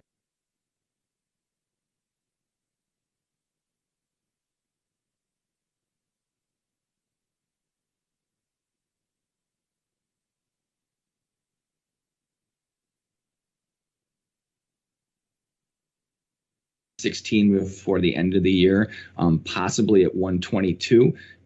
If oil gets back above, if it gets up to 95 bucks a barrel, and especially if rates go down. So the longer part of my position, once it gets to 116, which is my initial objective from months ago, I'm going to eliminate a big portion of my initial position. Now, along the way, when there's been sell-offs, I've waited for buy signals. My book, High Probable Japanese Candlestick Patterns, irony of it all, you actually have Japanese candlestick patterns that happen in the US dollar yen, right? Who knew? And then when those occur, for those individual trades, I will add on. So I already have a net long position that I'm riding the trend, so I'm not worried about that. I do have a rising risk level that if the market does sell off, I take a profit. I'm not screwed on that one. I've made some money. But the new ones I put on, I know have a new risk level that's just for that trade. And I also have a profit objective. Now, usually I don't put it on a trade that doesn't have at least a 2-to-1 reward to risk ratio. Usually I look more of a 3 to 5 to 1 reward to risk ratio. This is my rationale, and there's math behind this that I even have in my book. It explains that it's when you lose money, you have to make more than you lost, obviously, just to get back to where you were. And that's one thing that's, I think, pretty obvious to everybody. What isn't obvious is how you position that money, So it's a matter of like, how much do you risk at a time per trade? How much do you have at risk on your account at any one given time? These are things that you have to maintain. So that will dictate how much I will add in this new position. And then I know that, for instance, like the market's in the yen's trading like around a 110, whatever, 111, whatever. Let's say I have a 110 half buy order. I'm risking down to 110 on the trade. That means I'm looking to get up to 111 half to 112. And then for sure, that's my ultimate target. And once it gets there, I'm out of that trade. That part of the position, I'm not growing my overall longer term trade. And this is where traders really get hurt the most. They're in a trend, they actually catch a trend, and now they're up money. So now all of a sudden they see, oh, well, I have all this profit. Now I can add to this trade. And I'm not saying that you shouldn't add to a trend or a trade. However, trends do eventually turn. And you realize that when you're up, it's one thing to take out your initial money and then be playing with house money. But if you're adding from your profits that you haven't realized, and then what you're doing then is you're cannonballing potential winner into a loser. And then all of a sudden what you had diminishes really quickly. So that's a mismanagement that most traders get into, and that's why to your question is, if you have an overall plan like I do to go to 116 on my overall long, but any interim trade, when they get to those targets, I'm done, and then that capital is back into the pool and into my account waiting for the next trade. So that's how I manage it, and that's what I tell people. That's from experience. That way gives you a better survival rate. The other way will typically put you in situations where you'll take really big hits. What you said, once you lose some money, you got to, fight to make it back. We had a client or trader, let's just say they lost 90% of their funds, and right now they're about 75% of the deposit amount, and we're like, if only they just started with 10% of their account, they would have made 777%, but they have to make over 1,000% to get back to break even. Exactly. You got it right there. And I have that. That's what I explain in my book. You are 100%. That's what you need to do. And that's not easy. No. But watching that miraculous comeback is incredible. It's like, okay, now once they get to break even, let's see if they can, make if they can make 700% again. Like, those are phenomenal returns. It's just, what kind of risk are they taking? And why did they have to go for that ride? Those are phenomenal returns in the short run, but are they sustainable? Believe me, I've seen, and this actually gets to what can you pull yourself out of this? When I was on the trading floor, there were a lot of really big traders. Then all of a sudden, they would end up being upside down like $5-10 million. Well, what do? Well, you got some people who bail you out. Okay, they're like, okay, well, tone down your trading. We know you're successful. You'll be able to make this back. We can get and trading at the level you were, because now you don't have any money, so you need money, right? So then guys, they start making some money back, and now all of a sudden they're only down a few $1 million, and they're paying back their guys, and then all of a sudden they take another hit, and now they're back down $7 million, because they're still in that mindset of just, I got to get bigger and bigger to recoup what I had. That's the only way you can do it fast. But everything is is relative. It's just, you're just throwing more rocks into something that, instead of, and like you said, if they would have only risked this at first, they wouldn't be in this mess in the first place. And that's what people don't. It's that math is something they don't pay attention to. And then when they get in that situation, instead of being rational and being like, okay, so how do I get myself out of this hole? Well, the first thing they think is like, okay, well, if I had this amount of money that got me into the hole, if I have 5 times that capital and I make money like I used to, well, I can remove that hole and I'll be up money. Well, that does make sense, but that doesn't mean it's going to work that way. All you're doing is trying to speed things up by taking on too much risk. And the market can only bear so much risk too for traders. You got to remember that the market doesn't care about you, but there's only so much room for buyers and sellers in any given direction, right? Yeah, and with leverage and trading, clients can go into the market with $10 million before they even realize it. Mm-hmm. And you open up 10 lots of 100,000. That's $1 million. You open up 100. That's right. $10 million at a given moment. Right. The amount of ups and downs in that it's astronomical. And sure. And clients can move markets. Absolutely.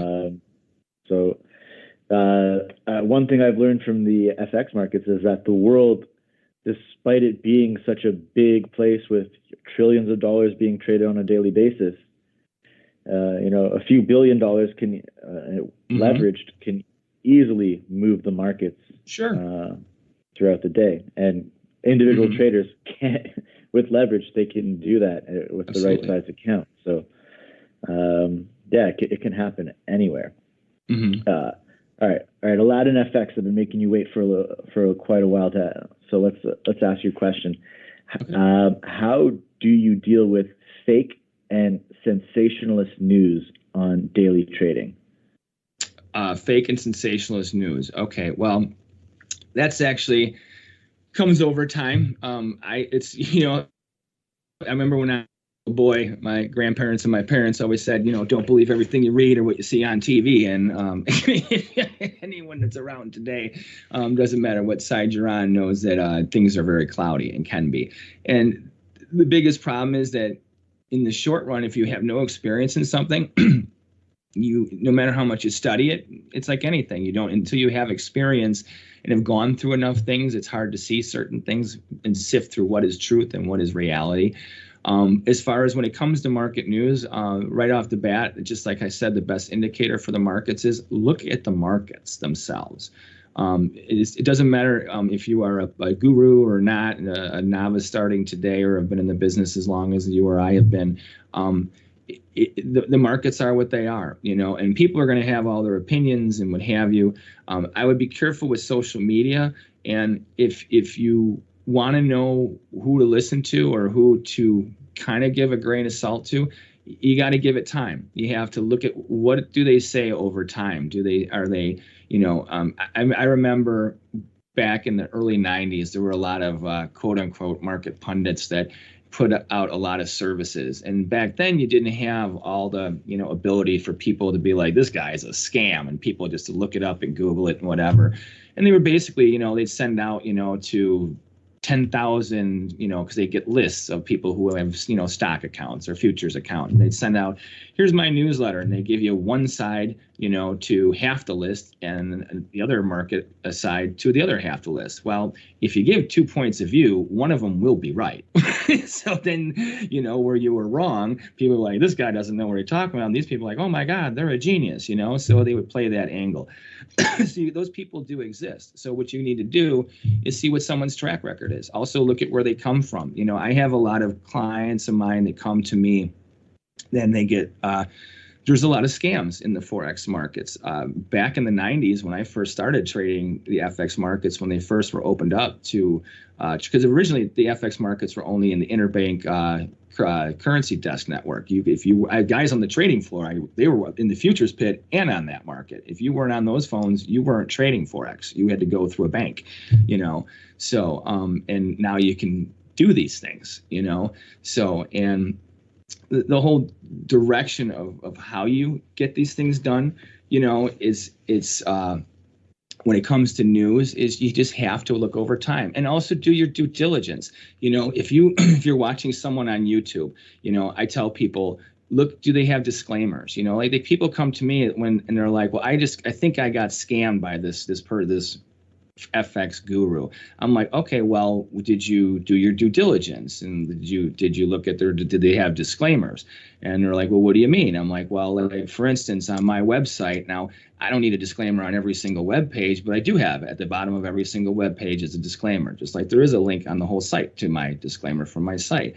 On my YouTube, anytime I produce a YouTube video, there's a disclaimer that comes up on my YouTube channel, and even on links that I have with other sites. So this is a way that it gives me not just credibility, but I wouldn't be involved with, like, for instance, partner relationships that I had and have my links on their website and vice versa if I wasn't compliant. Now, if someone's compliant right off the bat, then that at least they're not out to scam you, because not that people can't or won't try, but you're less likely to, because right off the bat, that they're aware of it and they're doing business with companies that won't tolerate if they are. So that's how you find, like, your sources. Like, if you're just going on, Reddit and Tumblr and whatever, and you find somebody and you're following them, you still need to do time. Don't just see something on any given day and be like, oh, they're really bullish the euro, they're really bearish the pound. Well, who is this clown? You don't know. You have no idea what their rationale is.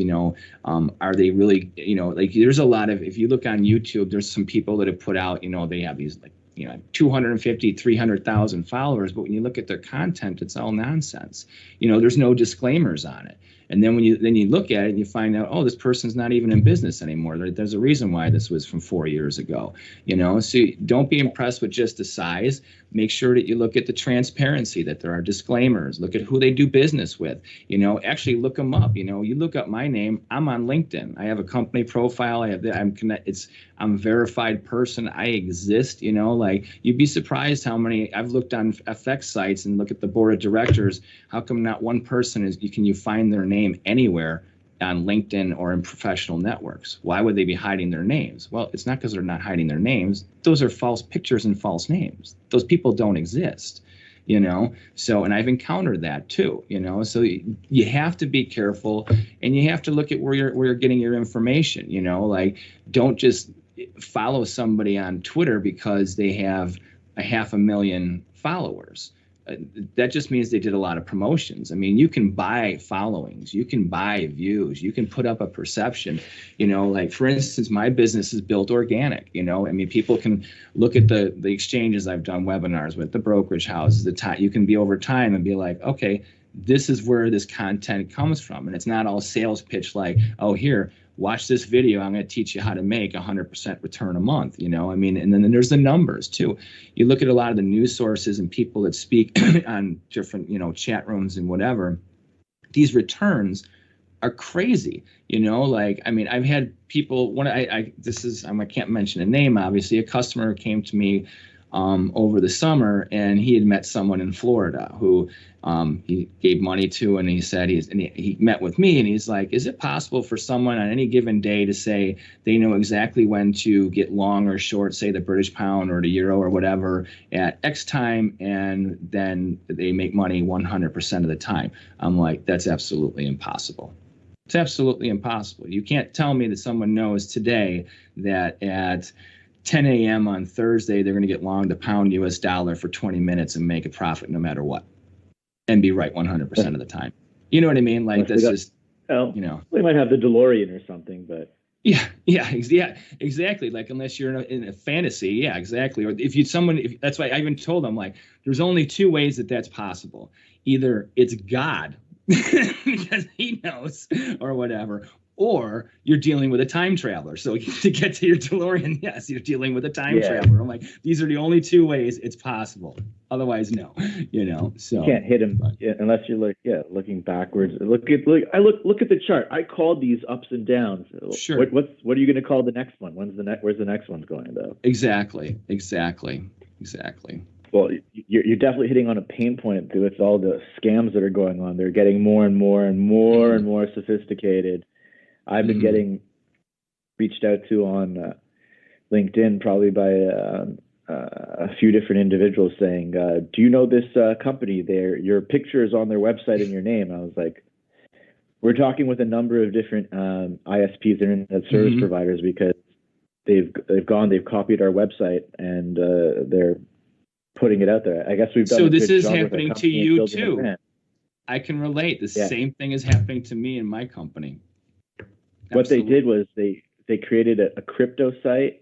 Okay. To deposit crypto there. They copied Kathy Wood's Instagram account. She has like almost like an astronomical amount of followers. Sure. And they've done a good job where they've probably bought or put on like almost 90,000 followers on their Kathy Wood crypto account. And then there's links taking them back to this site, and then that site has pictures of. They ripped off pictures of us from our site and our website, and it's right there. And I was like, where are all these clients when we're putting our stuff out there? But that's the same thing that I say. I tell everybody, I'm like, if these people would actually work for me, we'd both be making money. You wouldn't have to worry about running from the law, you know? So, I mean, according to LinkedIn, I have over 200 and some employees that, I'll tell you what, they're not working for me, but supposedly they do around the world, you know? So. Good old the age of the internet. Yeah, we're just finding that. Absolutely. In terms of, I guess, your book, High Probable Japanese Candlestick Patterns, what can someone look to learn from there and expect from when they check it out? I remember you had a promotion a month or two ago on Amazon, and I sent a few friends over for that, and they said they enjoyed the book. What can the audience expect? Okay. First of all, actually, there's going to be a hardcover version coming out soon. Amazon didn't do that originally, but now they're offering it. So I actually have a copy of the edit version right here. So soon to be released. So anyhow, my book, what I did is I demystified the Japanese candlestick pattern whole thing. I keep it really simple. I don't, if you want to get into how many Japanese candlestick patterns are out there, there's, gazillions of them, literally. But the reality is most of them occur maybe once in a lifetime that you'll see it in a market. Sometimes it may happen a couple times, and then there's how reliable are they, so all kinds of patterns happen all the time. What I did was I broke down the most used and not just common. Some of them are common because, yes, they just happen to work that often. And what I did was I demystified how you utilize these things. One of the things I noticed, and I've been using Japanese candlestick patterns since the 90s, early 90s. Everyone's most likely familiar with Steve Nissan. He's one of the quote unquote biggest names in the Japanese candlestick pattern writing sector, if you will. But before he came to market, everyone says he brought it to the United States. Well, it really wasn't the case. There was actually a Japanese author that wrote a book that was one of the first ones here that came in the 80s. And I read that book back in 1990. And then I read Steve Nissan's book, which had come out a little bit of time after that. And I noticed that the Japanese one gave a lot of history, but was really, really, really deep. Like if you had a technical analysis background, you could probably drudge through it. But you'd have to sift through all the stuff that's, history and blah, blah, blah, that you just don't need to get to. It takes forever to put the meat and potatoes together.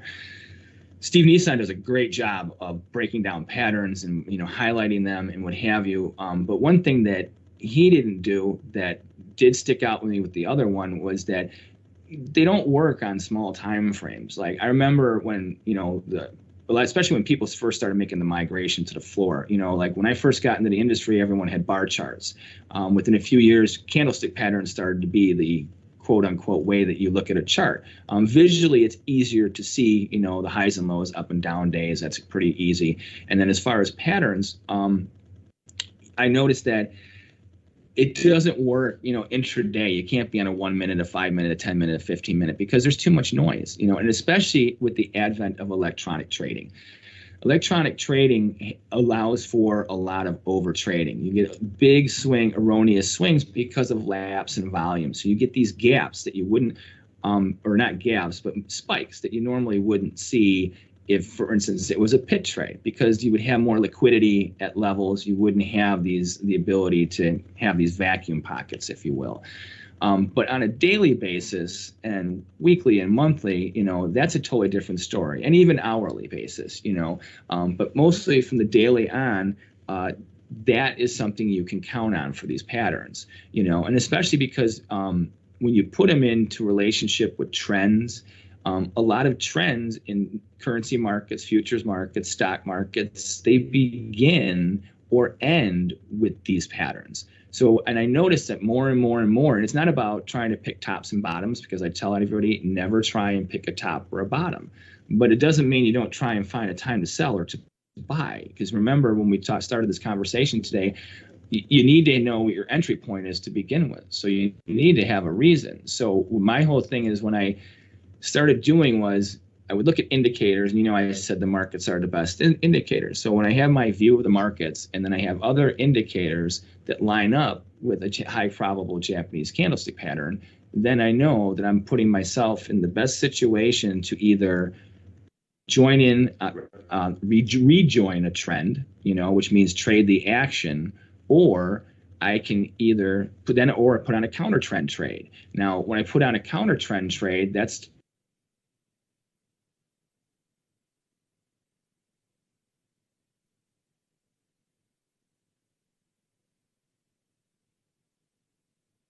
and I have my position on, and I have another signal that comes on. If all of a sudden a high probable Japanese candlestick sell pattern comes in when I'm long, that smaller position, I'll take that one off and not try, and I won't even figure out whether it may still go to my profit objective and that second signal is wrong or not. I would get out of that one. Would I liquidate my longer term one? No, because that is still with the trend.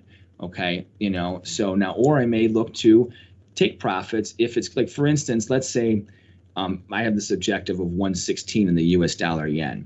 If all of a sudden we're at 115.40, 115.50, 60, something like that, and you're only a half a dollar away from your ultimate trend objective, and then all of a sudden I get one of these sell signals, well, then I would probably liquidate my whole long-term position, even though because pigs get fat, hogs get slaughtered. If I'm right in front of my profit objective, and then all of a sudden I do have something that normally I would execute a sell signal on, I'm not going to wait to see if this is just a short-term sell, come down a little bit, and then bounce, and then go maybe up to my original profit objective, because that may occur. Anything can happen. Or my profit objective may have been too high. You never know. That could be a scenario too, in which case you don't want to get chopped up. So the book mostly specifies on how to trade on the daily, weekly, and monthly basis, a little bit with the hourly, and it gets into why you can't trade the intraday, and then when you apply, these patterns, and especially with good money management rules. And that's the thing is like, for instance, recently there was a trade where there was some corrections in certain currency crosses, and then all of a sudden there was a couple bullish engulfing lines and a couple piercing lines that all of a sudden these are now going back with the trend. So these are things that when that happens, as long as, then you have your money management. So that's when I look to put on those trades based off of, okay, where's my account at? Where's my long-term position? This is an add-on. What is my risk? Figure out those numbers and then go from there, but it's very important that you incorporate these things too, like when you have a buy or sell pattern, you have to have an expectation. Like, could it be the low for the next 6 to 12 months in the market when you activate on one of these buy patterns, for instance?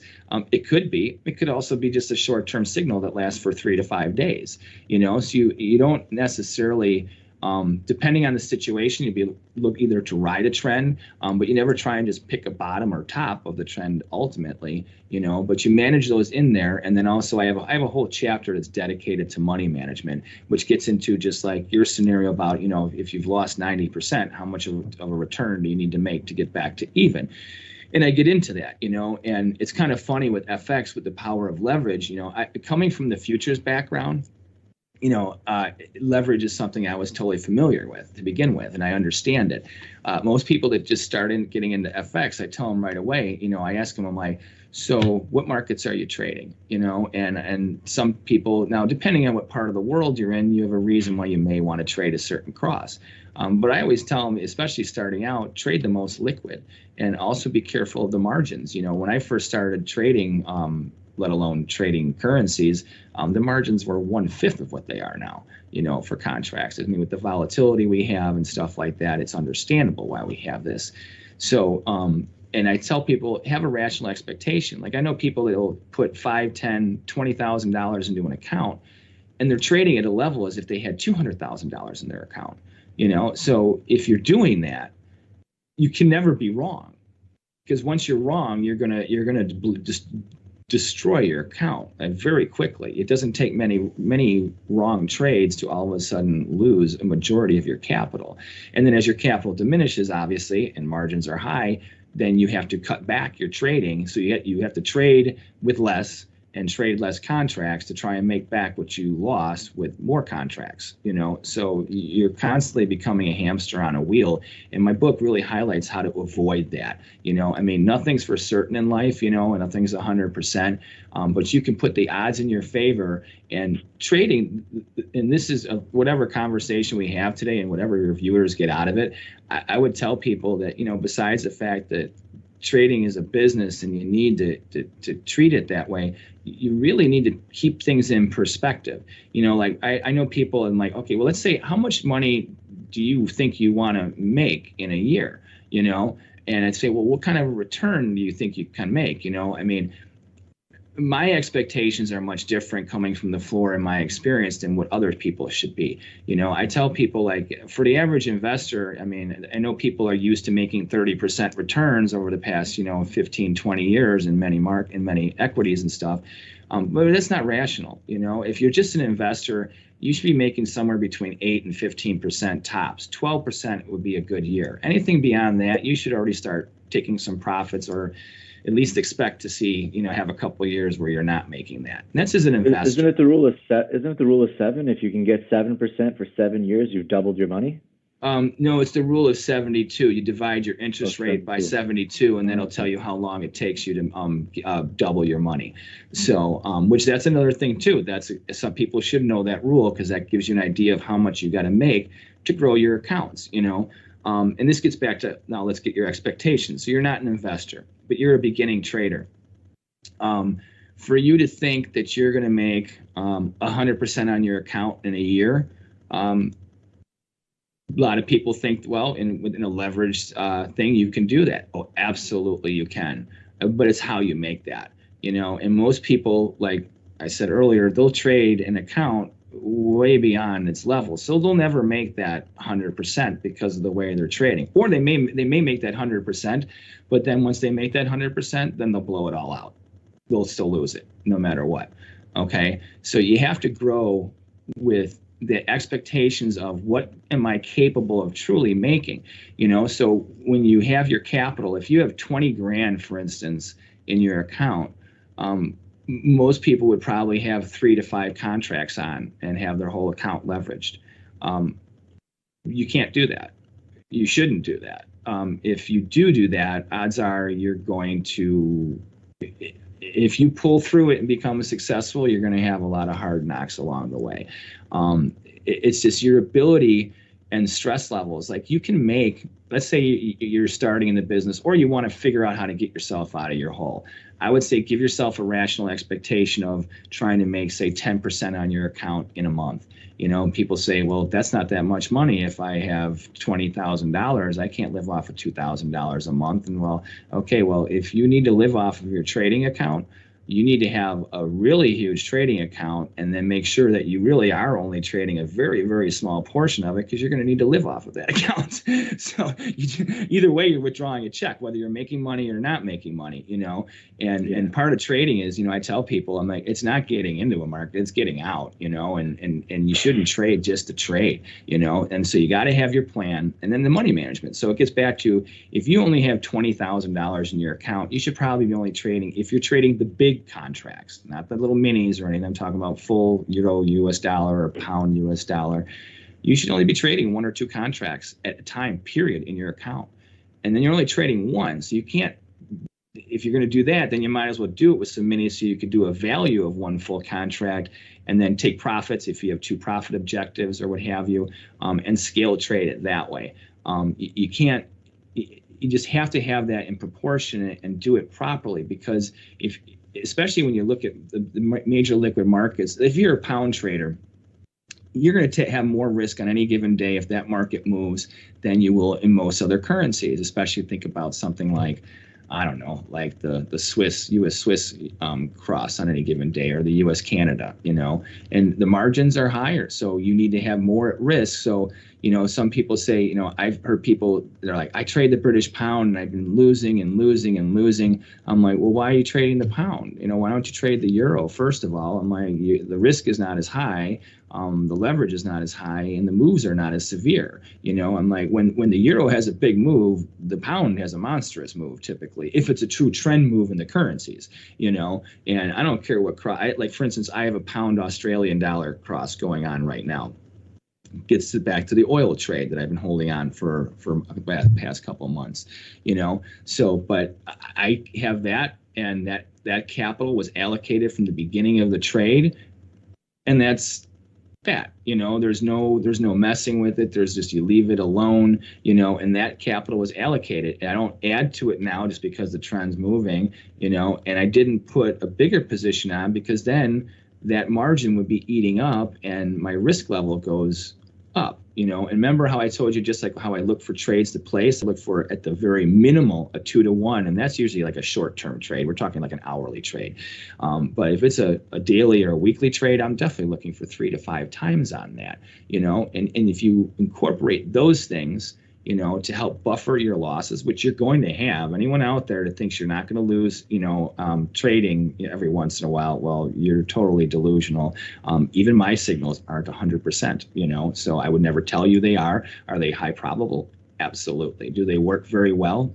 Absolutely. And they also work for, doesn't matter what market you're trading, like I tell people, just because, why do I look at all these markets? Well, because it also helps me know where other markets are going, and other opportunities, So for instance, there's times like I don't trade the currency futures that often, because I trade a lot of crosses that they don't offer, so I can't do the pound Australian dollar options or futures, so I do the Forex contract, but now there's times where, for instance, I may not want to put on a euro US dollar Forex position, but I may put on a euro US dollar option position or a futures position, based off of the same signals, and that's another thing where you can get a leg too, is there's a difference. See, that's the nice thing about, remember how we were talking about spreads?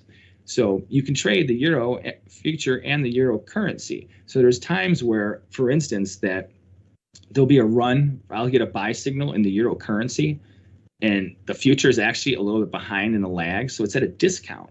So I'll actually buy the future and get long instead of the FX contract, because I know it has to catch up to the pricing of the cash contract. So I'm actually getting a chance to basically buy it better than I can in the FX market, letting, once it comes back to around parity, or even, God forbid, it goes to a credit, then, that helps even more for the position. So these are things that I look for in that kind of a thing.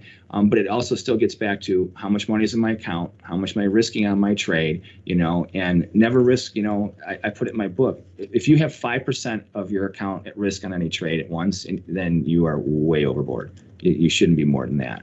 2 to 3% is really where you should be. And that means that, sorry to say, you have $10,000, $5,000 in your account. Well, you're not trading the full contracts. You're trading minis. And then you're going to say, well, but I'm only going to make, 50, $100 a month or whatever in the beginning off of my account. Well, it's all relative. If you had $500,000 instead of $5,000, what would that $100 a month be? Same difference, but you have to trade, but you still have to keep it in those parameters. Yeah. And we had, like, watching a family office trade, traders would be astonished at the little amount of leverage that they use, and they make 1 or 2% a month with hundreds of little trades that add up to it. So it's definitely important that you understand your risk and understand your tolerance and how to place those trades, because it's easy to get stuck on a trade idea, and it's definitely really easy to over leverage yourself and just all of a sudden, like, watch your account dwindle away on a trade idea that, if you don't have a plan, if you don't have a plan, if you don't have proper risk management, it's just gonna go against you. Yeah, the chapter on risk management in my book alone, forget high probable Japanese candlestick patterns, forget the methodology or a way to incorporate buy and trades, sell signals into your own systems, which you can do. The chapter on money management, it carries to all trading to begin with. It translates to business in general, but also to any markets that you trade, whether it's FX, stocks, commodities, options, it doesn't matter. That chapter is worth reading to anybody. I know people who have been in the industry as long as me and longer that I showed my book to and stuff, and they all said, they're like, the money management chapter, like, that's huge. Like, that alone could be the price of the book. The rest, the other, you could have all blank chapters. Just that one chapter in those pages, that is worth more than the price of the book. The knowledge and the fusion of all these things. Like when I was in the trading floor, I know we're getting close to the end. We used to have trading cards and sometimes have some rules like the 10 rules of traders. Always get out of a loser. Blah blah blah. Just these are things you just always do when you're on the trading floor. And the list it grows. And it grows and it grows. But these are the things that give you longevity. These routines and these things, sometimes it sounds really crazy and like, oh, well, you've always been saying you got to do this, you got to do this. It gets back to fundamentals. It's like if you're a baseball player, a hockey player, I grew up playing hockey and golf, and baseball and stuff. And then it doesn't matter whether you're a basketball player, at whatever level you are at your game, you always practice the fundamentals. What happens when you don't follow the fundamentals? You lose the game. Errors happen. All of a sudden, you're no longer a superstar. And trading, I hate to tell you, it's the Stanley Cup, the Super Bowl, you name it, every single day. And one other thing I can give you is advice that, when I first got in the business, one of the traders that I worked for, he was an older guy. He was already retired technically. He was in his 60s and still coming down there every day, And I'm like, Benny, so what really do you think is one of the key things that I need to remember always about trading so that I'm still here at your age? And he's like, you know what, Teddy? He's like, whether I'm here today or you're here today or tomorrow, these markets, he's like, maybe not this building, but the markets, he's like, they're going to be here every day, at least 5 days a week. It's like, the question is, are you going to be? He's like, you've been here long enough. You've seen enough people come and go, and you're going to see a lot more people come and go. The people who don't follow the fundamentals, who break the rules of trading, they come and go, and that's just the way it is. The ones who are the discipline to stay are the ones that don't get too greedy. They know they have to. I mean, especially as a guy, it can be tough. You got to be like, hey, you got to know what your limitations are, and that's very important. And whether it's your trading account, what your limitations are. Is that a Clint Eastwood statement? Clint Eastwood, right? Yeah, right. Yeah, exactly. Yeah, it is. You got to know. It's right. It is a Clint Eastwood statement. A man's got to know his limitations. That's right. So that's that. Well, Dan, we didn't even get to the avant-garde. What's going on with the news? But no, it's been a great hour, great time chatting. Do you want to leave us with some final words about Forex Trading Unlocked or sure, absolutely. Forex-trading-unlocked.com. That's my website. It's not like your typical FX site. You're not bombarded with all kinds of pop-ups and pressing promotions and sales. As you pick through it, there's all kinds of useful information and access to data and charts and news and what have you. And obviously my YouTube channel and videos. A lot of times I stream almost every day. I stream live signals into it. Sometimes it's off for a couple hours, depending on if we're like right now, since we're doing this, there's no live stream going through the site. I started my site as a tool for me. I use it wherever I am, so I don't have to necessarily log into my accounts to check out the markets and stuff like that. So it's a great tool. And also you get access to me, and on my YouTube channel or Twitch, I do webinars and stream weekly stuff that they can get information that is dedicated to the Forex markets, and I also give the correlations like we talked about today. Like, I don't just say, hey, I'm bullish to US dollar yen. Well, so I give you a reason. I tell you about the oil trade, the interest rate trade, the reinforcements, the things that the moving parts that actually put these things together that you don't get anywhere else, that you just don't get. So, and I actually changed when I broadcast, like I do a weekly thing. I used to do stuff in the morning, but there's a couple people in our industry that I noticed, well, how come after I do mine, all of a sudden something I said, like when I was talking about $100 oil back in January and December already, and one of the talk shows I go on every Wednesday, I'm not going to mention their name, every week they're like, we're already at almost $80. They're like, we still going to 100? I'm like, oh, we're going to 100. I'm like, unless you remove an executive order, which that's not happening anytime soon. So, and these are things that you'll get from me through Forex Trading Unlocked, that's for sure. So. Awesome.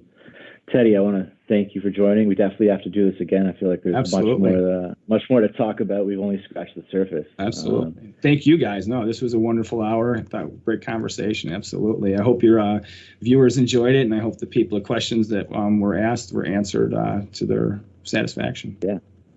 Excellent. Well, thank you. Let's do it again. The audience, Absolutely. I want to thank you for checking us out. All right. Thanks, everyone. All right. Take care. Thank you.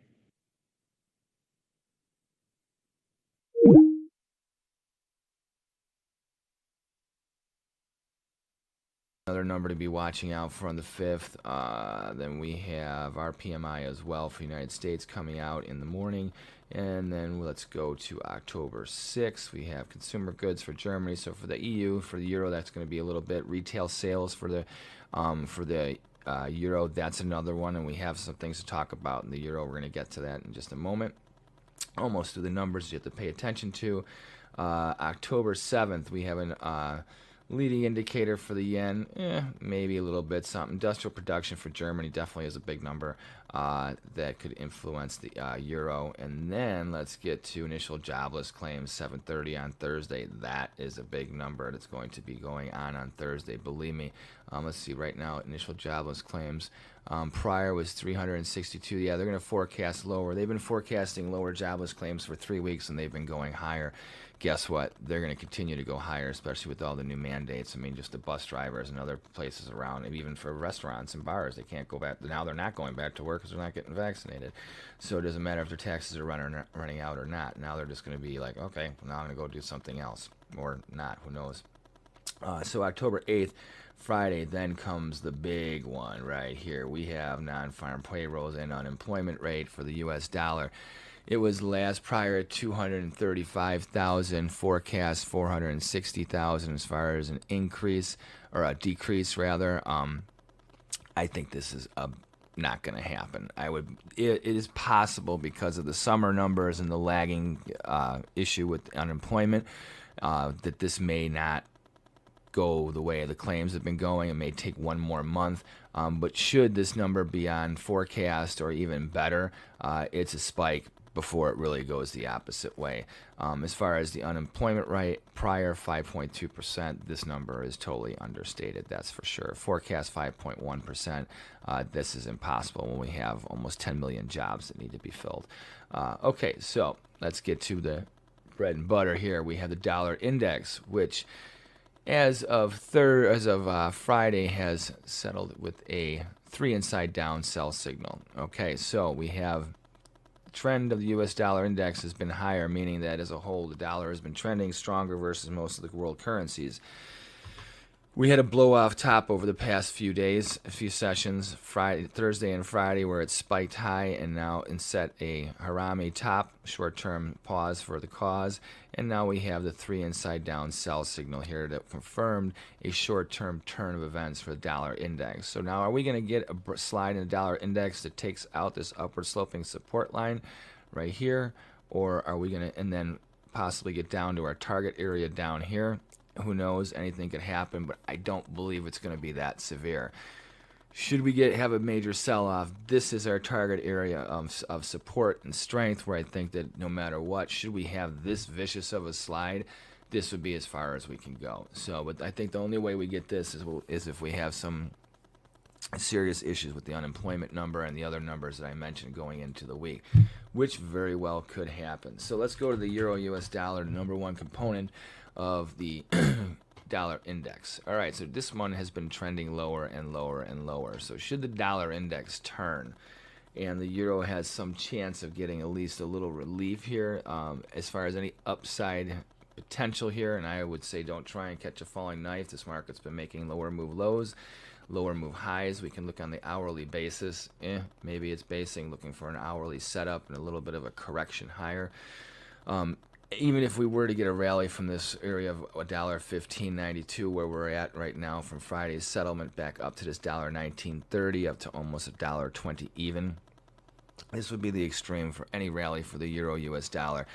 Unless oil prices really come down and there's a surging economy moving forward for the EU as a whole, I believe that this is definitely the buffering zone of any extended forecast to the upside. So if you want to take a low risk buy here, potentially buying in against the lows set over the past couple sessions, or maybe as we open up into today, I guess you could, it's a lottery ticket, but you never know. If the dollar index is really turning, this is probably a good chance to get in at a good pricing point. But as far as are we going to get all the way up to $1.19, I don't think that's going to happen. I think we're going to most likely run out of gas somewhere between this 117 excuse me, and 117.5. So this downward sloping resistance line, I'm pretty sure is going to contain and cap any rally that we have going on so far. All right, let's look at the British pound US dollar. This is interesting here. We have a 3 inside up buy formation here. This right here is a high probable Japanese candlestick pattern. You can read about it in the book, High Probable Japanese Candlestick Patterns, by the way, and how to trade it. So, but one thing you can count on right now is that this market has been trending lower, and we're looking for it to come rally up right into this downward sloping resistance as our initial target area. If the dollar index, like I said, is only in a corrective phase right now, it's very likely that you'll see the pound, especially with the rallying oil, get up into this area. The fact that interest rates on the market side, not the Fed side, are starting to pull back a little bit, which hurts the U.S. dollar. This also gives strength and credence to a potential stronger bounce for the British pound U.S. dollar. Does that mean we're becoming a big bull for the pound U.S. dollar? Absolutely not. For transparency's sake, though, am I long the pound U.S. dollar? We are long the pound U.S. dollar. We have been for the past 2 days, since Thursday. So, but we are not looking for a major move. We're looking to get out of it somewhere between $1.37 and $1.38 even, depending on how the next couple days unfold, and especially how the market opens up today. So right now, if you are an aggressive bull, I would use the recent swing low, because anything below here cancels this 3 inside up buy signal and confirms a continuation of what is already now a bearish trend. Remember, right now we're talking about counter trend signals. These are lower probability trades than they are when, hey, Raptor Mano, how you doing? So, in fact, I don't know if everybody can hear me and see me.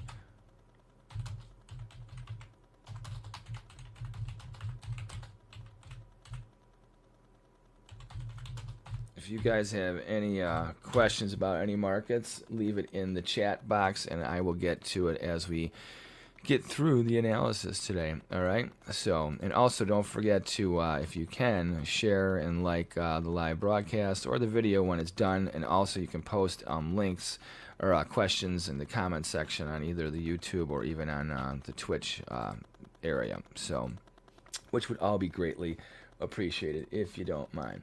So, all right. Cool. So now let's get back to the GBP USD.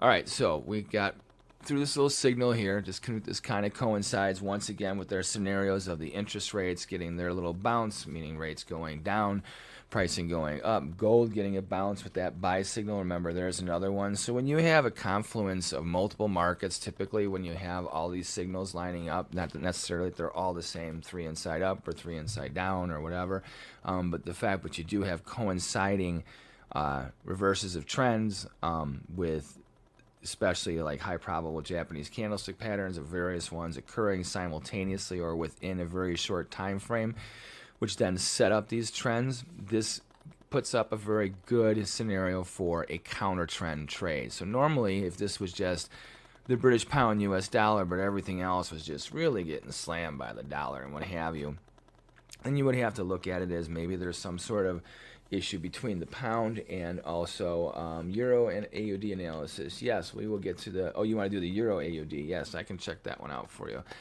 So anyhow, yes, so that gives us an idea when you say, like, for instance, if the dollar once again was beating up everything, and you have a, excuse me, a signal for this one here, you would not necessarily take the trade, or you would use much more caution as far as how you would be trading it and as far as your expectations as well. All right, so we have that turn there. Now let's look at the last European component. And gold, please. All right, Raptamano. Okay, we will go back to, before we get into the US dollar Swiss, since we have some additions here, gold is something that we talked about. We have a bullish engulfing line buy signal, which is helping to drive the price of the dollar down as we head towards this target area of 1796 to 1825. And you'll see this as we get into the Swiss franc now as well. So what do we have here? Well, we have a little bit of a short-term top that is forming here in the US dollar Swiss. Obviously, the market's been making higher move swing highs and higher swing move lows, but if the dollar is in a short-term corrective pattern, odds are US dollar Swiss will start to slide. Now, the fact that gold is also going up as well, that also helps to confirm that this top that was set on Thursday in the US dollar Swiss is a good selling point again. So a low risk sell right now is risking a little bit above the high from Thursday and looking for a breakdown towards this 91.46 area, which comes right into this upward sloping support line right here. Okay, so we don't have a signal per se like we did have with the pound and with gold and a couple other markets that we've mentioned so far, but we do have this confluence where the other markets are starting to come off versus the dollar. We spiked high. We have 2 negative sessions, so we'll see how things go today. If we have a follow through on Sunday evening into Monday, I would think that, especially because we do have that one Swiss number coming out tomorrow, that the US dollar Swiss is probably going to continue at least unwinding to the downside and testing support probably at least until the market opens in the United States around excuse me, 8:30 Chicago time, which is Central Standard Time, 9:30 Eastern Time. All right, US dollar JPY, this is another one where we had a bearish engulfing line sell signal on Thursday. So this is a big deal. So the fact that this thing here is also lining up, coinciding with all these other signals, helps to reinforce once again that even though the trend right now for the dollar is up, even though the trend for the US dollar JPY for sure is up, we have a long-term buy signal right now of 113.5 to 114 even within the next month and a half to 2 months, and we have 116 even before the end of the year, definitely by early January. So at least as far as longer term trend. However, the US dollar yen has a way of slinking along and just continuing to make higher move highs and higher move lows, but it goes sideways for months. It barely takes out the high.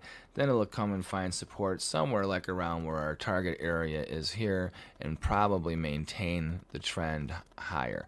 One of the things that is supporting this one versus many of the other currencies is that as long as oil, as we spoke about, continues to make higher move highs and trend higher, and as long as the interest rates, this one is right now helping the US dollar yen fall back. If these interest rates turn, and especially with higher price of oil, then you can bet dollars to donuts that most likely US dollar yen will do a U-turn and start heading for higher levels. And that's why we're over and all bullish, because if we get oil to break out above 80 and especially push it up to that $100 mark, then we're going to most likely see the US dollar yen pricing around that 116 level. So for you long-term bulls and long-term trend traders, waiting a week or two to see how this sell-off does or does not occur would be a good idea. And definitely if we get down towards this 109 to 109.75 area, if it holds, and then we get, say, another buy signal, like right here, we had a buy signal right here that set off this rally. This is a bearish engulfing line right here. This is a bullish engulfing line that set off the buy signal that sparked this whole move higher. Markets tend to go out like they come in, so it's not out of the realm of possibility that we do come and find support somewhere around here. Before it was resistance, now it will most likely become support to help confirm our trend idea that we're going to maintain a bullish trend, although that is not very severe. So we will have big spiking breakouts to the upside when we're riding the lower end of support, but then when we pierce resistance, it's like boom, we burst the bubble, and then we got to find just a higher move low, find our base once again and do it again. So it's a grind, looking for big dips to buy. Okay, now let's check out another part of this little area. Australian dollar, US dollar is definitely in a bear trend. Ironically, it has set a piercing line buy signal on Thursday after setting a higher move low and after making a lower move high, meaning this market is in neutral short run. It is not by any means a bullish. The fundamental economic factors for Australian dollar, US dollar are now so negative that we're looking at this as only a correction, which is probably being lifted and supported by the fact of dollar weakness. This is not an Australian dollar strength trade. This is a dollar weakness trade. But this piercing line is a high probable Japanese candlestick pattern. The highest we're looking for this to go up to would be up to challenge this downward sloping resistance line, which keeps the trend intact, which has been going on now for months. Only if we were to get above the 76.65 area will we even start to think that this market is not even bullish, just neutral against the dollar, or the dollar is that weak, because the Australian dollar right now, with the price of oil going up, is getting a little bit of a support, but the fact that the country's in total lockdown, they can't even get their oil out, that doesn't help things, so it's kind of a double negative when it comes to what's going on with that. So just be mindful of that trade for those of you that are Australian dollar, US dollar traders. Now, we have someone who's got the euro. We got Greg Dog. You want the euro. I think you want the euro Australian dollar analysis, not just the euro or the Australian. So let's look at DAX 30. Yeah, we can do that too. We'll get to that, though, towards after we get to the cryptos, all right? But we can do the euro Australian since we've already talked about the euro. Is it showing a sign of a bounce? Well, it's only dollar weakness that would try and bounce the euro. Remember, we have a buy signal in the pound, and we don't have it in the euro. So let's take a look at this the euro AUD. So euro AUD right here. Okay, so this is interesting. Now, I would assume that because the Australian dollar has had a little bit of strength, see how this has this high, this swing high right here. We came back off of this, and now we're getting ready to test this swing low here. Should this occur, you're looking at a head and shoulders pattern right here. Here's a shoulder, here's a head, here's a shoulder, and that would confirm weakness. Now, the fact that the euro right now, if it bounces versus the dollar, we're not looking for any real strong show of strength. Remember, the EU is energy dependent. They're having natural gas shortages. They're having issues with oil and with gasoline. Same within the UK. So the euro, but the UK is fine because they actually are an oil producer. The EU is not. So Australia is, and the fact that Australia right now is coming off of a higher move low, that gives it a little bit of strength versus the euro, and that's probably why the euro Australian dollar is poised to test these lows. And I would say look out if you fail from here. You have also a head and shoulders that is taken out. So here's your neckline, and here's your shoulder. Here's one shoulder right here. For those of you that aren't familiar with the head and shoulders, this is a classical technical analysis pattern that when it does occur, and especially if it's concurrent with other sell signals or buy signals when it's a reverse head and shoulders, it's a very useful tool for projecting market trends and as far as also market pricing as far as how far they're going to go. Okay, so we're looking for the Euro AUD tomorrow or tonight and see how it opens up. If it fails from this area right here, then we are going to probably see a slide down to, let's see, where is the, okay, the last big low. It's a big, big, big, big, big trend change. Let's go to 50% right there. And then we'll go to 0.618. So we're using the whole length of this big rally into this head and shoulders to see where we could go down to. All right.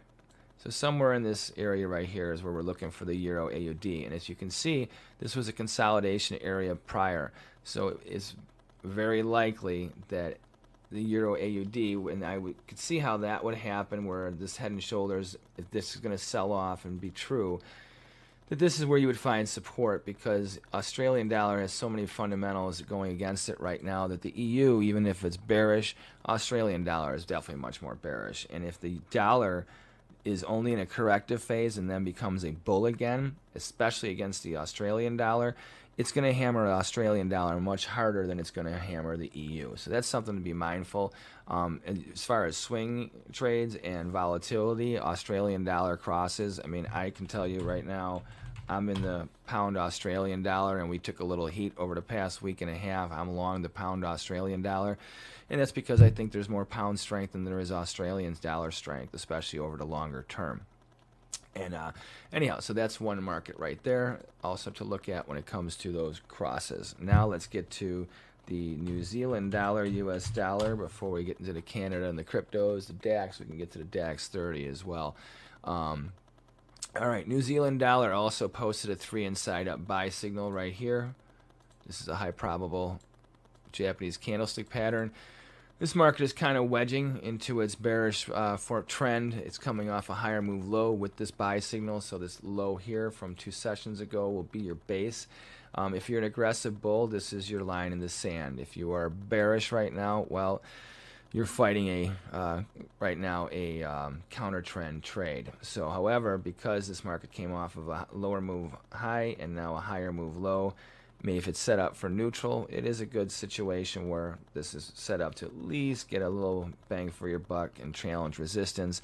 Probably not going to get that big of a rally out of this one, but it is a good chance of at least seeing higher price action over the next couple of sessions. Greg Dog, you are welcome. All right, now let's go to the US dollar Canada. Here's where we have a setup, guys. If you want to trade, look for a trade. This is interesting because it pulls everything together. You know, I get sometimes questions from some of our listeners like, why do you talk about all these other markets? Well, the best indicators for any market is the market. Remember, we were talking about, once again in the beginning, interest rates. Interest rates right now are going lower. Bond prices, 10-year note prices are going up. Remember, you can get all this information from the forex-trading-unlock.com website. When you go to the markets, go to futures, and then when you go to futures, you can see the 10-year, the 2-year, and we don't have the DAX on here, but I will pull up the DAX market. We will get to that.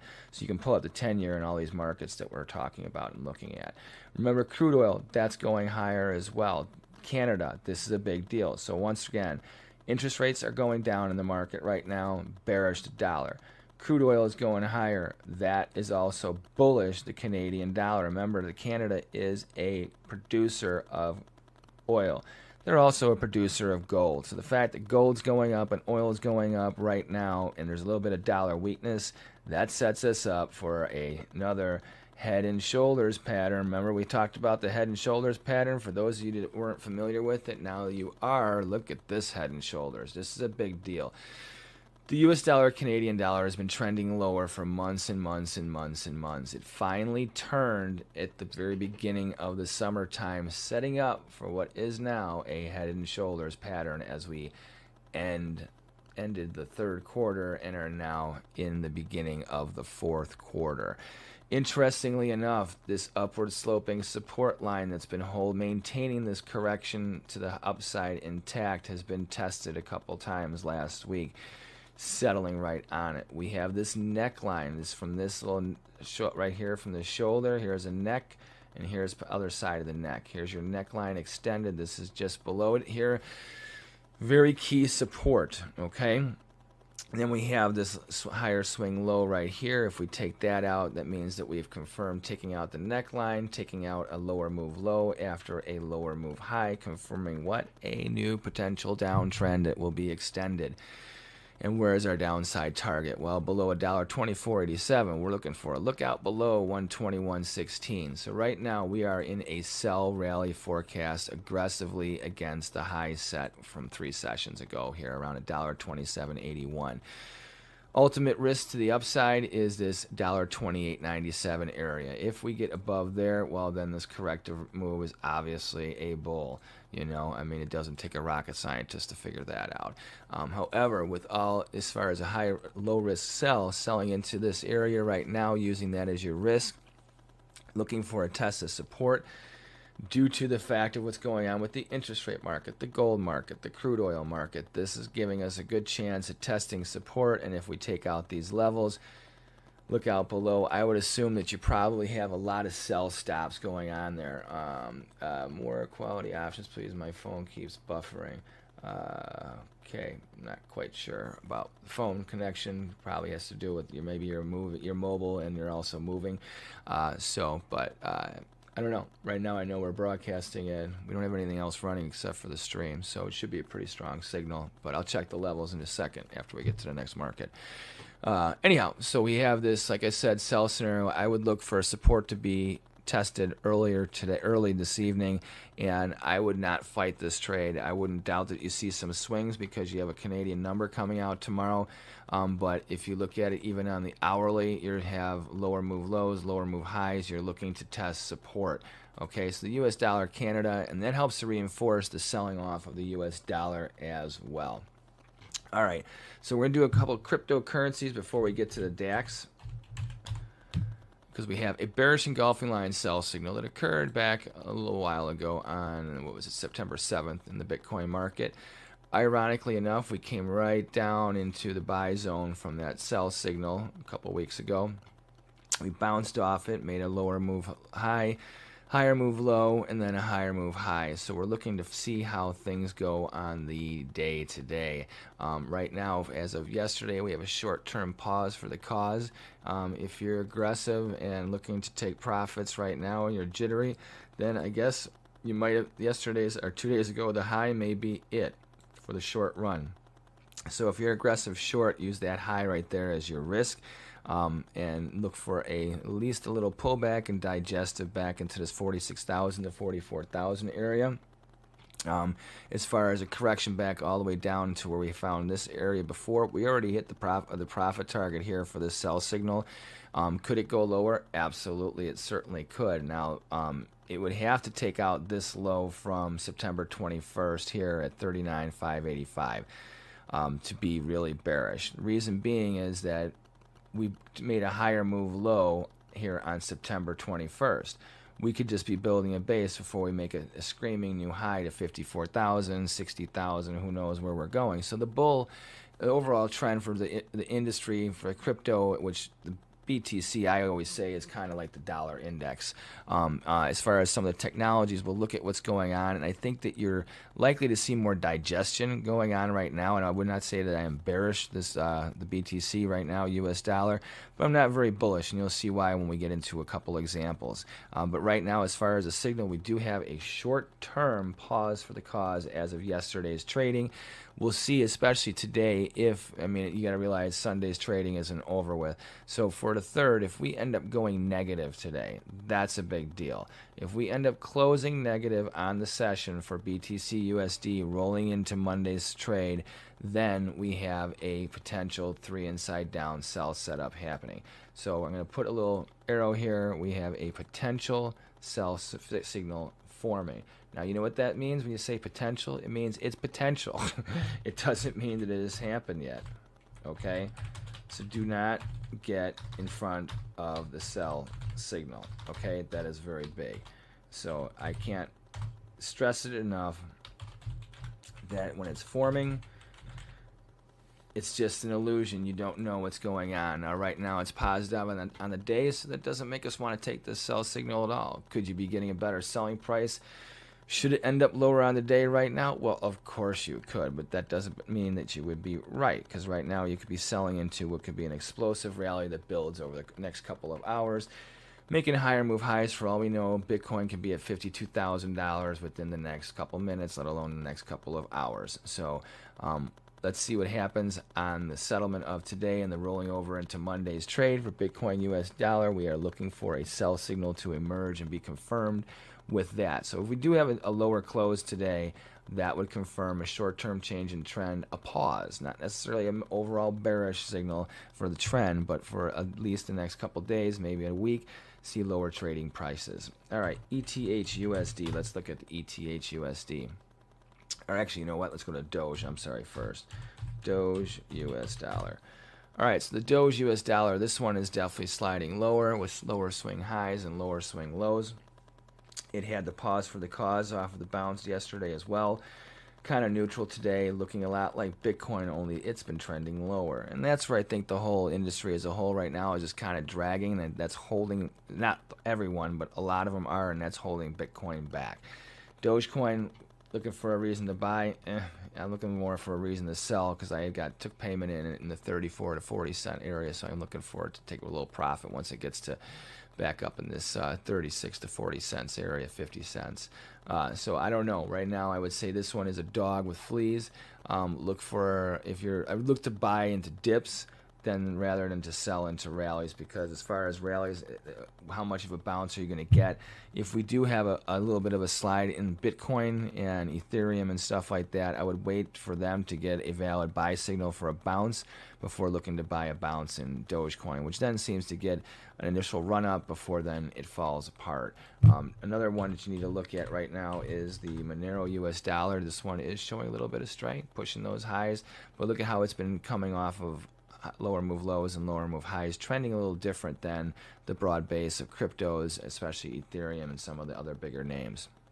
This one we are liking at its price point. I've been saying constantly, like between 180 and 220, it's a buy up to about 340 to 400. Once you get above this 340 area, it starts to get a little pricey for the technology, at least in the short run.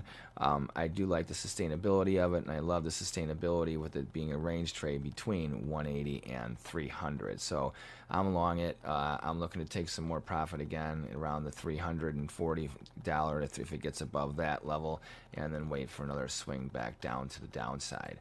Now let's look at ETH/USD, because on the dollar, on the daily basis, it's looking like it wants to go for a little breakout to the upside. But we have a bearish engulfing line sell signal on the hourly, which has us looking like we might want to test support. We don't know, so it's very key to see. Right now, I would just use caution. Should we get below 33.72, especially 33.43, we'll be leaning on this upward sloping line, maintaining the hourly trend intact.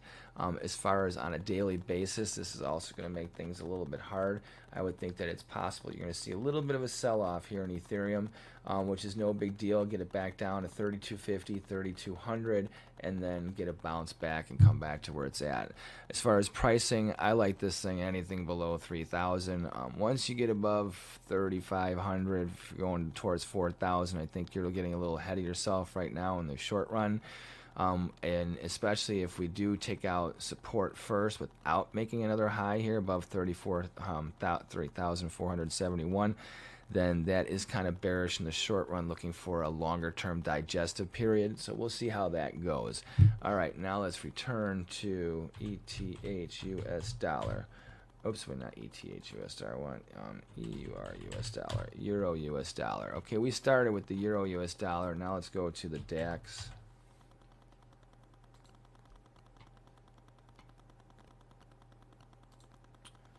Okay, so we got the DAX here for you. This is for Rafter Mano. All right, DAX 30. All right, so we have the DAX index here. As far as, let's see, this doesn't have any, yeah, I don't have any of the pre-market information on that because it's not up yet. Let me see. Let me check out the DAX futures real quick.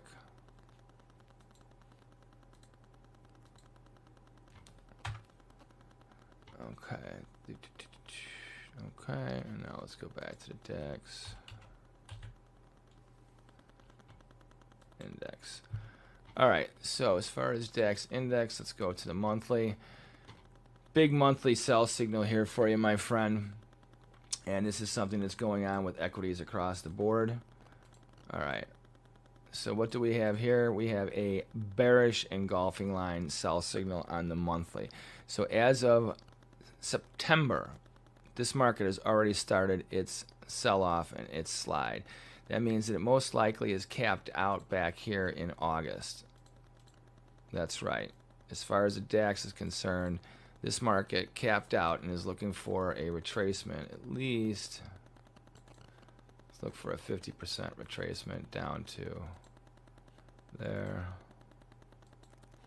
and then there.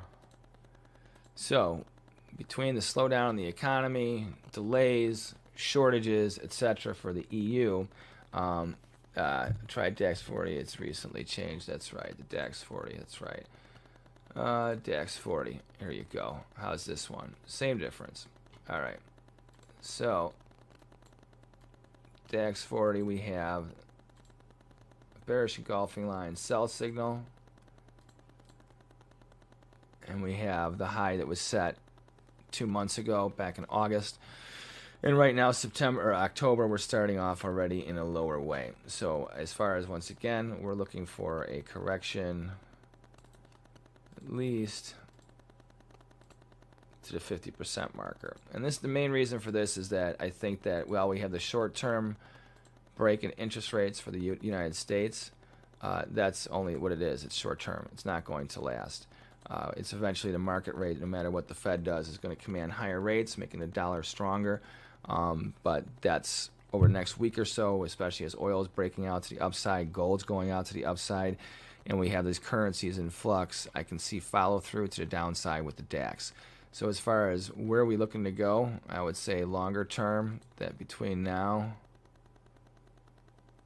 and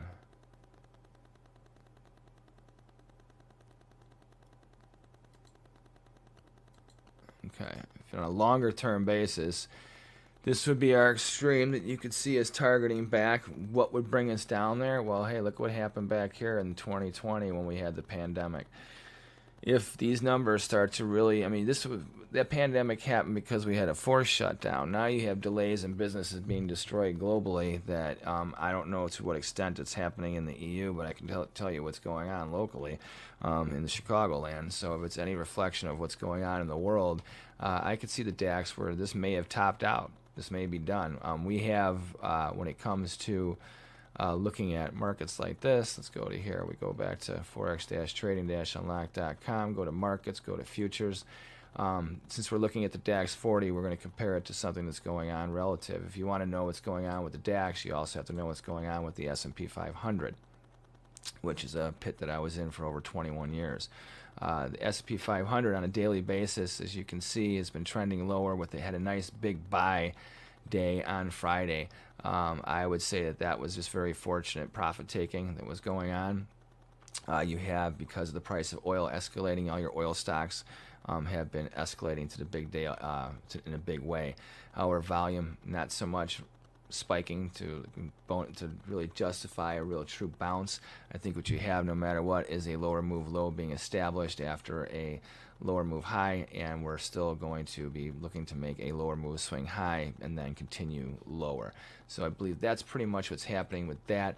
The scenario also, if you look at, once again, I forgot to tell you, is with where do we go? With the S&P 500 contract right here. If you go back to the crash of '87, that was 34 years ago. We are now on the 34-year cycle, which is a Fibonacci cycle of that date when the market capped out and we had markets around the world selling off. Well, S&P started selling off on September the 3rd, and we are still in a bearish way. If you look at the DAX, they started selling off in August. So let's go to the weekly. You can see back here, this is August 9th. You can see this is where the market had capped. Also, check this out. See how this all starts when you look at the long term and then you start seeing where you're at in the short run. It all starts to really make a lot of sense. So here's the weekly. You can see where we're coming off. This is from back in March of 2020 from the pandemic when the bounce happened for the DAX.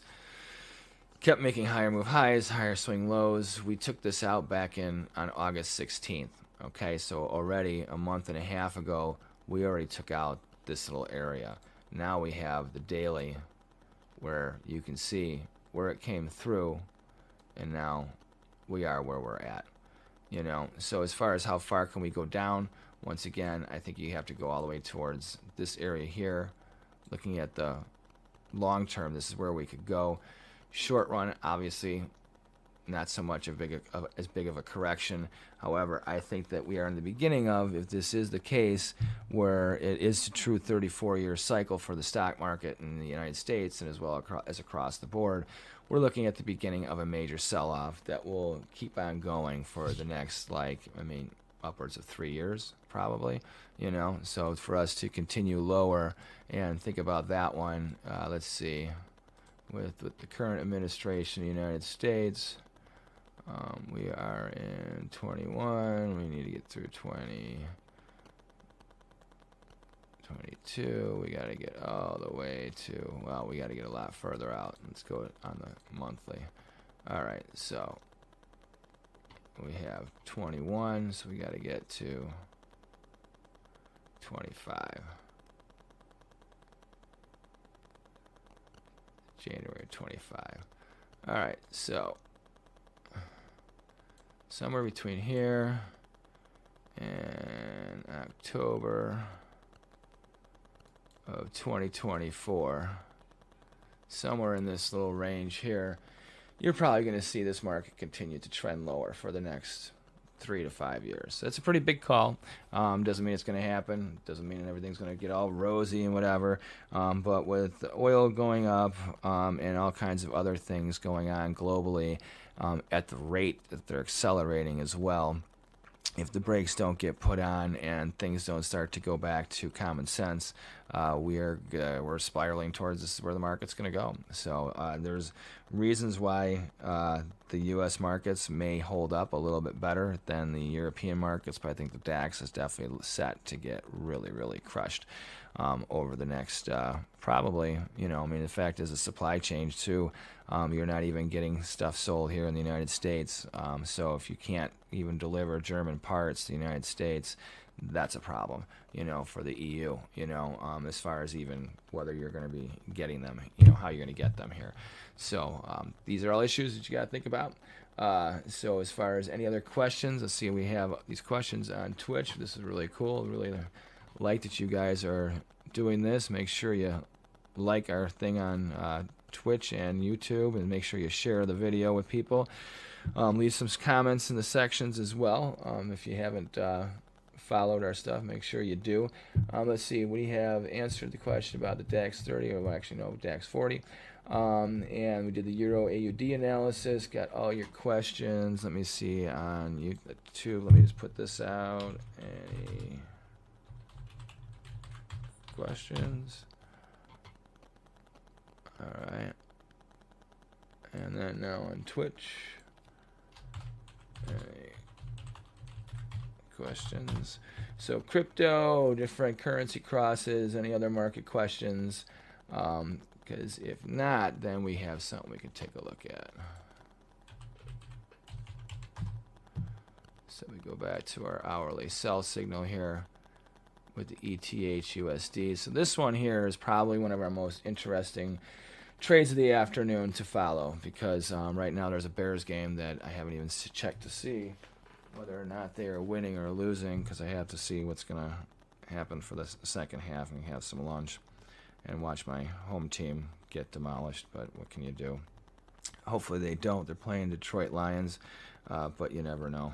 So, in fact, just to give you guys an update. Oh, yeah, what's going on? The Bears are winning 7-0 against Detroit at home with 2 minutes and 57 seconds left in the first quarter. Okay, that's great. All right, so we're right on track here.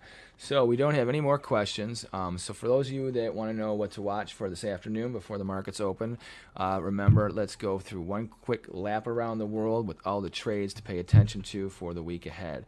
So real quick, real brief, just a reminder, look for 30-year and Treasury bond prices to continue higher, making rates a little bit lower, giving pressure to the dollar. If the 30-year and 10-year turn around and end up coming lower, especially if they make lower move lows on the week or on whatever, the dollar is going to gain strength. So be very careful. The dollar bulls will come out in fierce ways. Crude oil. This is most likely going to be buffering higher move highs, especially if it gets above 80. Expect things to get very volatile in the market. Gold, we're still looking for a follow through to the upside. This is another thing that is limiting the dollar mobility to the upside. So we're going to go back to here, and we go to Dixie. Remember, dollar index. 3 inside down sell signal, short-term correction, looking for a counter-trend trade. Remember, the dollar index is a longer-term bull. All kinds of reasons to buy this market, but every reason to see a little profit taking and look for a dip. Probably not as extreme as this extended target is here. The euro US dollar, remember, biggest component of the euro of the dollar index. We're just saying, hey, it's a low risk buy here because the dollar index is looking for a pause for the cause. Does that mean we're looking for this to get this high? Remember, we said there's all kinds of reasons that would probably limit it going here, just like the dollar index not getting to where it was, where the extended target is. Downward sloping resistance line here, 17 even to $1.17.5 extreme. British pound, US dollar, however, this is where we're looking for a little bounce of strength, especially with the oil markets being positive and looking for a run at $80 or higher. Should we get something like that compounded by a rally in the 10-year and 30-year Treasury note futures, this will help to get us right up to this $1.38.32 area. I believe you're going to have a lot of trouble here, but just because we get above here, it doesn't make the pound US dollar a major bull, but it's very likely that the pound US dollar is going to have a big sideways action for the next couple of years, where the dollar right now in the short run can have an edge on it, but I think the pound will have a good reason to get its bounces, and the pound is going to be very strong versus many currencies globally, except for the dollar for the next couple of years also. It's a big thing to keep into consideration. Excuse me, my mouth is getting dry now. Time to end this video pretty soon. US dollar Swiss coming off a short-term swing high. Remember, this is another one we're looking for maybe a short-term correction. We are not overly bearish at all, that's for sure.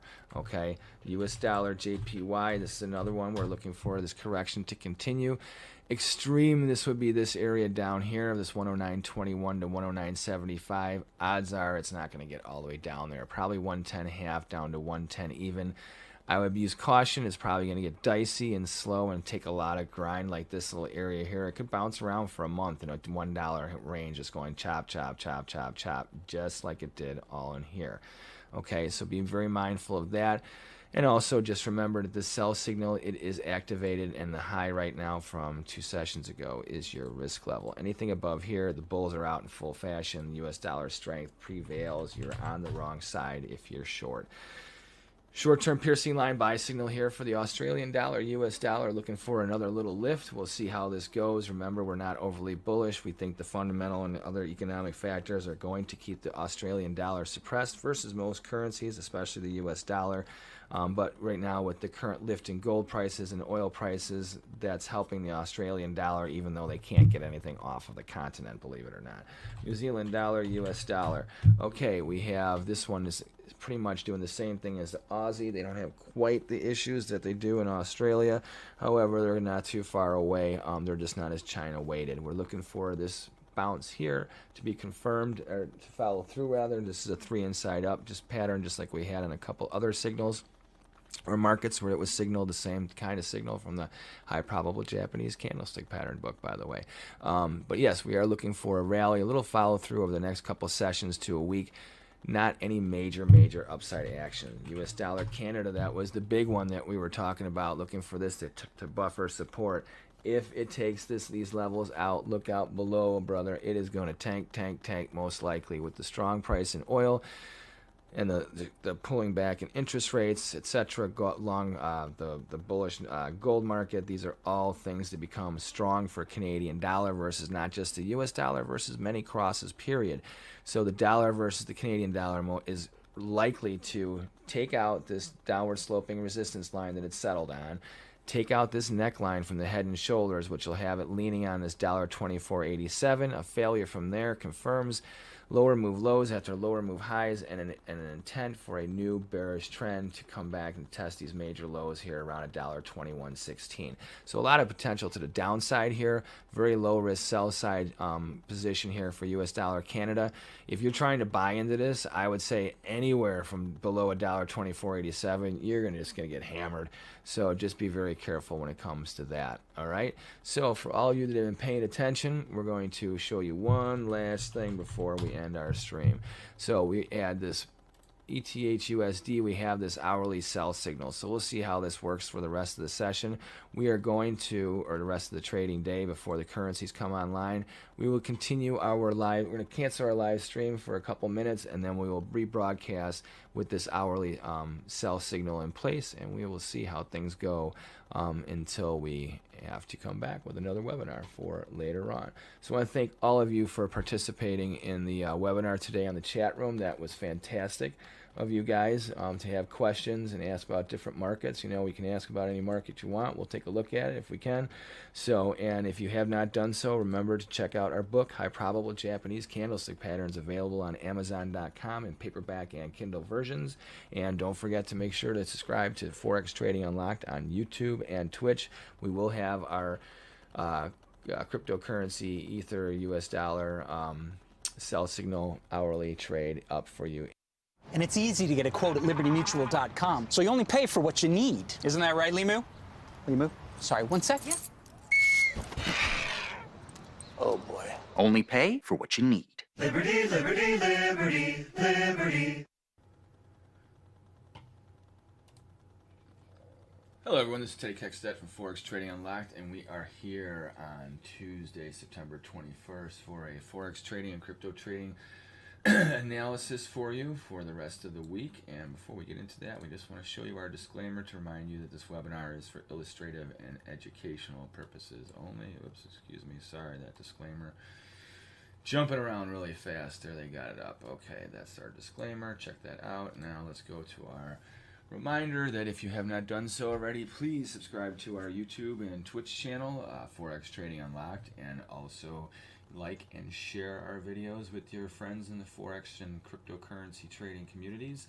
And while you're at it, check out the book, High Probable Japanese Candlestick Patterns, available on Amazon.com in paperback and Kindle versions, written by yours truly. And now there's an option on Amazon to make hardcovers, which we are going to update the book and have that available as soon as possible. All right, now let's get to what you are here for.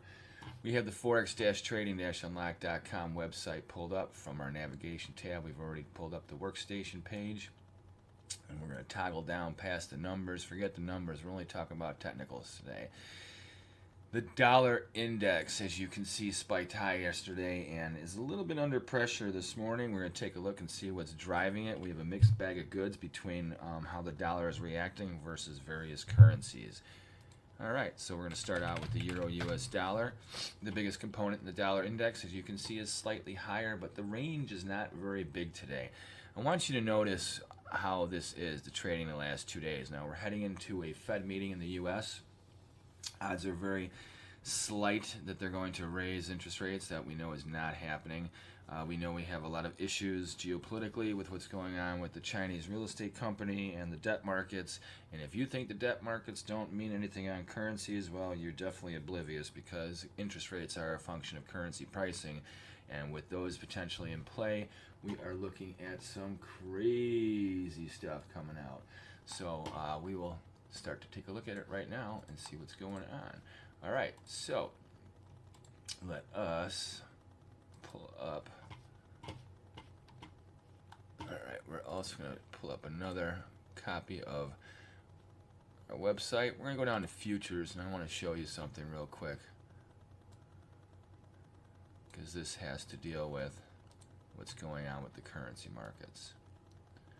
Yesterday, as you know, the currencies, the U.S. dollar took a beating yesterday. We had this news about the China creeping in. Look at what happened with the bond futures yesterday. These bond futures escalated huge. They had a low of 162.19 and a high of 164.06. I know you're probably wondering, why is Teddy talking about bond futures? Well, I'll tell you why. Once again, interest rates are a function of currency pricing. Okay, this is a very big thing you need to pay attention to and you need to understand. When interest rates are going, or when bond prices and 10-year prices are going up, that means that interest rates are going down. When interest rates are going down, the value of the dollar is it goes down, because interest rates, as they go up, the dollar is worth more. As the interest rates go down, the dollar is worth less. So, since we've had that little bounce in the interest rate markets, that accounts for this little bounce that we have in the euro-US dollar. The question is, are we going to continue this? I think what you have is a knee-jerk reaction. We had an overzealous trade yesterday. Be very cautious. I think that as we move throughout today's trading day, it's going to be very tight. As we look at some of these other currencies, you'll be like, oh, wait, they had huge volume and huge volatility yesterday and even today, but it's tight here.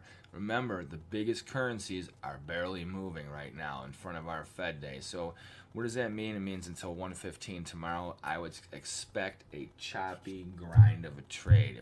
If you're not already in a position, if you don't have a valid buy or sell signal, regardless of the currency cross, it is probably advisable to wait until after 1:15 Chicago time tomorrow for the Fed meeting to be over. If the markets start to swing around and get crazy, stay out of it until Thursday morning. Remember that there's a lot of noise. The algos could start spiking around and start going crazy. All right, so let's see. We came off a lower move low, and then look at this. This high that we had here was a high of 119.09, and here we have a 119.087. We made a higher move high after this low down here of less than a pip. It's a fraction of a pip. But by definition, we have established a neutral trade. When you look at this low here on a Fibonacci basis, we blew through everything as far as support.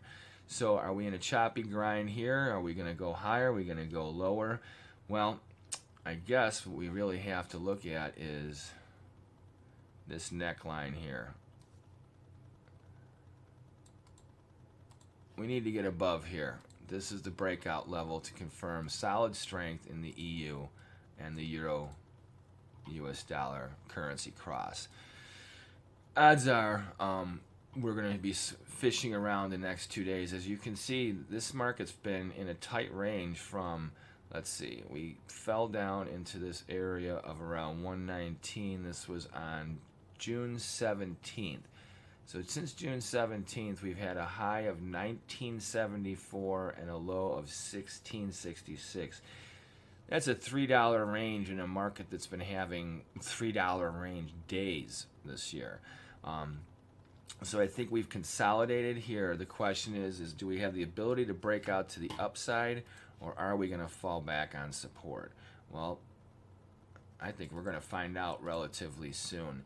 If we fail from Monday's low here, we'll be leaning on support pretty hard. And that has us looking to test this low of back in August. Now, this is key support here. If the dollar can fall through this $16.97 and penetrate new lows, is it going to be a harsh sell-off like this little area here? Most likely not. What you're probably going to see is over the next week or two into October, a grinding failure like this. Interestingly enough, we're going to have to watch the equities. We have this China thing is going to leak into all the markets. It seems that it's not a matter of if and how, it's just a matter of when this starts to really shake things up. We have the already ripple effects beginning. If these things follow through to fruition with China and the default and the bankruptcies and stuff, we will have tremendous volatility. It's going to shake up the interest rate markets for sure. The debt markets will be all over the place, and that's why we started this webinar today speaking of the euro US dollar and the other currencies and why interest rates matter. When they start to swing, the currencies are going to swing. It's also going to be a big reflection of what happens with the S&P 500, the NASDAQ, the Dow. All of the stock index markets around the world could potentially get rocked. Here's another situation. We're coming into October, the anniversary of when we have typically large sell-offs in U.S. equity markets. It's a cyclical thing, and we have the perfect storm for a accelerated sell-off in the equity markets in October and into November. When those markets start to trend conversely to their, remember, they're in a major bull trend that has been going on for a while. Short term, they're in a bear market just over the past few days, week and a half, but that could change on a dime. We know that the markets rally and they've been making new highs like crazy for the past few years. We may be now in the beginning stages of what will be our first bear market in the equities in years. And that's just saying like a few years. We're talking about decades. We have not had a true bear market in the equities in the U.S. or globally since 2008. Well, between 2006 and 2008, depending on which markets you're talking about. And then we did. Those were bear markets. They were not just corrections. What we had in 2020 was a V-shaped dip brought on by the closures from the pandemic and everything else. That was nothing compared to what we're looking at now. We could see the lows of 2020. Now, is it going to fall off the map like it did last year with the pandemic? Well, the fact that the numbers for COVID are 5 times what they were back then, that right there should tell you something. That is a big deal as far as where we are today. Remember that if we now have vaccines where half the world at least has been vaccinated in most industrialized countries and even higher in many. In the U.S., we've reached now over 200 and some million people for sure that have been vaccinated, but we have 3 to 5 times the COVID infection rates throughout multiple states throughout the country. And it's not necessarily where they have more vaccinations or not. It's just in some of the biggest areas where we definitely have the highest concentration of vaccinated people. We have 3 to upwards of 5 times the infection rate that we did last year. So not get into any more of that. Those numbers don't make any sense.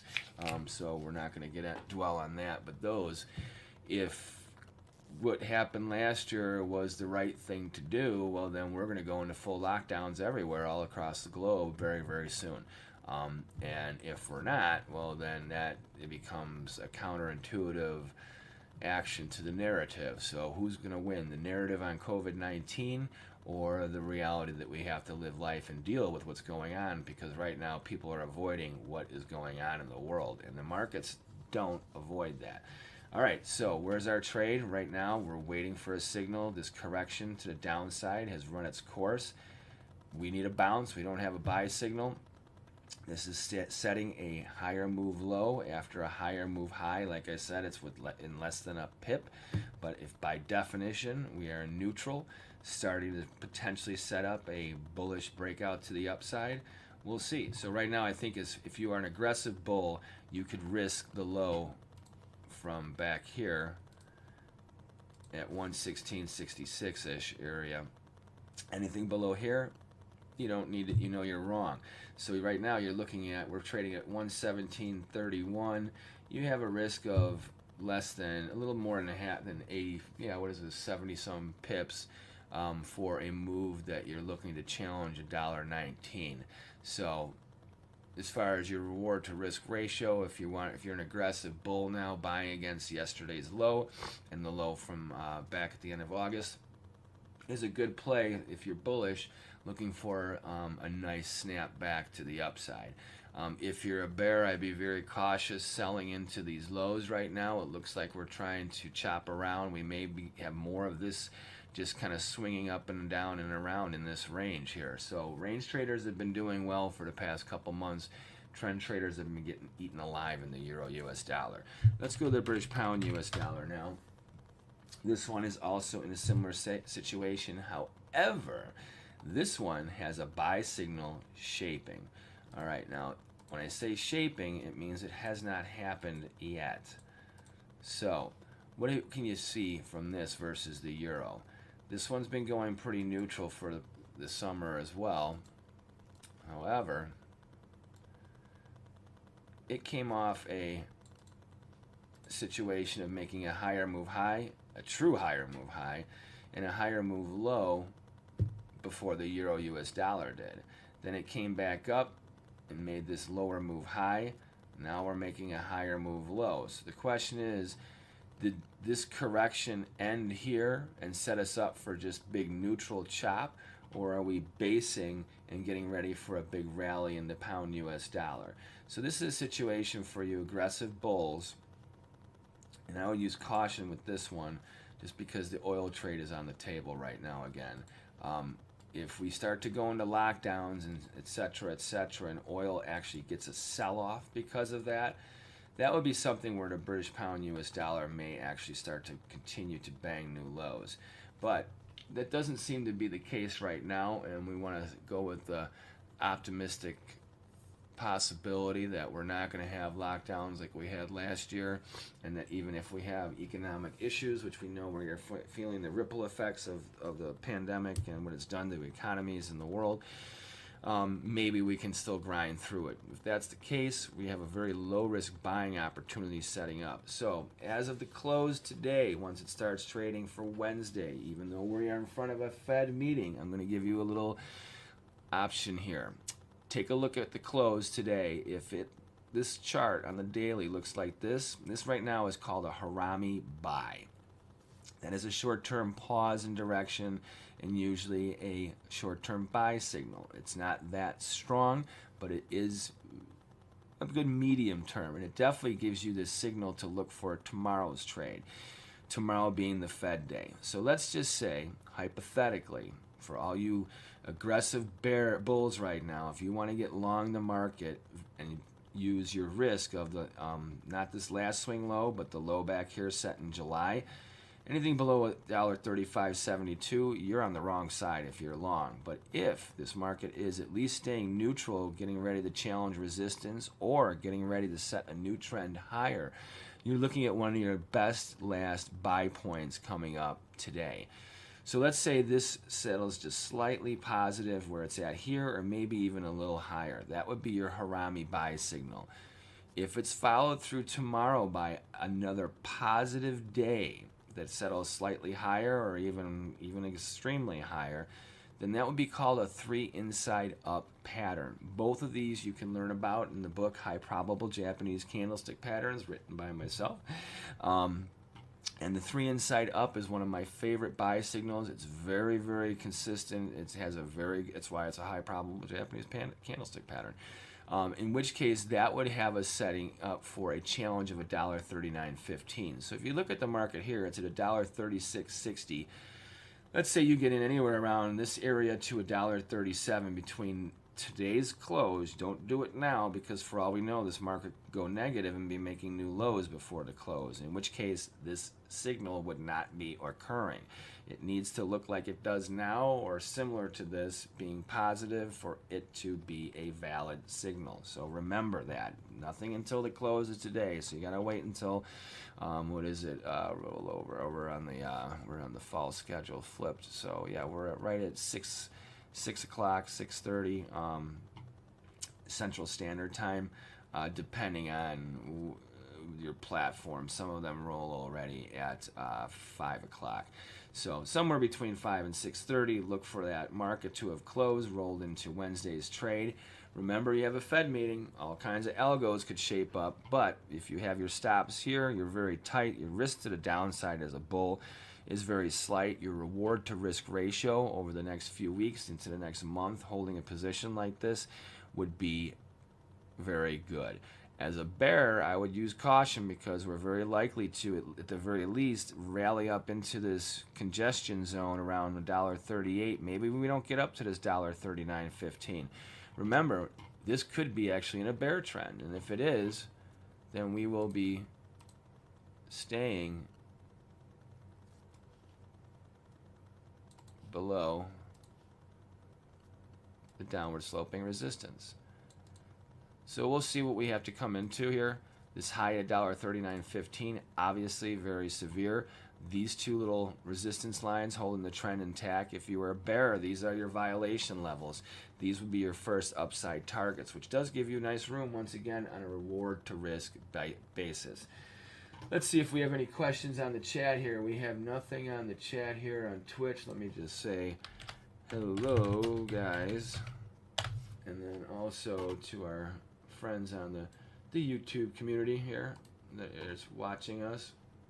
And hey, for all of you that are watching us right now, if you could do us a favor here, and if you're on YouTube, we got a few of you there, do us right now. I'm doing a like. I'm going to say hello to you guys too.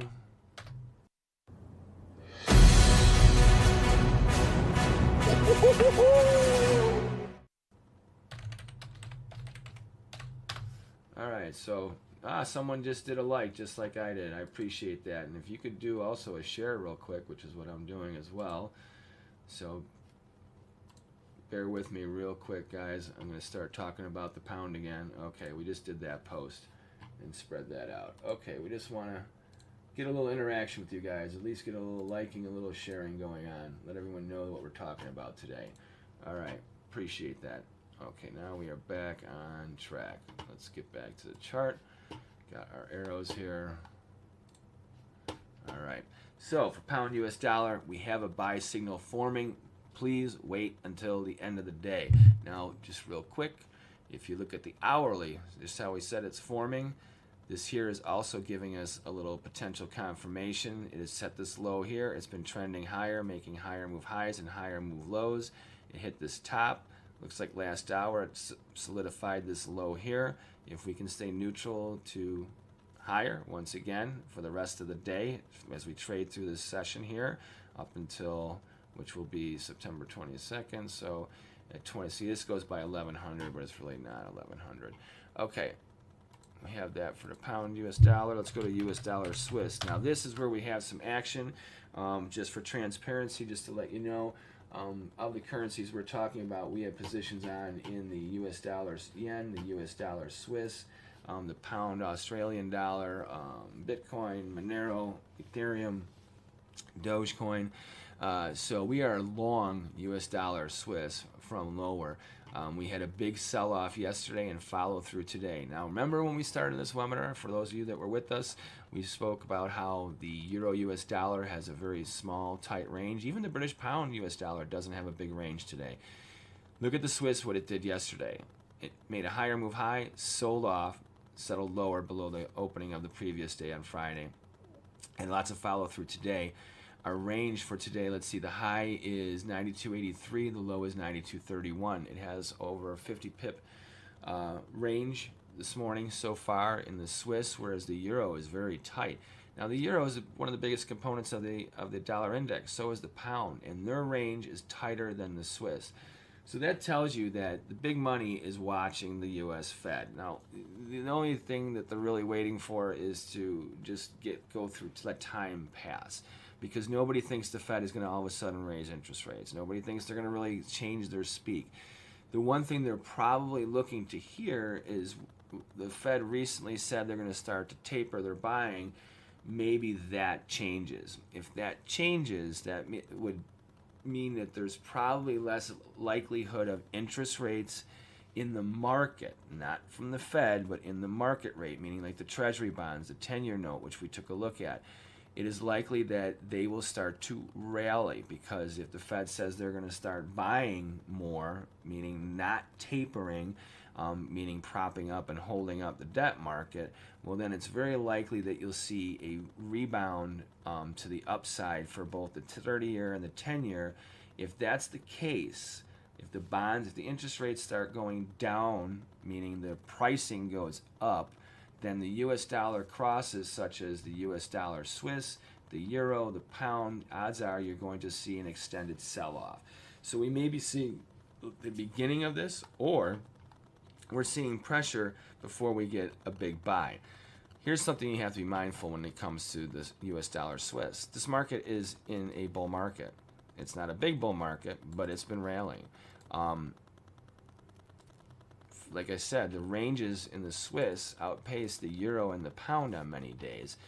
The Swiss and the yen are flight to quality currencies. So is the dollar. Right now, with the dollar being strong, where it's kind of neutral with some of the bigger components, the bigger currencies out there, that tells you something.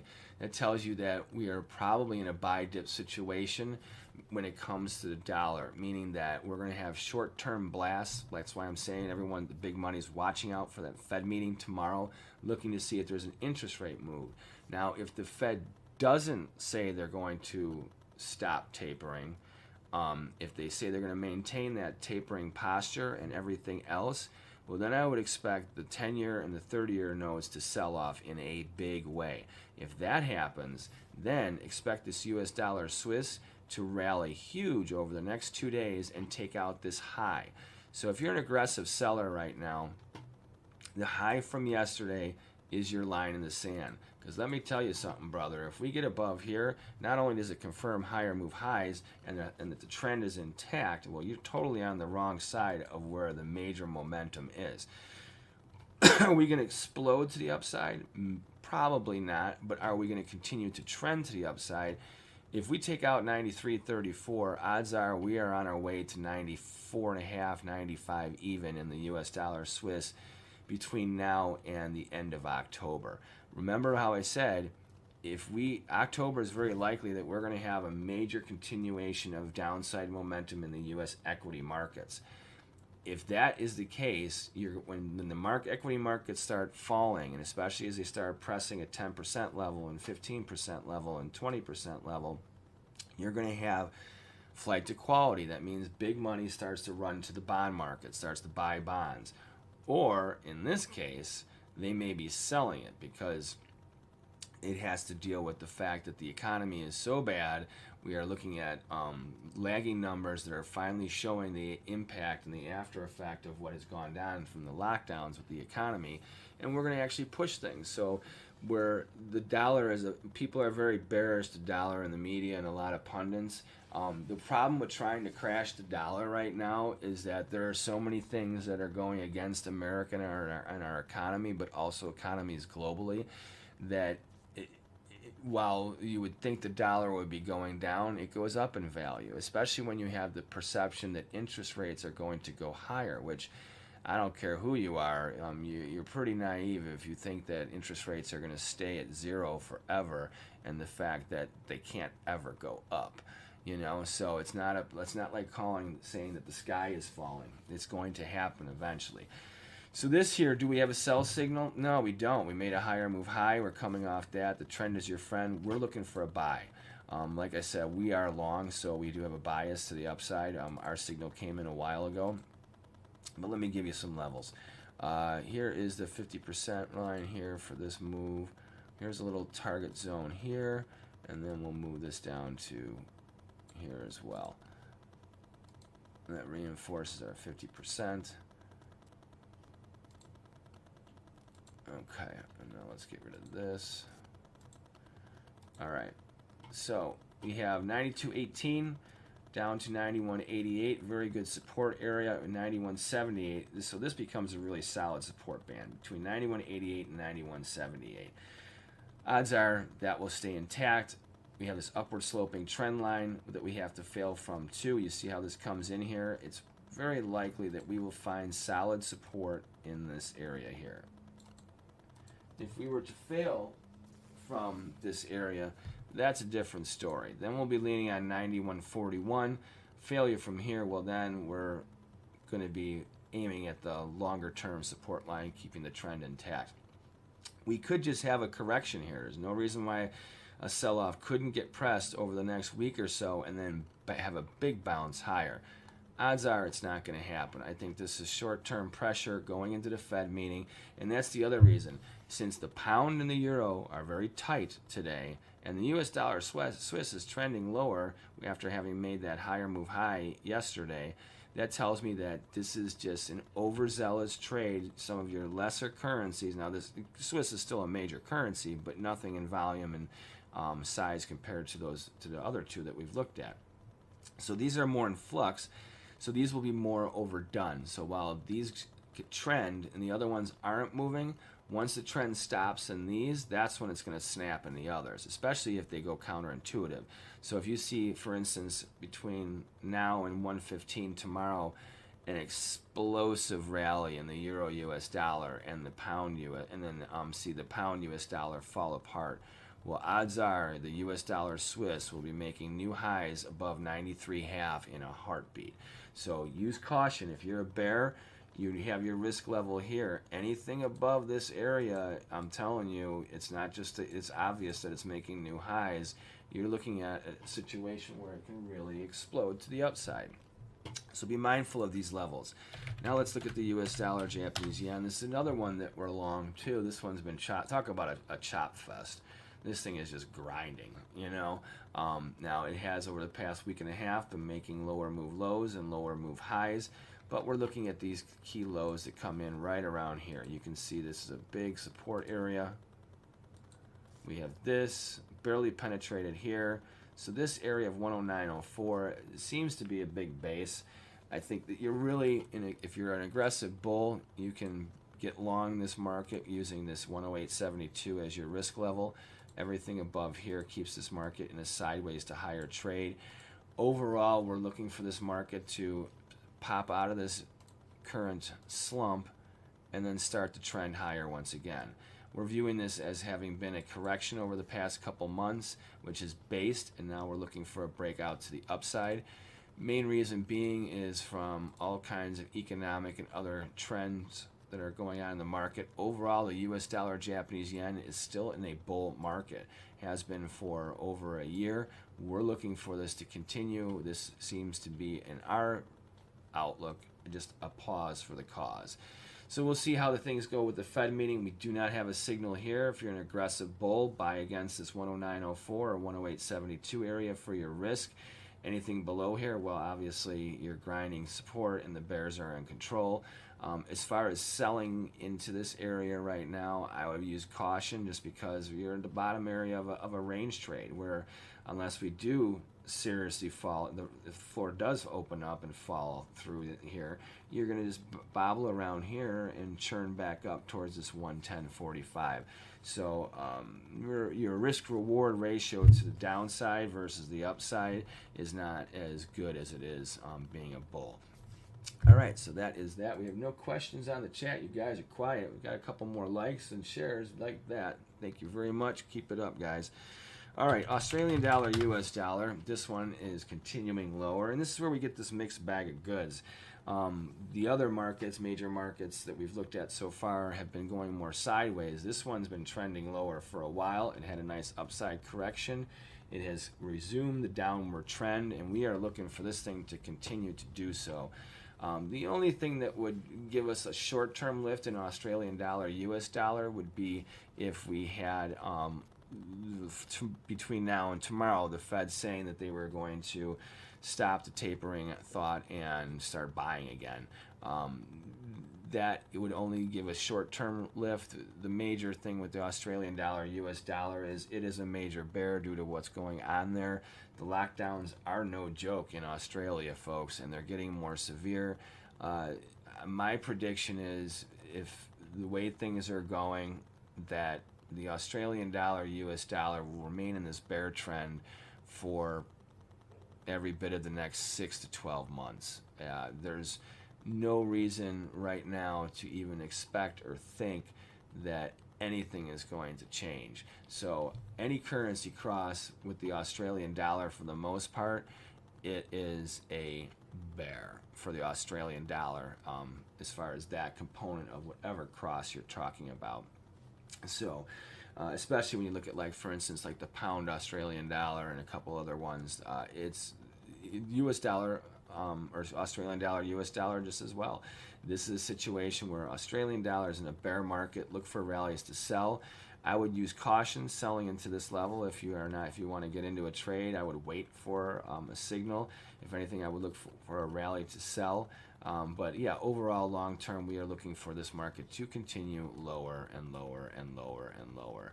So we don't see any glimmer of hope for this market in sight for a long time. However, for you bulls out there, since we did make this lower move low and this higher move high, neutralizing the trade, key off the 74.82 level. You have to get above here to confirm strength. That takes out this downward sloping resistance line, keeping the trend channel intact. Sorry, a little tongue twister there. Obviously, a breach of this level would mean higher move highs after a higher move low, and then short-term trend change confirmation. But these things need to occur first. Otherwise, like I said, we are bearish this market for no end in sight. New Zealand dollar, US dollar, not quite the same situation. We are still bearish this one overall, but this one is a more neutral trade. So we still see this market selling off over the next few weeks. Is it going to take out this last lower move low down here? Probably not. This lower move low followed by this higher move high has probably set the range and tone for this market for the next, I would say, 3 to 5 months. 6 months is pushing it, but I think definitely as we head through the end of the year into January until February, this market could be contained within this area. Odds are we will be chopping more in this zone right here. Let's see, we go from here.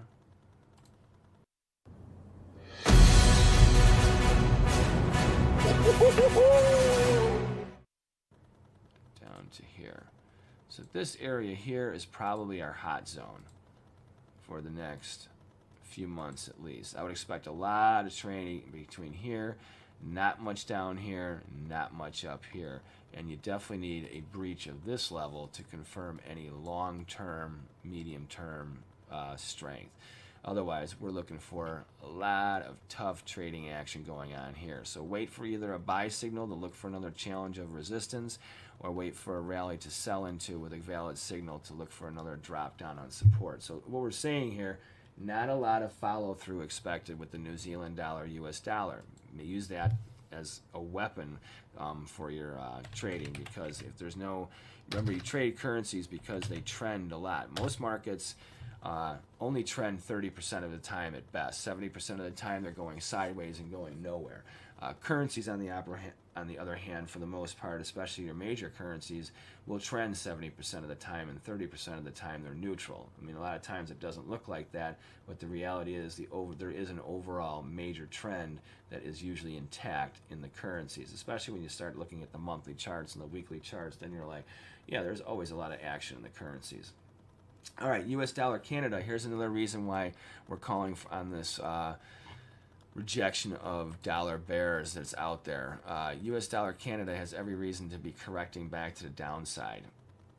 Maybe it will, maybe it won't. But as long as this is positive right here, odds are the other major currencies are not going to sell off very much versus, meaning the dollar is not going to sell off versus other major currencies.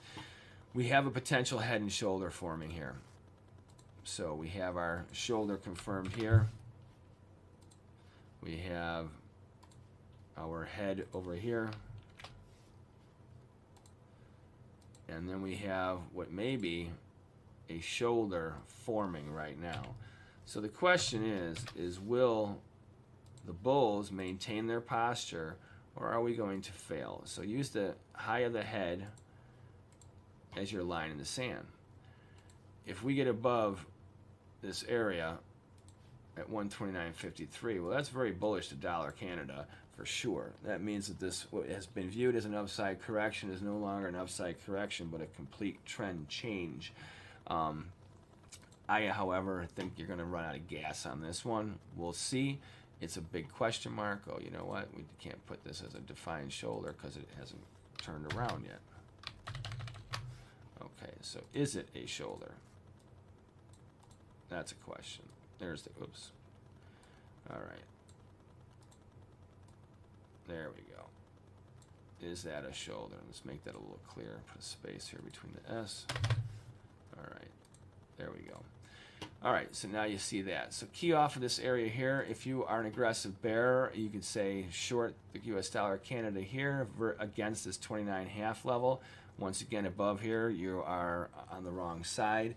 However, if this is going to be a head and shoulders, odds are we are running out of gas somewhere in this area that we're in right now, and we should be looking for a turn back to support. So another thing to do is to watch the trend of this current slope. All right, so there we go. So we'll see what's happening with the US dollar Canada. Got to wait for the trade. We have an aggressive sell posture right here that you can jump into. Low risk, especially because even if you just come back down into the range that we've been in for the past month and a half, you have a good reward to risk ratio where you should make 2.5 to upwards of 4 times what you would on your risk. So at least you have an opportunity to put on a trade like that, but we don't want to second guess things either. What the major thing that you need to really follow through is, here's your neckline here between this and this. So this one here will be your key level. If this neckline here, if that fails, well then we're looking for a major sell-off, and that would also probably mean that this was just an upside correction, and we could have a longer-term sell-off that challenges the lows that were set back in the beginning of the summer on June 1st. That is correct. You may have your last best selling opportunity coming up now over the next couple of days for the US dollar Canada for a trade that may last upwards of, could be anywhere upwards of 3 to 4 months, maybe even 5 months. Nice potential selling opportunity there for you. But then it also could be, we could be right in the middle of a major wave north. So we'll see. I believe we're definitely going to go south, but that's my opinion. All right, now we're going to get to the cryptocurrencies. Thanks for hanging on as long as you have, guys. I know that some of you are crypto fans. You're like, how come you don't start out with that? Well, that's just how it goes. BTC USD coming off that big high set a couple weeks ago, and today making a lower move low. Isn't it interesting how the stock market gets fucking pounded yesterday, and this does too? So, very interesting as far as where is big money and what do they look to do. So short term, we always use the Bitcoin as our dollar index relationship for the cryptocurrency markets. This one is looking to go lower. It's made a lower move high, and it's made a lower move low. We have confirmed a break in trend. We are at the very least neutral. So yeah, we're looking for this market to be under pressure for at least the next couple of weeks. Could it snap back? Obviously, yes, it could. I would say that as long as we stay below here at 48,939, we're going to be in a suppressed neutral to lower trade. A rally above here, however, confirms some serious strength in the crypto market, setting us up for a rally that targets around 65 to 70,000. That's right. We could really, really sling this market up and bring us to an area that lifts the whole cryptocurrency market. So for you currency market bulls out there, you're not far away from a very key breakout level. As far as for you cryptocurrency bears, yeah, we're right now in the middle of a correction. How far can we go? Well, we had a violent setup. Now here's the thing that worries me. You made a higher move high and then a lower move low all in one day. The other thing that scares me is that from this last move higher that set this rally intact, we fell right into the 50% to 0.618 Fibonacci band. So this is huge. So we fell on huge support today. It's big that we hold this area. Any trading below this range here has this market in jeopardy for a while and under a lot of pressure. That's something I would think about too, is if these lockdowns start to spread and get severe across the globe. Asia, it's no joke. Singapore's locked down, Australia's locked down, all across Central Asia and Southeast Asia. There's all kinds of problems with that. This is a big deal, and if it continues to spread over the next couple of months and we start to close down in industrialized countries like the EU and the United States, Bitcoin will probably also drop off the map too. It will have a nice correction. Does that mean it's another buying opportunity? Probably. I don't think Bitcoin's going away anytime soon. I would just be leery of buying into the area where you're at right now. If you haven't taken profit already, you're probably still in a good area to take profit on any type of rally. If you are looking to buy, I would say give yourself a little bit more time. All right, ETH USD. So following the way of Bitcoin, this is doing the same thing. However, today you can see we've set a lower move low and we are positive on the day. I think that this one has less chance of as much volatility as Bitcoin does moving forward. The nice thing is the adaptability of the Ethereum network and all the other chains, tokens rather, that are now functioning and helping to create all kinds of services that the that's what the whole industry is set up for and meant to do. So this one here, we're looking to stabilize. We could see still some lower move lows, but we're not looking for any major sell-off here at all. All right, now let's look at the Doge USD. This one here is setting up a little harami buy. This will be interesting. Could Doge be the one that sets the signal for the cryptocurrency markets? If this market settles if it looks like this when it settles today and then starts to rally again tomorrow, we have a harami buy and the potential for a three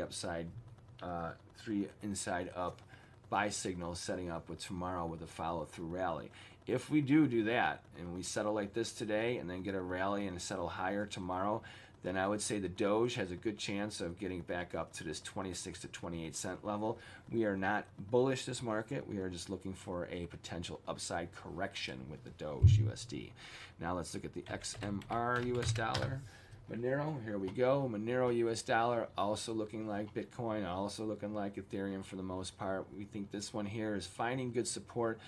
Anywhere between 180 and 220, we think this is a solid buy no matter what's going on in the cryptocurrency markets, even if they're in a suppressed market in a bear trend with the other ones, especially Bitcoin.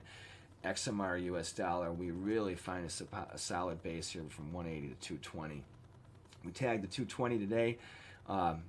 So I would say let's look for another stabilization of the trade. Probably going to be sideways from 220 up to 280 for the next couple of sessions. Should we dip down to, lower? Like I said, I find huge support in this 180 to 220 area. Very good buy zone. I think long term with the technology and the use of what it can be, buying it in this 200 level is very good because you have the really good shot at it going back up to 300, between 280 and 300. So it's a good range trade here. Anytime it gets in between 180 and 200, it's a buy zone looking for a rally up to the 280, 300 level. Profit taking zone, and that's pretty much where I think you're going to see those currencies going. Euro US dollar, let's go back and see. Look at how this is it's unchanged on the day. Very small volume. Once again, the high is 1748. Yeah, we have a 30 pip range. Remember we had over a 50 pip range in the Swiss that we were looking at. Stay away, my friends. The markets are quiet. It's Fed day. There is not a signal in sight. We gave you some potentials where you have low risk, high reward potentials on some trades, but we don't have any valid signals yet. So since we don't have any valid signals, don't be chasing things, trying to set things in motion. Don't try and predict the market.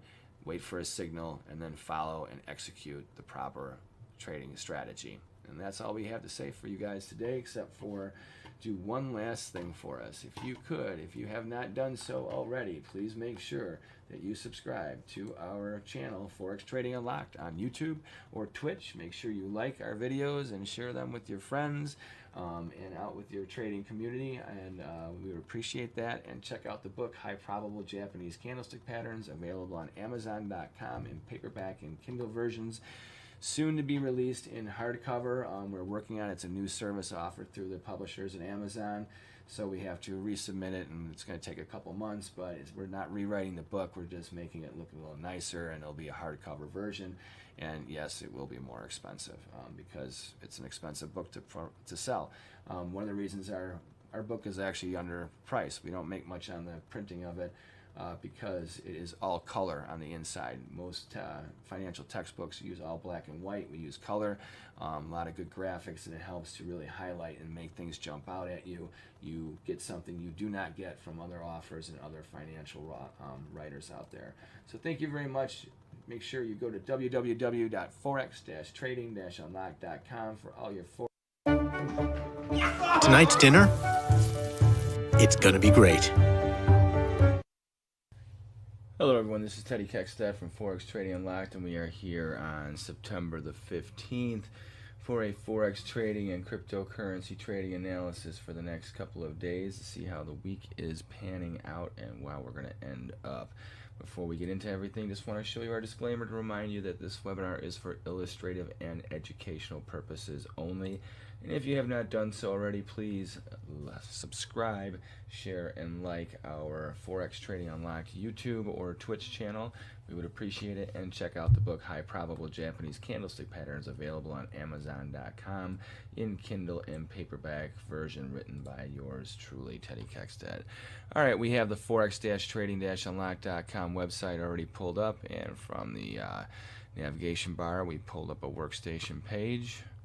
And we're going to toggle down past the numbers, CPI being a number that really is starting to raise some eyebrows. All right, so we have the dollar, which has been under pressure for the past couple of sessions. Reason being, for the most part, I believe, is because of the interest rate markets. You have the 30-year and the 10-year that have been rallying for the past 5 sessions.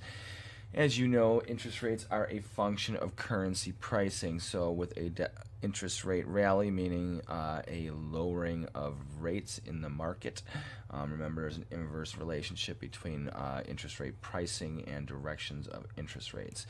So that is where that is going, and that has been helping to give some of the other currencies around the globe an edge against the dollar. But if you'll notice, the euro and the pound, which are the two major components of the dollar index, they're slightly rallying against the dollar over the past 5 days, but not very much. You can see the euro hasn't had much of a wide range, very tight sessions. This tells me a lot about as far as whether or not we have dollar weakness or dollar strength in the marketplace. So overall, we have a downtrend. We are in a bearish market. Currently, we are in an upside correction. The question is this correction going to last? Well, anything can happen. I would key off of this recent swing high from a week and a half ago. This is holding the trend intact. Now we are coming off a lower swing low. We did make a higher move high, taking out this high here, basically double topping into resistance. So this is going to be a big barrier to cross. If we get above $1.19.10, that not only takes us above this downward sloping resistance line, it takes out this high, which is kind of a double topping area here as far as forming a resistance base. If we stay below it, which I think we are very likely to do, then odds are we're going to just continue to snake along like we've been doing for the past month and a half. We're not looking for any major sell-off in the euro US dollar. So by the way, while we're going through this analysis, any of you that are joining us here on Twitch or on YouTube, please don't be afraid to ask any questions, throw something out in the chat. We will definitely answer those and get to those while we're going through this session. So, all right, so let's take a look now at what we're going to look for a trade here. So as far as the euro US dollar, we've been obviously had this upside correction. We came off here, we set a low 2 sessions ago. So I would key off of the low from Monday and also this high above here. A breakout either way helps to set the tone. Falling from $1.1768 will have us definitely very negative, leaning back on support. Now what I would do is use the interest rates as a guide for your bias with the dollar right now. As long as you see the 30-year and the 10-year pushing on newer move highs on a daily basis, it's going to be hard to see a big rally in the rally and turnaround in the U.S. dollar. Should we see a sell-off in the interest rates? Now remember, we have the unemployment claims coming out tomorrow. We have the oil numbers that just came out today. So the oil being another thing that's putting pressure on the economy as well as other markets. Remember, there's a big correlation between oil and certain currencies, especially the yen, the Canada, the pound, Australian dollar, and we'll get into those as we skip around the globe. So right now we do have a very neutral bias for the euro US dollar. There's no reason for us to get overly bullish, and there's no reason for us to get overly bearish for this market. Reason being is it's just floating around right now. So we have to watch the economic numbers in the EU. And we also need to watch, once again, the economic numbers here. So those are the ones that are going to jar these relationships. But as you can see, the range is very contained. There's not much of a trade here for the euro US dollar cross. Now, I'm not saying there isn't a trade for the euro versus other currencies. And if any of you trade the euro versus, say, the pound, the yen, the Aussie, or whatever, just chime in on the chat here and we will get to it and take a look at what's going on with that for you. So, all right, now let's get to our next market. So now we're going to get to the British pound. So GBP USD. So no trade in the euro. By the way, right now, as far as just for compliance sakes, we are going to be talking about cryptocurrencies and more currency crosses. We do have a positions on in the US dollar yen, the US dollar Swiss. We also have them in the pound Australian dollar, also in Bitcoin, Ethereum, Monero, and Dogecoin, and some other cryptos as well, if we get to all of those. So, all right, we have the pound US dollar. Once again, this is acting very similar to the euro US dollar, except this one started its upside correction back in the end of July. We came back here, we set this lower move low, we set this higher move low here, and these are the big breakout levels that we're looking for. Now, as far as the pound US dollar is concerned, we are looking to see that this market will maintain its strength. Odds are, because of the price of oil and the fact that, remember, that Brexit already occurred, the British pound is no longer connected to the EU in ways that it was before. So we do have this downward sloping resistance line. As you can see, by attrition we have come through this. The trend here off of this higher move low, meaning that we had this initial correction here, maintained the bearish trend, we failed to make a lower move low, and now we've been rallying ever since, setting a higher move high as of yesterday.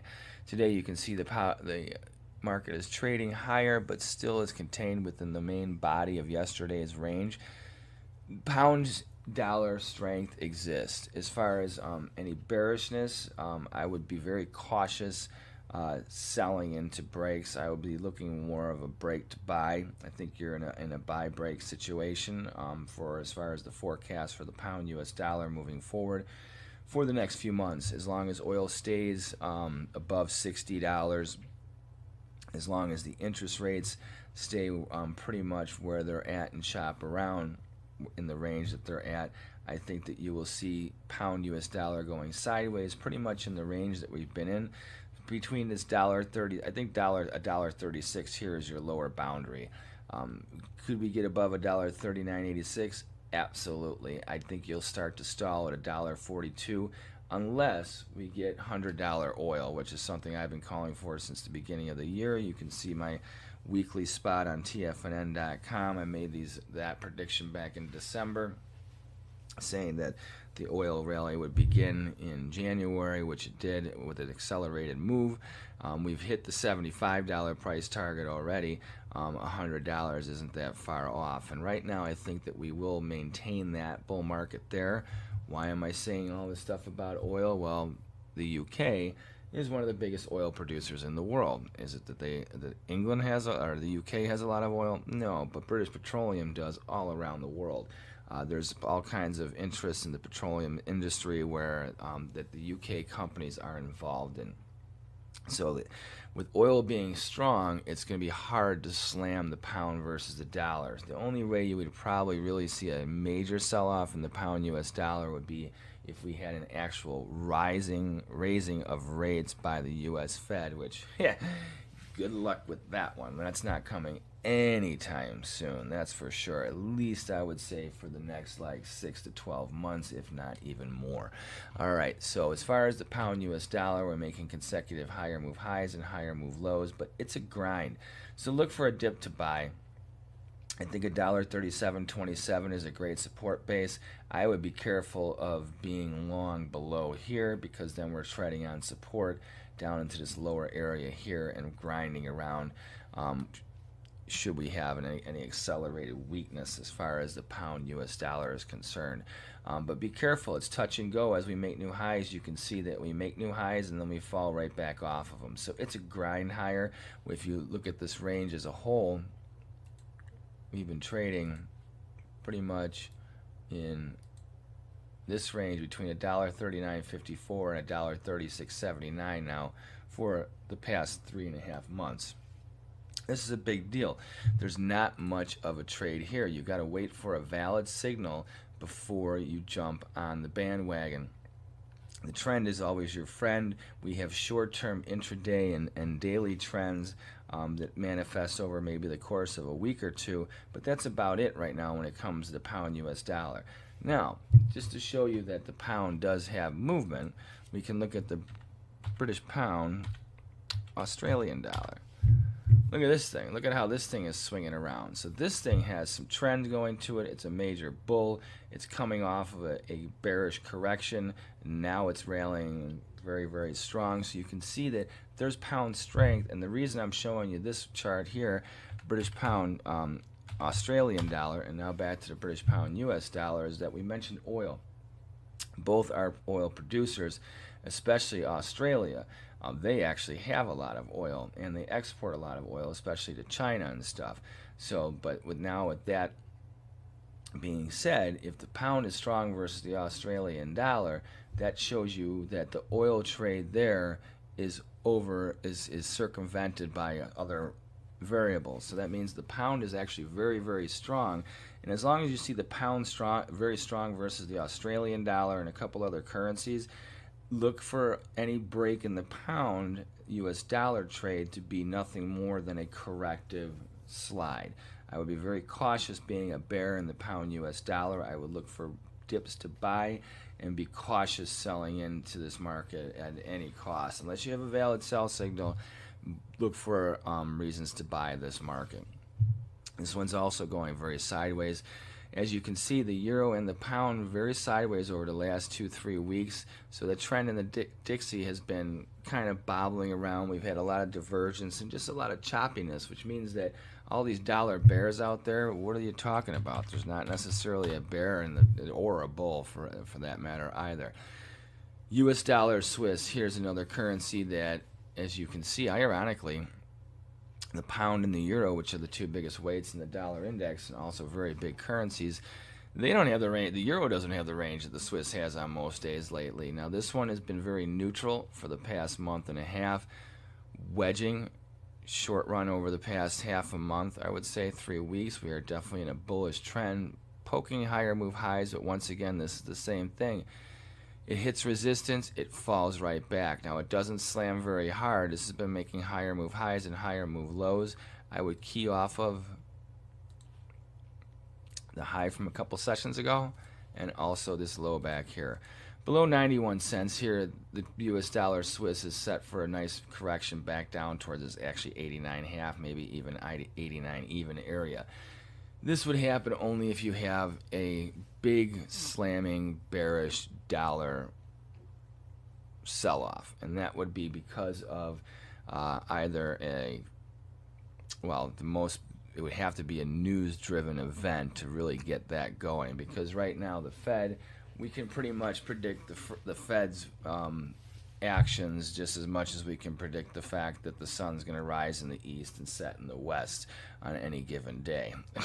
So with that being said, it doesn't give us a lot of direction there. So, and for the US dollar Swiss, the one nice thing here is, like, you know how I said the pound is going to remain very strong even if the dollar becomes a bull. It's not going to sell off as much as, say, like the euro.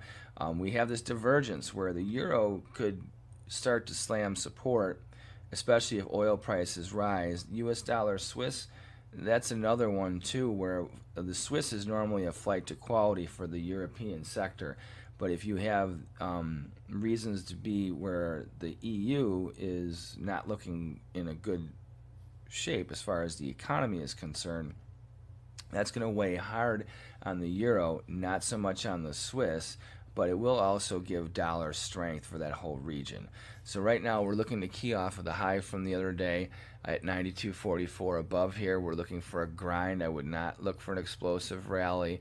The only way I could see a big rally occurring would be when you have a corrective sell-off like this, how we came down here and then boom, we lifted like a balloon underwater. Remember, markets tend to go out like they come in, so we would need a sell-off such as this to give us a reason here, which this here is a buy signal, by the way. It's a high probable Japanese candlestick pattern known as a bullish engulfing line. You can read all about that in the book, High Probable Japanese Candlestick Patterns, available on Amazon.com. So this buy signal here set off this rally over here. So if you look for some kind of a big dip in this kind of a situation, we start, like for instance, we're lower on the day today. If we were to all of a sudden, for whatever reasons, whether it's the numbers that come out over the next couple days or the dollar bears just start to take over the trade, and let's say that we did swoop down again back towards this 90 half, even 90 cents area, I would not expect it to continue to be a bearish market. I would assume right now, with the way the market conditions are, I would expect it to come down in a situation like this and come right back up. So are we going to get a sell-off? Probably not. Right now we're riding the trend. US dollar Swiss, I think, is looking more for a breakout at 92.44 and heading up towards this 93, even the 93 half. That's where I see it stalling. Remember, for compliance sake, we have a position on in this market. So, and that is the direction that we're looking for it to go. All right, US dollar yen, the other flight to quality in the Asian zone. This one fell out of the bed this morning. You'll notice that we came down here and we tested these lows from a month ago, and boom, we bounced right back off. Does that mean we're not going to pound support going into the rest of the week? No, not necessarily. However, we do have a market that is overall in a bull trend. We have a lot of support, as you can see, coming in this 109.29 to about 108.90 area. So in this zone here, there's a lot of support. I'd be very cautious selling into this area. A great area to take profit. You'll probably see a lot of buying here because your weak shorts and even your aggressive shorts, for the most part, I don't think are very bearish to US dollar yen, because overall the trend on the long term, the intermediate term, and is bullish. Short run over the past week and a half, obviously bearish. Over the past month, totally neutral. So be very cautious trying to get bearish on the US dollar Japanese yen trade. I would say that you key off of this high from a few weeks ago, and then obviously this low over here, back set at the beginning of August. You need a failure from 108.71 area or a rally from 110.44 to really get you going, being either severely bearish or an accelerated bull. Now overall, we do have the US dollar yen targeting 113.5 to 114 even, with an extended upside target of 115.5 to 116 even by year's end. I know it seems to be a stretch, but I'm going on the oil play. I do believe that oil will be trading up around $100 within the next couple of months. Am I happy about that? Absolutely not. Do I want to see it happen? Absolutely not. And that's why I really like the trade, because never bet your emotions when it comes to sports. I'm not a big sports bettor, but I do know that that's something you don't want to ever do. And the same thing comes to the markets. Always have a plan, have a reason to be where you're doing what you're doing, and don't play around with any other type of subjective, bouncing around type of attitudes when it comes to your trading. Remember, trading is a business. You got to always have a plan, have a money management model put in place, and then you move on from there. Always being a robot and just systematically doing what you do. You don't want to be in a situation like right now. We look at a chart and say, oh, what are we doing with the US dollar yen here? What kind of trade can we put on today? There is no trade to put on today. If the market doesn't do what you expect it to do, to generate a buy signal or a sell signal, you don't do anything. That's your job. Remember, unlike other jobs where, it's like, if you have time to lean, you have time to clean. Well, guess what? When it comes time for trading, there's a time to pull the trigger and a time to get out of a trade, and then there's a time to do absolutely nothing. Remember, not trading is a decision that you make, and that is the same thing as getting in or getting out of a trade. You are managing your money when you are doing nothing. That is actually money management. So be very mindful of that. So after that little lesson, now let's get back to the US dollar yen. So on the daily basis today, I don't really expect very much more out of this market. I think this is a bear trap here. If you are selling this market today, and especially around where it's at right now, I think you're selling in the hole. I would key off of the low from today. A failure from here totally changes our perspective on things. Let's take a look at the hourly chart here. Yeah, here we go. See, on the hourly basis, we already have a buy signal that occurred a few hours ago. I couldn't remember if it was the US dollar yen or a different market before we started this webinar. So here's what I'm going to look at right here. As far as the US dollar yen, I am calling for this to be a short-term bottom. I would expect over the course of the day, and remember how I was talking about earlier how markets tend to go out like they come in? Well, look at what we're doing. We have this slope right here. It's a little bit stronger than 45. We're about to come through it by attrition. We've come down. We have set this lower move low. We've set a lower move high. I would key off these levels as well. Any breach of resistance right here not only takes out our downward sloping trend line, but a rally above 109.43 most likely will have this market targeting back up around this 108 to 109 even. So let's actually get a little fib involved right here. All right, we got that, and now let's put this area here, and then we have this area right here. So we have the US dollar Japanese yen targeting this little area.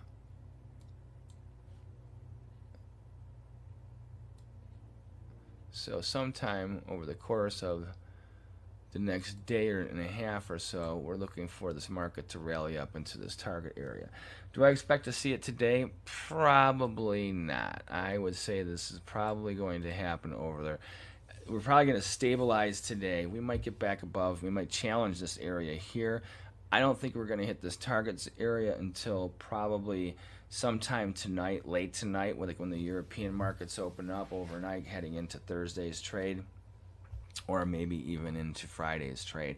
So a consolidation period right here. Remember, by attrition, we're going to come through this downward sloping resistance area, and then we'll see what occurs. So right now we do have a short-term hourly buy signal in the US dollar yen. That's right, we do have a buy signal, but remember that this is for educational purposes only. So all right, so US dollar yen, we're going to leave off with that one, and now go to the Australian dollar, US dollar. Now remember, this is a market that's been in the bear trend for quite some time, due to many reasons. Their reliance on trade with China has them in a very poor way right now. The lockdowns have them in a very poor way. As you can see, we had a nice corrective rally right here. We looped around. Today we are slightly positive on the day, but we made a lower move low. Once again, there's all these dollar bears out there, and on any given day lately we do have a lot of what looks to be a bearish dollar, when in fact it really isn't. It's just in any given moment you're going to see the market positive or negative on the day. If you look at the trends, though, as for the most part, we have a negative situation for most currencies versus the dollar. Now the dollar is not necessarily strong, it's that other currencies are weak. The U.S. is without a doubt in a lot of trouble right now, fundamentally and economically.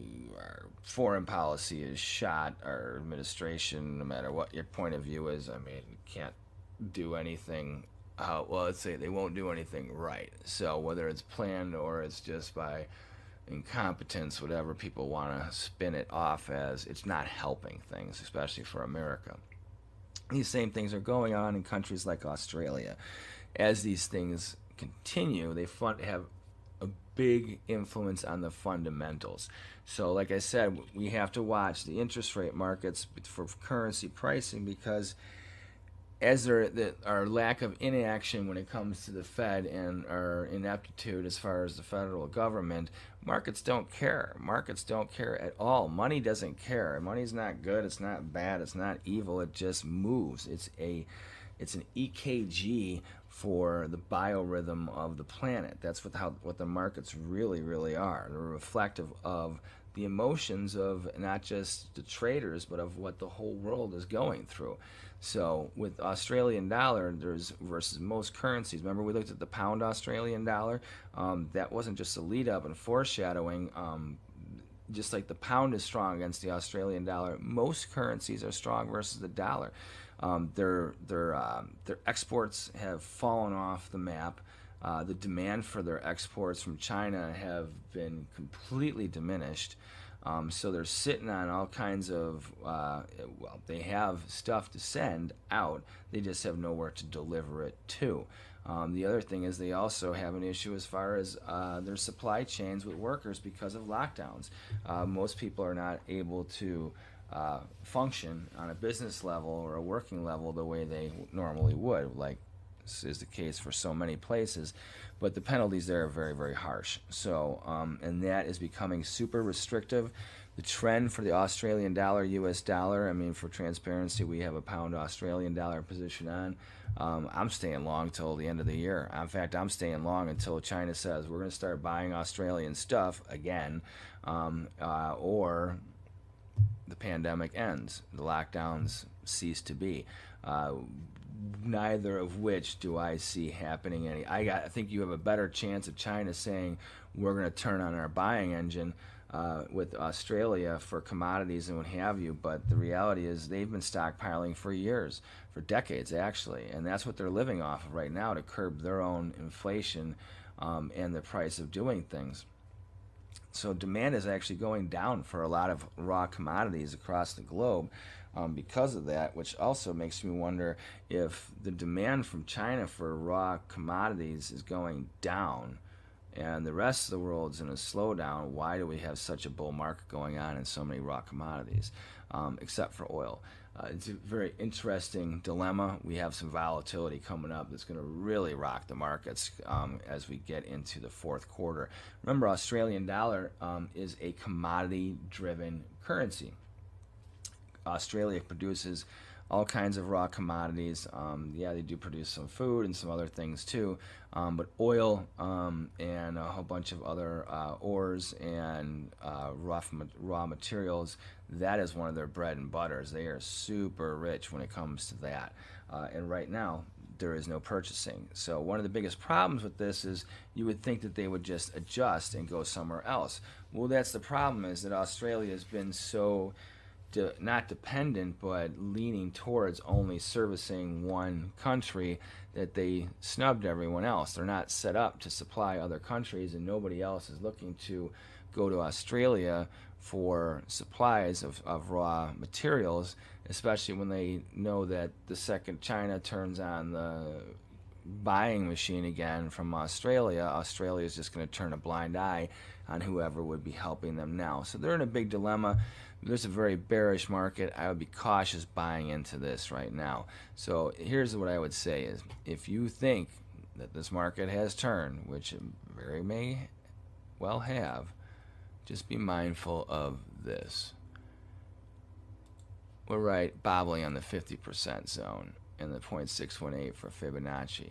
If we fail from these levels, if we get below this area here, that's bearish, baby. That's all I can say. There is no reason to even begin to say, oh, well, it's only going to go a little bit lower and then it's going to bounce. I mean, anything can happen.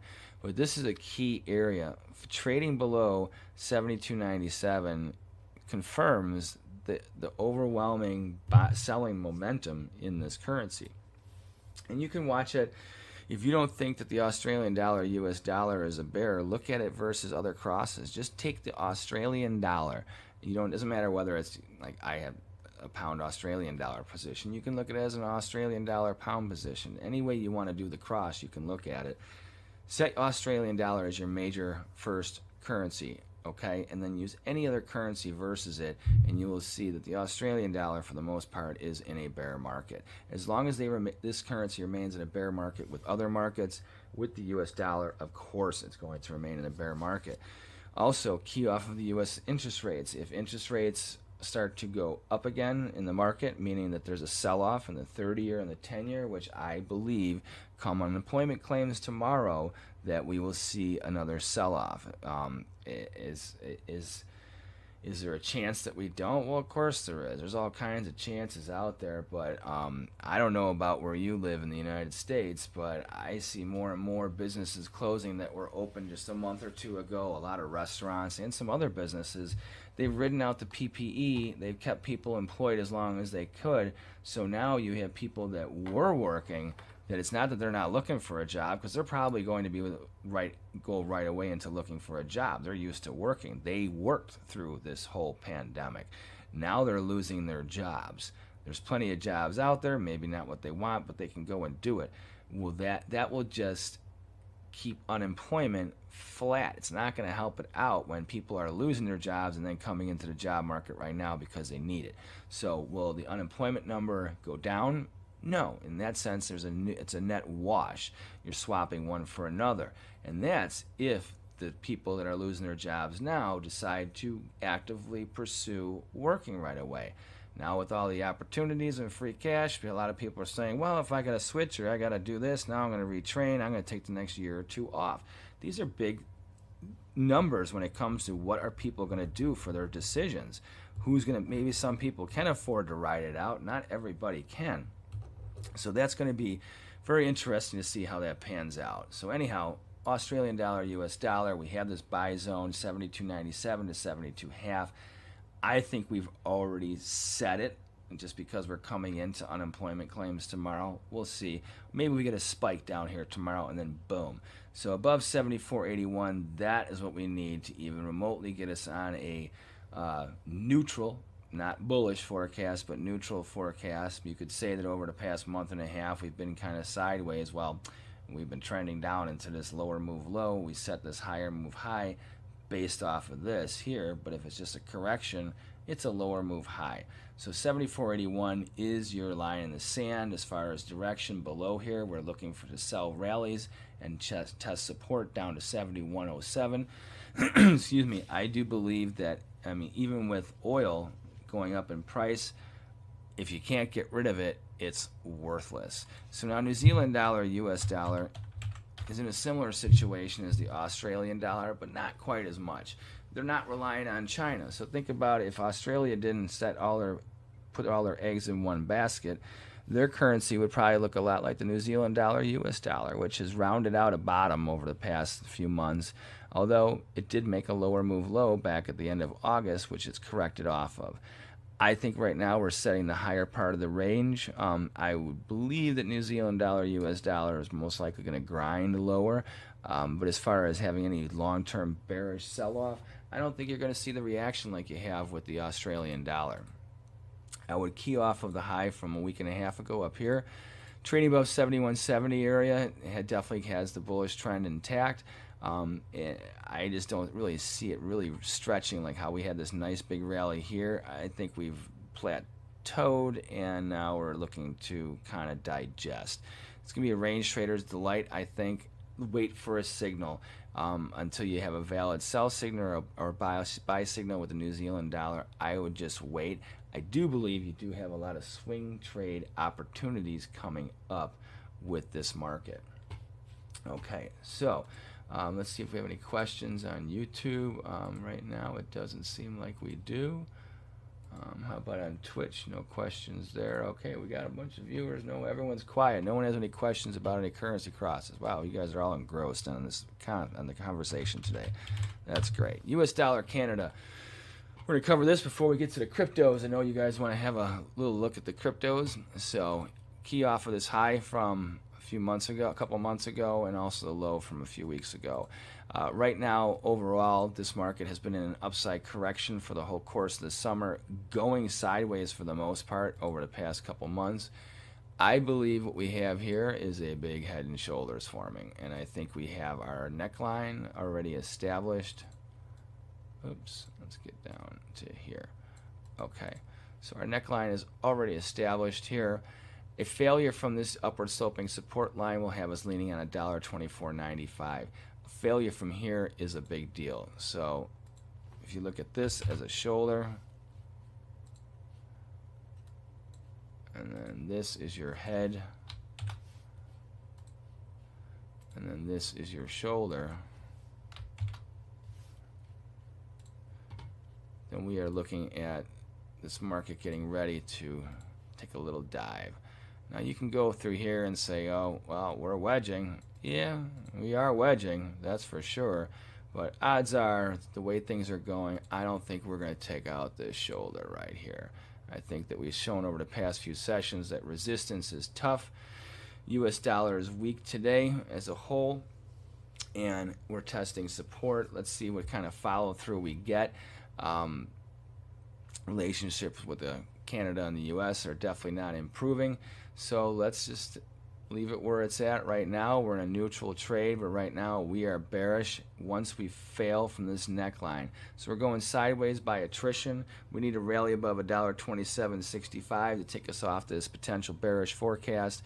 Then I think it's still going to be a grind higher. Even if we get above $1.29.5, I'm not looking for any extended rally. I'm looking for it to run out of gas. So I look for rallies to sell, not breaks to buy.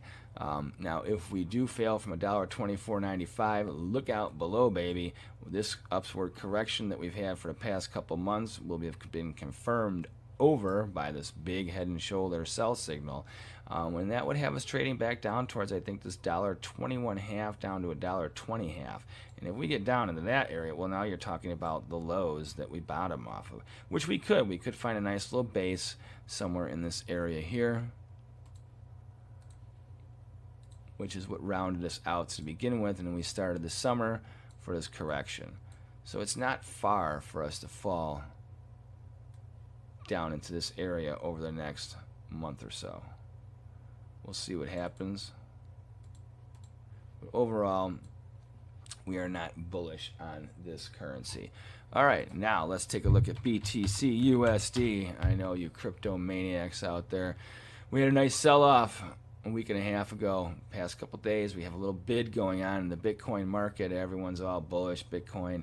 Well, Bitcoin's like the dollar index, so I would just be mindful of this trend right here. This is keeping things intact. And we used the low from 2 sessions ago. If we get below 43,290, I would expect to see this market probably get back into the mid to upper 38,000 area. I'm not looking for any major correction here for the Bitcoin US dollar market. However, I do believe that we will see a little bit more of a leaking here going on as people start to take profits. Remember, there's a lot of things that are running out of gas in the economy out there and other people's lives and stuff. And as that does happen, you're going to probably see a lot of people taking profit because they need the cash. Bitcoin's great, but when you need to pay bills and whatever, you need dollars to pay for most of it. And even if you can use Bitcoin, you're going to use that too. So you're going to run out of that. You're going to spend some of that. There's also been some new restrictions as far as the whole interest-bearing crypto market and a couple other things that are giving it a little lag. So I think it's very likely that we're going to be under pressure in the Bitcoin and the cryptocurrency market for the next couple of weeks, and then get ready for a roaring snapback. If I am right that we start to see a big correction in the equity markets come October, November area or time period, as well as a rallying oil market probably above the $80 to into $90 levels over the next 2 months, then we'll see what happens with the Bitcoin US dollar trade, but I would expect it to heat up in a big way. So right now we are short-term bullish. We've had a correction, and we made a higher move high and a lower move low all in one day. So key off of this low from a couple sessions ago. Below that, we're looking for a more pounding of support. But right now, we're looking for a little bit more follow through to the upside, up to around 50,000. I think you're going to run into resistance there.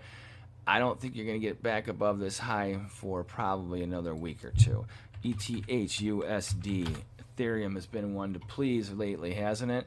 This one topped out before Bitcoin did, so a little bit of divergence here. As you can see now, it's consolidating, pretty much hanging around where it's been for the past month and a half. So we spiked up.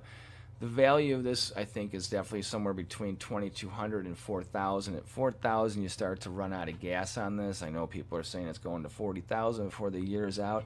I hope it does. I own it, but I've been liquidating a little bit up here and buying back in the upper $2,500 to $2,600 area. So that's what I'm looking for as far as this one. Technology is very viable. The growth in a lot of tokens that are using the Ethereum network and the Bitcoin blockchain is helping to support the pricing. So buying breaks is the thing to look for in these cryptocurrencies. Because Bitcoin's under pressure, Ethereum's under pressure, Bitcoin is kind of like the dollar index. So we'll see how things pan out. Right now, I'm saying this is stable here. That tells me a lot about the fact that I'm not looking, there's no reason to think that we're going to see a big correction in Bitcoin and the cryptocurrency space. Right now, it's just there's a couple things under regulatory blah, blah, blah. It's just news. So right now, we're dealing with that. Jab it, jab it, jab it, take a little stab, take a little off the table, and then boom, like a balloon underwater, crypto market comes screaming back up. So that's probably how things are going to go. Remember, all these cryptocurrencies have had a nice run over the past couple months. Here's another one, XMR Monero. I like the value of this from 180 up to about 500. Around 500 it runs out of gas. This one here made a high before all of them, and then it broke. Then it made a lower move high when the other markets started to break, and now it's continued lower. A little bit of divergence there between Monero and the other ones. This is the other reason why I think the other ones are set up for not an extended long-term correction, but a little bit more before we get a bounce, find some value, and then get back towards pressing resistance and making higher move highs. So right now, short-term, definitely bullish, intermediate term, long-term bullish on the cryptos, but I think you have to wait for a break to buy before you start to really look for another major wave higher. No extended sell-off, though, is on the menu. Now let's go look at the Doji USD. We always get all these people asking, what do you think about Doge? I think the technology is not viable in the long term. I think that people are trying to get their money back, and where people used to buy at 30 and looking to sell it at 50, 60 cents, now there's people just selling it at 30 cents. So, and it's coming back into 20, into the lower 20 cents area. As far as being a good buy, at least in the short run, I think overall you have to be very cautious being caught long this. We accepted some payments in this. We're long from the 40-cent area and also from the mid 30-cent area. We're just looking for a rally back above 40 cents to liquidate virtually the whole position, and then we'll leave a couple tokens left of Doge just for, you know, God knows, who knows if this thing goes to $1 million one day. Won't make that much money off of it, but if it does explode, well, at least we'll get paid something. So we're ending on a Doge note. We don't have any questions on YouTube and chat. We want to say thank you to all you guys that are watching.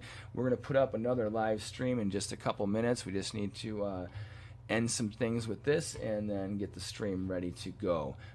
Before we do switch off, though, I want to remind you once again to please subscribe to YouTube, our Forex Trading Unlocked, YouTube and Twitch channels.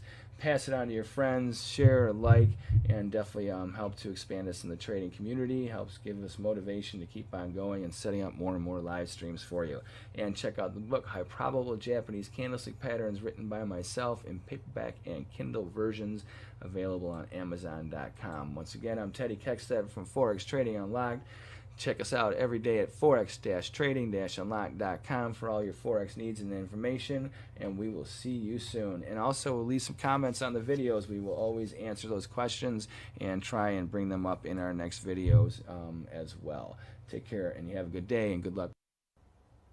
Hello everyone, this is Teddy Keckstead from Forex Trading Unlocked, and we are here on September the 7th for a Forex trading and cryptocurrency trading analysis for you for September 7th through September 10th. And before we get into it, we just want to pull up our disclaimer to remind you that this webinar is for illustrative and educational purposes only. If you have not done so, please check out the book, High Probable Japanese Candlestick Patterns, on Amazon.com in paperback and Kindle versions, written by yours truly. And also, don't forget to subscribe to our YouTube and Twitch channel, whichever way you're viewing us, if you have not done so, and also like and share it with your trading friends out there. All right, without any further ado, Let's get to our live screen. We have the Forex-Trading-Unlock.com website pulled up. Let's skip past the numbers of the day. Unemployment was a big number on Friday. We have oil numbers on Wednesday. We have unemployment claims on Thursday, which will be big. The key thing is looking and seeing how the dollar had bounced on Thursday of last week. And then, on Thursday of last week. And then yesterday we had a little rebound. Remember, even though the U.S. markets were closed, the currency markets were not closed. So a little bit positive trading for the U.S. dollar to start the week off. And also we have some follow-through going through today. So let's see what's going on. We have some interesting things shaping up in both the Forex and the cryptocurrency markets. Euro US dollar, is hanging just a little bit off the lows of the day. It's correcting back, as you can see, from Friday into today's trade. We are trending lower on the hourly basis. It is a nice little swing trade. It's nothing very violent. In the past couple hours, we've definitely seen a little bit more of a battering of resistance than we have of support, of support than we have of resistance. And right now, it looks like the dollar bulls are starting to gain a little bit more momentum. We have some interesting things shaping up around the globe. I think one of the reasons why you've seen this extra runoff in the dollar that ran into last Friday in unemployment was because you had currencies, especially such as Australian dollar and New Zealand dollar, that had been coming back strongly in a correction against the dollar. If you look at the European currencies, they didn't have quite the volatility or movement or stuff going on that was happening with the lesser currencies, such as those. So I think that put the strain on the dollar index, pushing this extreme. And as you can see now, we came into heavy resistance. We set this nice little bottom in the Euro US dollar. The question is will we fall back on support, or will we challenge resistance again? So our last swing high here around $1.1906 is a key breakout level. Below here, I think you have it's not just an aggressive short position, you have a high probable short position staying below this downward trending resistance line here. It's most likely the dollar is going to remain a little bit firm over the next couple sessions as we trade into this first week of September. Can you believe it? Summer's over. We are now in the fall. If you notice the slope of this trend for the euro, it was quite extreme. And today we are falling right on that little level right there. We bounced off of key support. I would definitely watch today's low of the day. Any trading below there confirms weakness, where the Euro US dollar should settle down more into this below $1.18 area, into the upper $1.17 area, as we figure out whether we are going to be a neutral trade, or if we are going to resume the bear trade, or if we are going to eventually see some really big, strong dollar weakness. In lieu of everything that's happened in the U.S. and the actions around the globe, you would think that dollar weakness would prevail. However, with lockdowns being imposed in Australia, New Zealand, Singapore, and all across the world now in a very heightened fashion, the lesser currencies are going to start to run out of gas, meaning that dollar strength is going to be hard to fight. All right, let's look at the British pound US dollar. Here's another one that we have a nice aggressive little sell-off going on, a little bit harsher than anything that's going on in the euro. Interestingly enough, though, is that this correction here for the pound is coming off of a higher move low, not a lower move low like the euro. So the euro right now is coming to the end of an upside correction and an overall bear trend. The British pound US dollar is coming off of an upside correction and a neutral trade. So we're coming off a lower move low here. We set a lower move high. This has us going sideways. As far as European currencies are concerned, unless you see a huge sell-off in oil, which is not in the future right now as far as our analysis and expectations are concerned, I don't think you're going to see a heavy sell-off in the pound. A lot of this churning right here, I think, that you've seen over the past two sessions of over the Labor Day holiday into today, is the aftermath of profit taking from Friday's blow-off rally. I would use caution selling into this slide here, just because of the fact that we are not trending. We have confirmed a neutral bias for the pound. We had a higher move low and a lower move high after a lower move low and a lower move high. So we are really in limbo. A breakout of $1.3894 would have us definitely on the bullish path, looking for higher move highs. right now we are really restrictive. We think this downward sloping resistance line here is going to help keep us wedging at least into the next few sessions. We'll see how we come into Wednesdays and Thursdays numbers. Can't believe it's already Tuesday. Being in America, it's already how it feels like Monday, but it's actually Tuesday morning, almost lunchtime already. So we're pushing already the midweek. I think we'll know where our stance really comes as we get through the oil numbers on Wednesday and definitely the unemployment claims on Friday. Something you need to be very cognizant of is the fact that unemployment did not come out the way that the pundits and the media and the government was hoping things would be. The realities of things are really shaping up as far as where jobs are being filled, where they are falling apart, and the fact that as people are coming back online for many jobs that are still available, and obviously there's places thriving for employees, there's other businesses that are shuttering. And that the question is which number is greater, the people returning to the workforce or the people who are winding down in places that now they have to go and find a new position somewhere else. Hopefully those that are working now that are in those situations are going to rebound quickly. Most likely that would be the best scenario for the economy and for all concerned. If they go into limbo and start hanging out on unemployment, and now that seems like they're going to give another extension, well then unemployment is not going to go down, it's going to stay flat to going higher, and that is not going to bode well for the markets. We shall see a lot of swinging around, and the volatility, I think, for fourth quarter should be much higher than it's been over the past couple months. The summer's been kind of calm.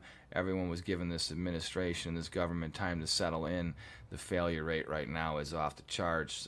No one is looking for anything good to happen right now, and especially since we are on the eve of September 11th, we don't know how any of this is going to shape up, and it seems like the terror alerts are going up also. So between pandemic, terror alerts, fear is the push that all governments and media are pushing, and if that happens, volatility is sure to be here. So let's see how this pans out.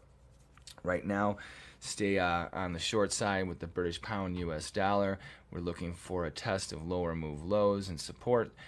Only if we get above $1.3894 do we come off this bearish campaign. This would prove a higher move high after a higher move low. The short-term daily trend is bullish, but the intermediate trend is definitely neutral, and neutral to bearish. So it's a tough chop. I would be very cautious. We had this buy signal here. We've come up into the resistance area. If this is going to be capped, and we are in a neutral to lower trade, this high is good for a while, and I would expect support to get tested at least down in this $1.37 area. Something you can really key off of too is this swing low here. If we fall below $1.3681, that confirms either excessive dollar strength or excessive pound weakness.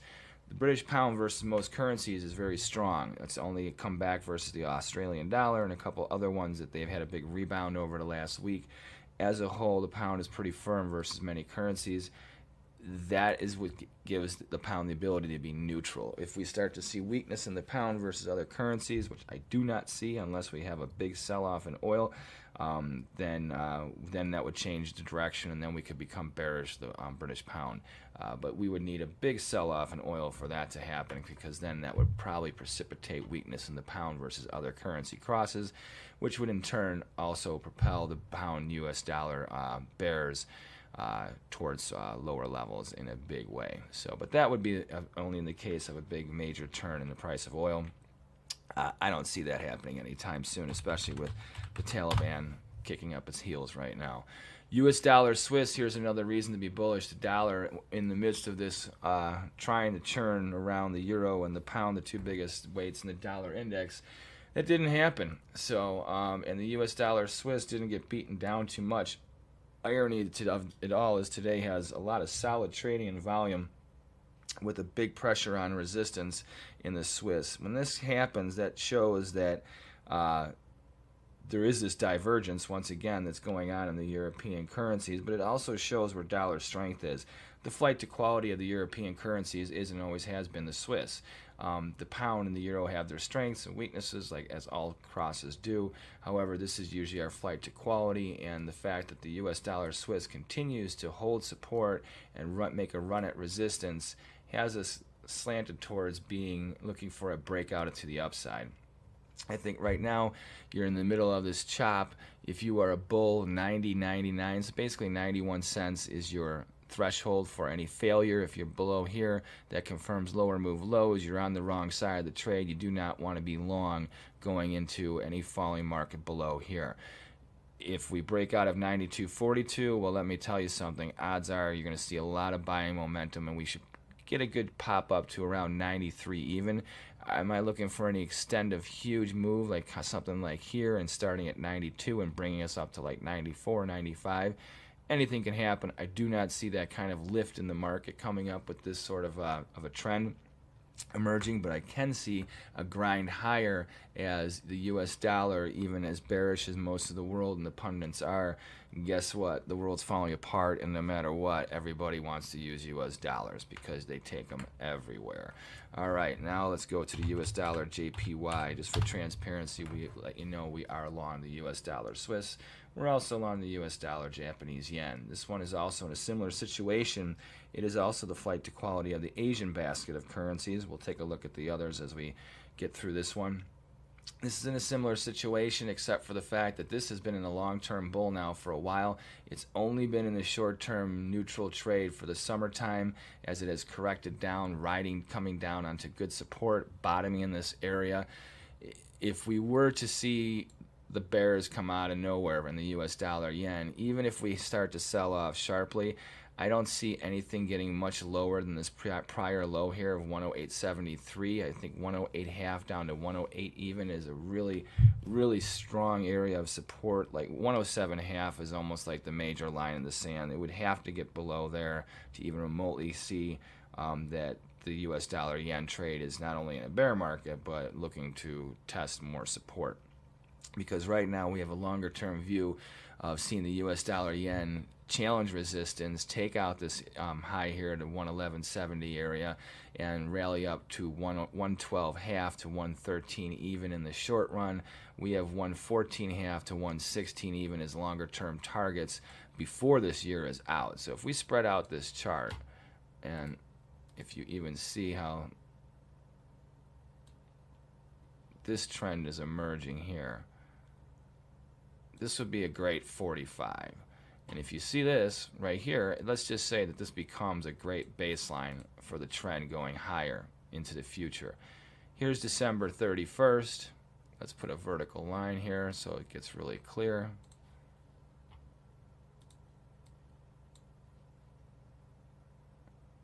Let's move this. Move this all the way. There we go. Okay, so you can see this. All right, we got to tighten down now here. So here's December 31st, the end of the year as we cross 2021 into 2022. If we were to maintain this slope, let's say we get a nice breakout to the upside here and start waffling around here, we could easily chop around into October, November, not even taking out this high, and come up and buffer up around end of October, beginning of November, and we'd be trading at around a 111.5. Not that big of a jump, but we could digest and rally slowly up into this area, bounce up again, and continue. If we go along that line, let's go on the monthly basis or weekly basis. See, as we get into the weekly basis, you can see here's 112. We start to rally up. If we were to see a rally something like this occur from where we are right now, you look at a balance here, here's 107 to 111. There's a $4 rally. We're at 111, just under 111 right now. We're here 110. Let's go 110.5. $4 rally that puts us at 114.5. So that's where we're looking at the extensions for us to go as far as longer term when it comes to the Japanese yen. So obviously we're very bullish U.S. dollar yen, and this is regardless of whether or not the dollar becomes a solid bull versus all currency crosses, or the dollar becomes a bear. You know, right now the trend is your friend. The U.S. dollar yen, the only thing that I could see that would really put a big turn in the U.S. dollar yen would be one, the BOJ, the Bank of Japan, would have to start raising interest rates. Good luck with that one. Oil would have to tank below $50 a barrel, definitely below the 60 barrel mark. I think below 50 would be what it would really take to see U.S. dollar yen slam support. Those are two key things that would have to happen. The other thing would be where we see an explosion of great numbers for the Japanese economy with an implosion and record racing unemployment numbers again, like we saw back during the pandemic, beginning of the pandemic. So these are the things, like these factors, like you're starting to really go for a stretch. Those are fundamentals that would drive the technicals in that situation, and right now we just don't see any of those variables happening. So it's a long-term digestion, what we've had this summer. I would say right now we're wedging and get ready for the breakout. We get above 110.43 in the next couple sessions, we'll be knocking at 110.79's back door right away. Then if we get above that, well, look at this. We have this summer high to check to flirt with. And if we flirt with that one, well, obviously we know that the bulls are driving the trend. And to jump in front of that freight train, well, I guess selling into new highs isn't always the worst thing to do, but I would wait for a sell signal before you try to fade this little bull. All right, another reason to start looking at this in this fashion is look at the Australian dollar, US dollar. Been a major bear for a while, even during the summertime. We came off with a nice high probable Japanese candlestick buy signal right here. Remember we mentioned that book at the beginning of the webinar, High Probable Japanese Candlestick Patterns?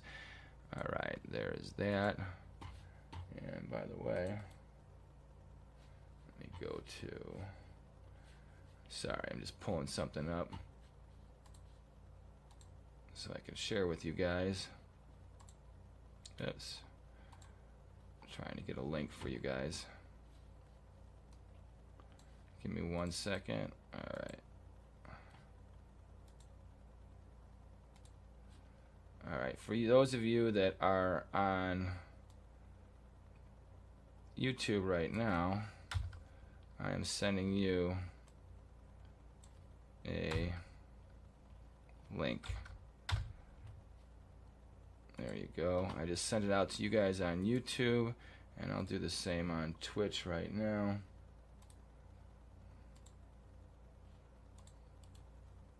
Okay, there you go. So on YouTube and Twitch, I just sent you a link for High Probable Japanese Candlestick Patterns, available on Amazon.com. So anyhow, this buy signal came into its targets already back last week. We've already exceeded them. And if you look at the trading from the past two sessions, we've come off the high from Friday. This is your key level, breakout level, above 74.77.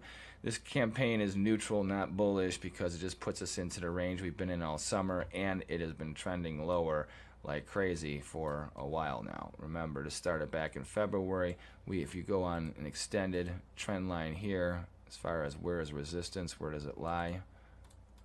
Well, you can see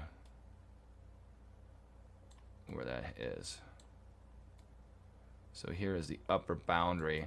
Should we get above this 74.77 area, pressuring new move highs, the downward sloping resistance line for the main trend is still right around this area. I see that capping any upside move. I also don't believe it's going to get up there anytime soon. I think most likely we're going to see a test of support over the next few sessions, if not the next few weeks. And I would be very, very mindful of this level here. This swing low here that became our higher move low right here at 72.21.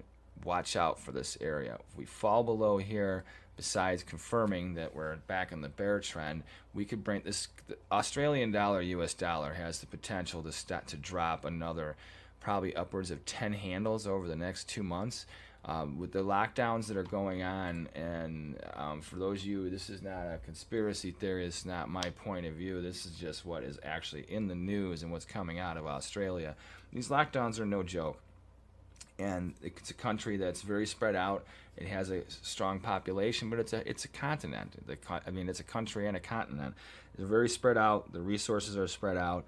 Their systems of maintaining operations for things are running on a shoestring, and there's a lot of tension going on there as well. So, and it doesn't look like any of this is going to come to a nice end anytime soon. So with that being said, it's hard for the Australian dollar to see a bounce. I think this is just a short-term profit-taking thing because it's been trending so long through the summer. Remember, we were coming towards the end of the month in August, and guess what? I think a lot of investment fund managers are starting to go on to the sidelines to begin with because they've had good numbers going into the first 2 months. If they've been riding the trends, now is the time to get out and wait until September 31st, or excuse me, September 30th before getting back into the markets, just for their own numbers. So that would probably exhaust where this rally is here. I would be very leery that you're going to see a lot of speculative trading going on. I think you're most likely going to see a lot more selling pressure coming into the market to set the tone for a longer term trend lower. All right, New Zealand dollar, US dollar is in a very similar situation as the Aussie dollar is as well. This market here, however, has had a nice strong rally. It doesn't have quite the issues that China does, or excuse me, Australia does, because it's not reliant on China for all of its trade for the most part. So this gives this one a little bit more credence to being not necessarily a major bear, but a neutral to bearish currency, meaning that we've had this nice uptick here, nice corrective higher. We had a really good long run. I mean, there was only one lower day in 2 and a half, 3 weeks. Now it's time to come back on support. We could trade in this neutral area from 71.73 back down near these lows for the next 3 months. Australian dollar, US dollar could fall through the floor and just keep on breaking and breaking. I would be leery of this one being such a huge bear. Now, if the dollar becomes a monstrous bull, obviously we see this thing slamming support, but the dollar is not a monstrous bull right now. So right now we see this market correcting back towards this lower boundary of support, where we don't have any signals to go off of except for the fact that this buy signal here, which was another high probable Japanese candlestick pattern, we hit our targets. We're waiting for a sell signal. Overall, we're bearish the trend here. I would say that you have a low risk sell against 71.73. Anything above here, it's going to be a choppy grind higher. And as far as a slide, I would expect no matter what for us to come down to the 70 half to 70 even area before you start to see any real true buying pressure come in to hopefully support up the market for those of you that are bulls. US dollar Canada, we're coming off a low from Friday. The question is, do we have a head and shoulders forming, or are we getting ready to resume this uptrend that I have viewed as a correction from back here in the beginning of the summer until the end of August? Overall, this market's been in a slam and bear trend for over a year and a half. If this is or was just a correction and this is the head, we are coming into an area where we'll probably run out of gas and then start to see this market tank. No matter whether the US dollar is strong or weak, odds are this is not going to stay a very, very strong market. Let's see, do any of you guys on the chat room have any ideas about this or care about the US dollar Canada? I know some of you in the past have, so I don't want to brush through things unless there's some questions here first to answer, because I know some of you guys always like to, I don't know, there's a lot of interest in the US dollar Canada. So, doesn't seem like we have any right now though. So, okay, that's not a big deal. Not a big deal at all. All right. So we have this done. Okay, push that out. And all right, sorry folks, just pushing this out on Twitch to one of our questions here in the private chat. Okay, all right guys, that's good. So all right, we have the US dollar Canada rallying up right now today. Odds are it's going to run out of gas around this $128 area and then come back either for a sideways trade, or the way we're looking for is a failure from $1.2492. If we come through here, that would take out this neckline, that would confirm a head and shoulders, and that would set us up to get back down to this 122 to 121 area. Remember, this market has been in a slide. It's going all the way back and back and back and back and back and back. See, here we're going all the way back to 2020. Here's March of 2020. That's how long we've been breaking. Okay, so this market, no matter what, is a long-term bear. It's a medium-term bear. Short-term, it's been in a correction for the past month, 2 months. It's fallen off of that. Let's see what happens, especially with the geopolitical tensions going on between the two countries, the U.S. and the Canada. I don't see any relief here either. So most likely we'll see a continuation towards that trend lower. All right, now let's get to the cryptocurrencies. Got a lot of action going on in the Bitcoin area today. Look at this. Falling off of these recent multi-month highs, multi-week highs, we came through, we made a higher move high, and we poked through and made lower move lows. We took out this line, which I had in earlier today on this chart, ironically. Spiked through it. We took out this one here. That's another one. So we took out two swing highs, or higher swing lows, just in today's trading after making a higher move high. At the very least, sets us up for neutral trading. Here's the main support line holding up the trend. You can see here is like a neckline.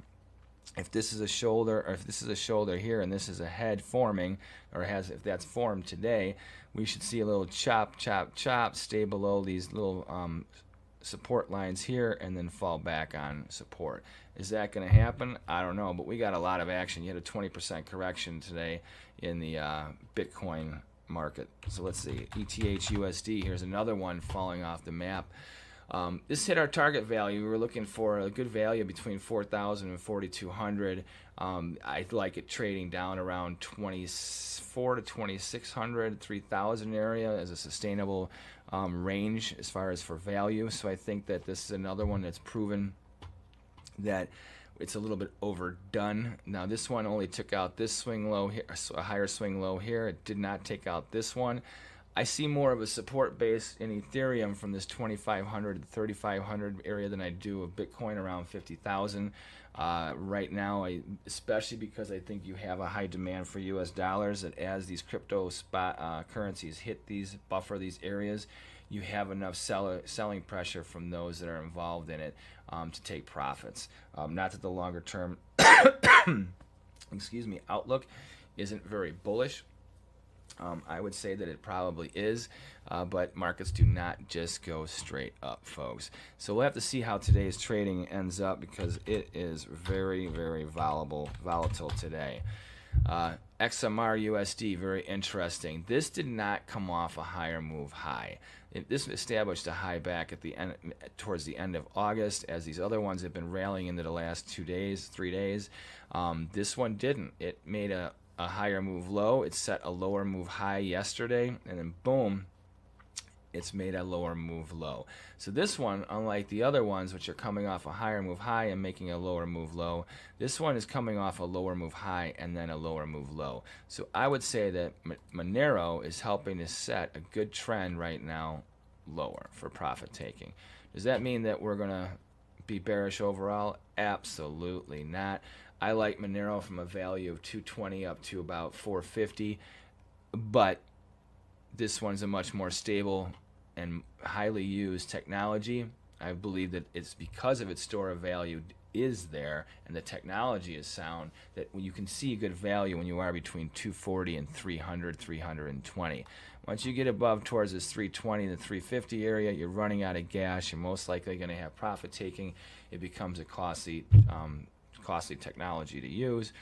As it comes down and gets in these lower areas, then it becomes more embraceable once again. So this is a nice comfort zone. And as far as value, I would not get shaken up too much on this. Although I think if you're looking to buy into it, I would wait for another dip down around this 220, 240 area. Very solid area to be buying into. Like I said, I think the good floor value for this is around 300, a little bit above where it's trading right now. That would be probably the good gravitation line. Anything above that, I think that's when you take profits, and then you try and when it dips below it, try and nibble your way back into this position. Let's look at the Doge USD. All right, we got the Doge here. This one here is doing the same thing as Monero. It made a lower move high and has made a lower move low today as well. This one got all the way down to, look at that, 21 cents. It was just at 36 cents just a few weeks ago. This one is the one that definitely is the pump and dump one. You can see from this volatility that it is very much more like Bitcoin as far as the volatility on the day. However, this one is not as liquid as Bitcoin, nor as strong as that one as far as the technology and stuff. So it'll be very interesting to see how this one churns. It bounced back in this 50% mark. I think that's just because it was an overzealous sale because of how this market tends to move. But it's also showing you once again that this 30 cents to 35 cents that seemed to before be that support level where everyone wanted to drop in, it seems like 30 to 35 cents is now where people are definitely taking profit off of lower from other positions, whether they are higher, saying thank God I can get out a little bit, get some of my money back, or there are ones that have been buying in the upper teens and the lower 20-cent area saying, yeah, 30 cents is about as good as I can get out of this thing and I got to take the money and run. That is the scenario I think that is going on in that situation. All right, Euro US dollar, let's go back to where we started. As you can see, this market is pretty much where we were at. We're heading into the lunchtime trade. We'll see how the market settled today. Remember that we are in a holiday week. Holiday weeks are always thin and choppy. Yes, we are back to work today on Tuesday, but that doesn't mean that everybody else is. So, and we are coming into the last month of the quarter. Unemployment, it was a big disappointment. Watch out for the oil numbers tomorrow and watch out for the unemployment claims on Thursday, because most likely we will see a big swinging action come into that area. So somewhere between 9:30 tomorrow morning and 7:30 Chicago time on Thursday morning, you will see some erratic movements in the currency markets, and most likely I think you're going to see a reinforcement of trends. I would be very cautious being a dollar bear, except in certain currency crosses, and get ready for some big moves.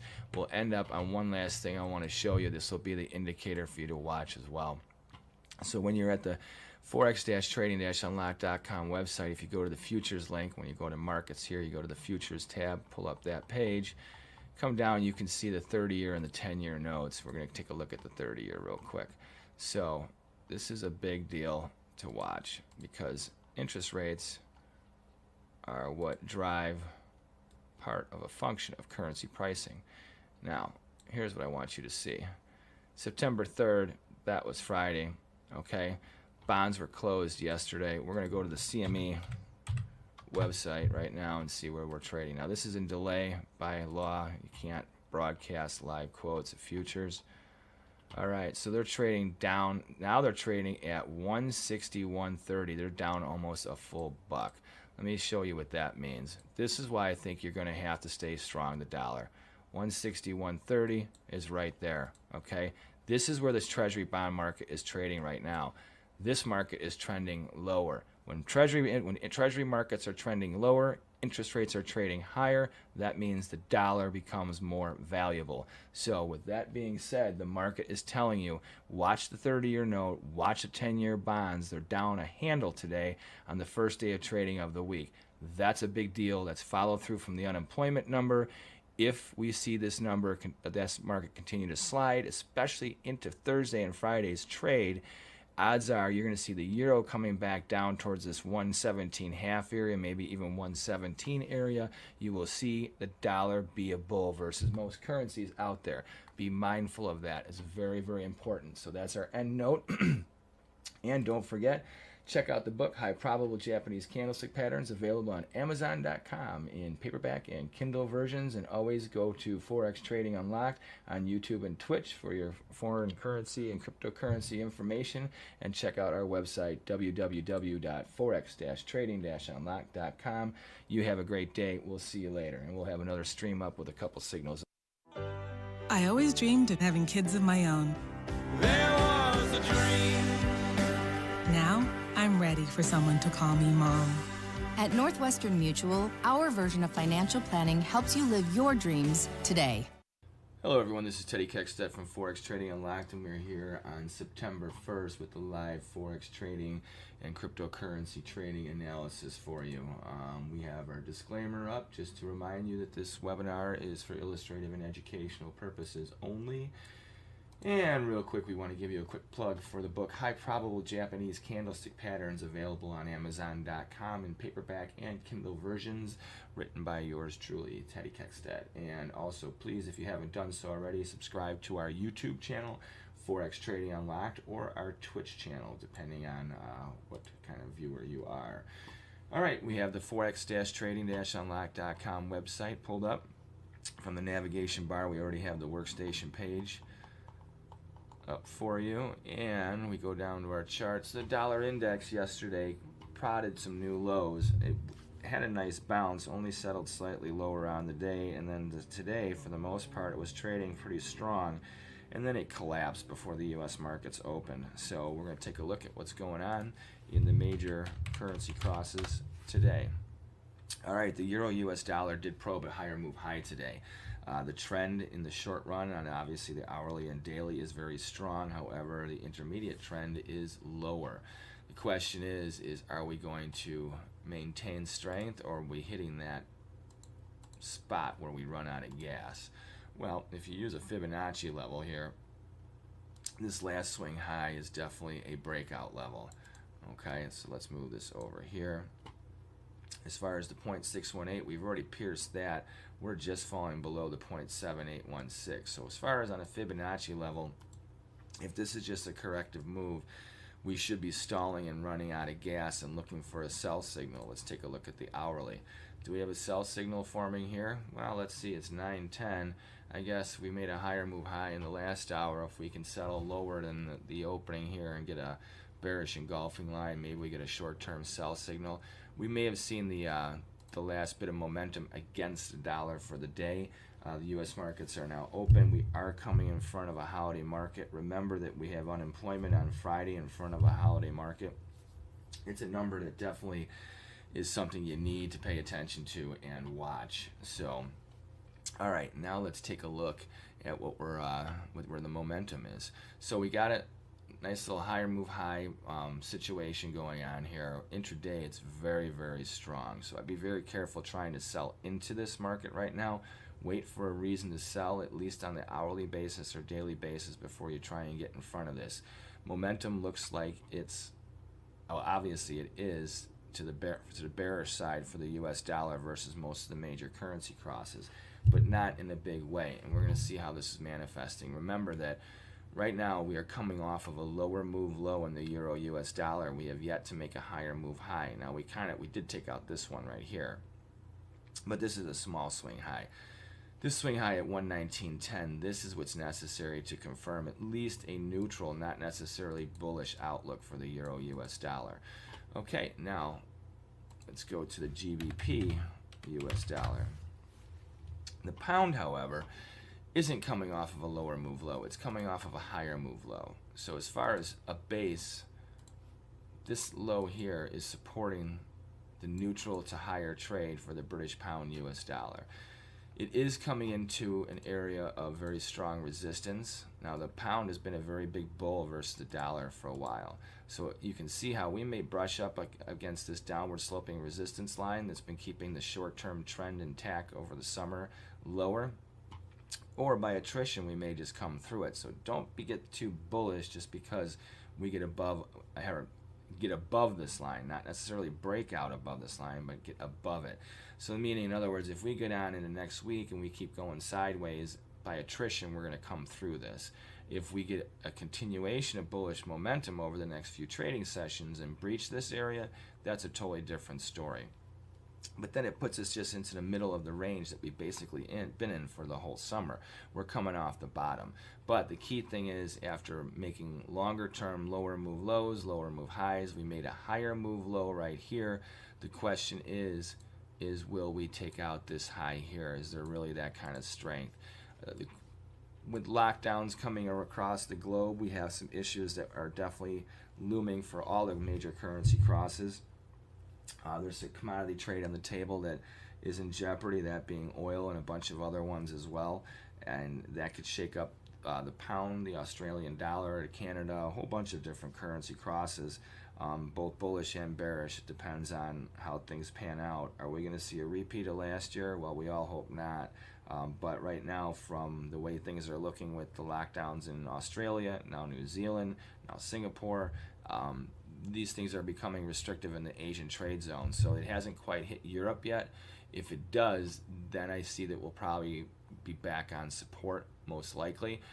If not, if Europe and the UK, especially because the pound is no longer part of the EU, if they can keep their lockdowns to a minimum and stay mostly open, if their economy does at least stay flat, we'll probably see this market stay sideways. It's going to be hard to get the pound US dollar to really sell off, and even if the dollar is a bull versus other currencies. So we may be, in the longer run, setting a very, if you look at how we came into here, we're coming off of a key resistance spot right here. This is from 2018. So you got to go back to 2018. Like, we dipped all the way down to March of 2020, came off of that. We've been rallying since March of 2020. So over a year and a half, we've been rallying into this point. This is the breakout zone. We came off a lower move low. So this whole big trend here has been making, from this high, lower move lows, lower move highs, spike low down here in 2020, and we have to take out this high right here at 143.91. This is where you get bullish the pound. If we can't get above these highs, then that's a very big problem. You don't have to be a rocket scientist to see how this is panning out. This could be, the beginning of a continuation of this correction lower.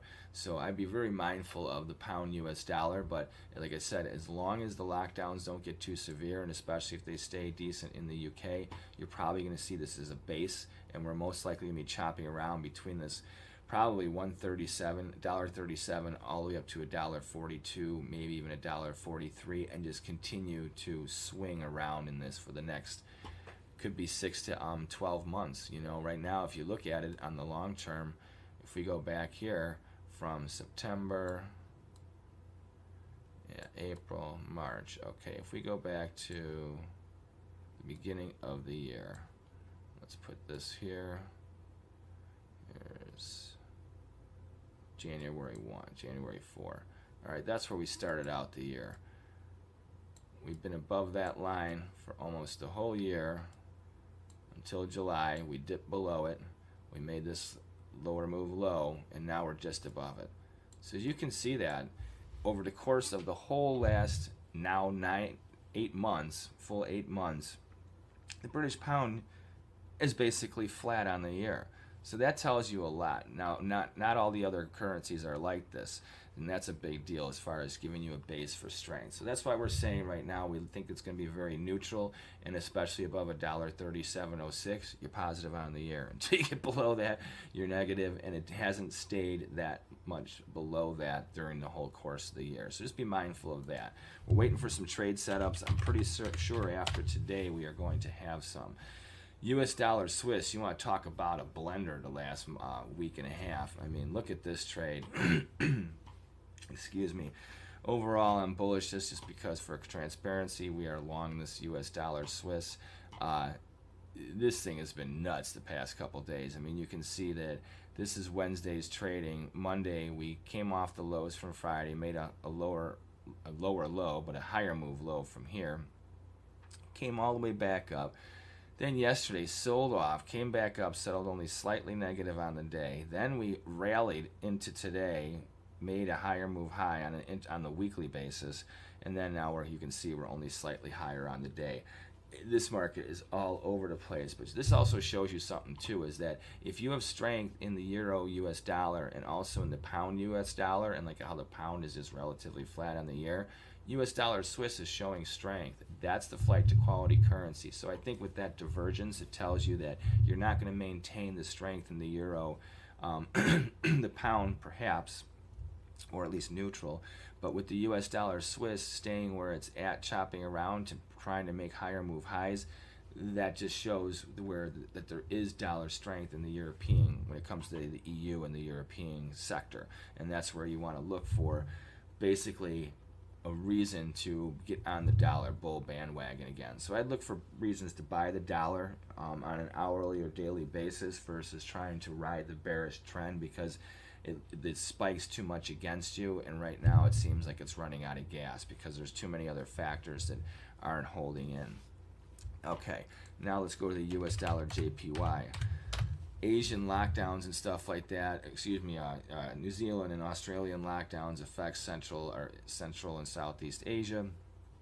a lot of things with trade and also stability for economies and stuff like that. That being said, US dollar yen also is wedging, but looking for a breakout to the upside. I would be very mindful of this 110.81 level. A rally above here, besides confirming higher move highs, sets us up where I think you're going to find a lot of buying pressure.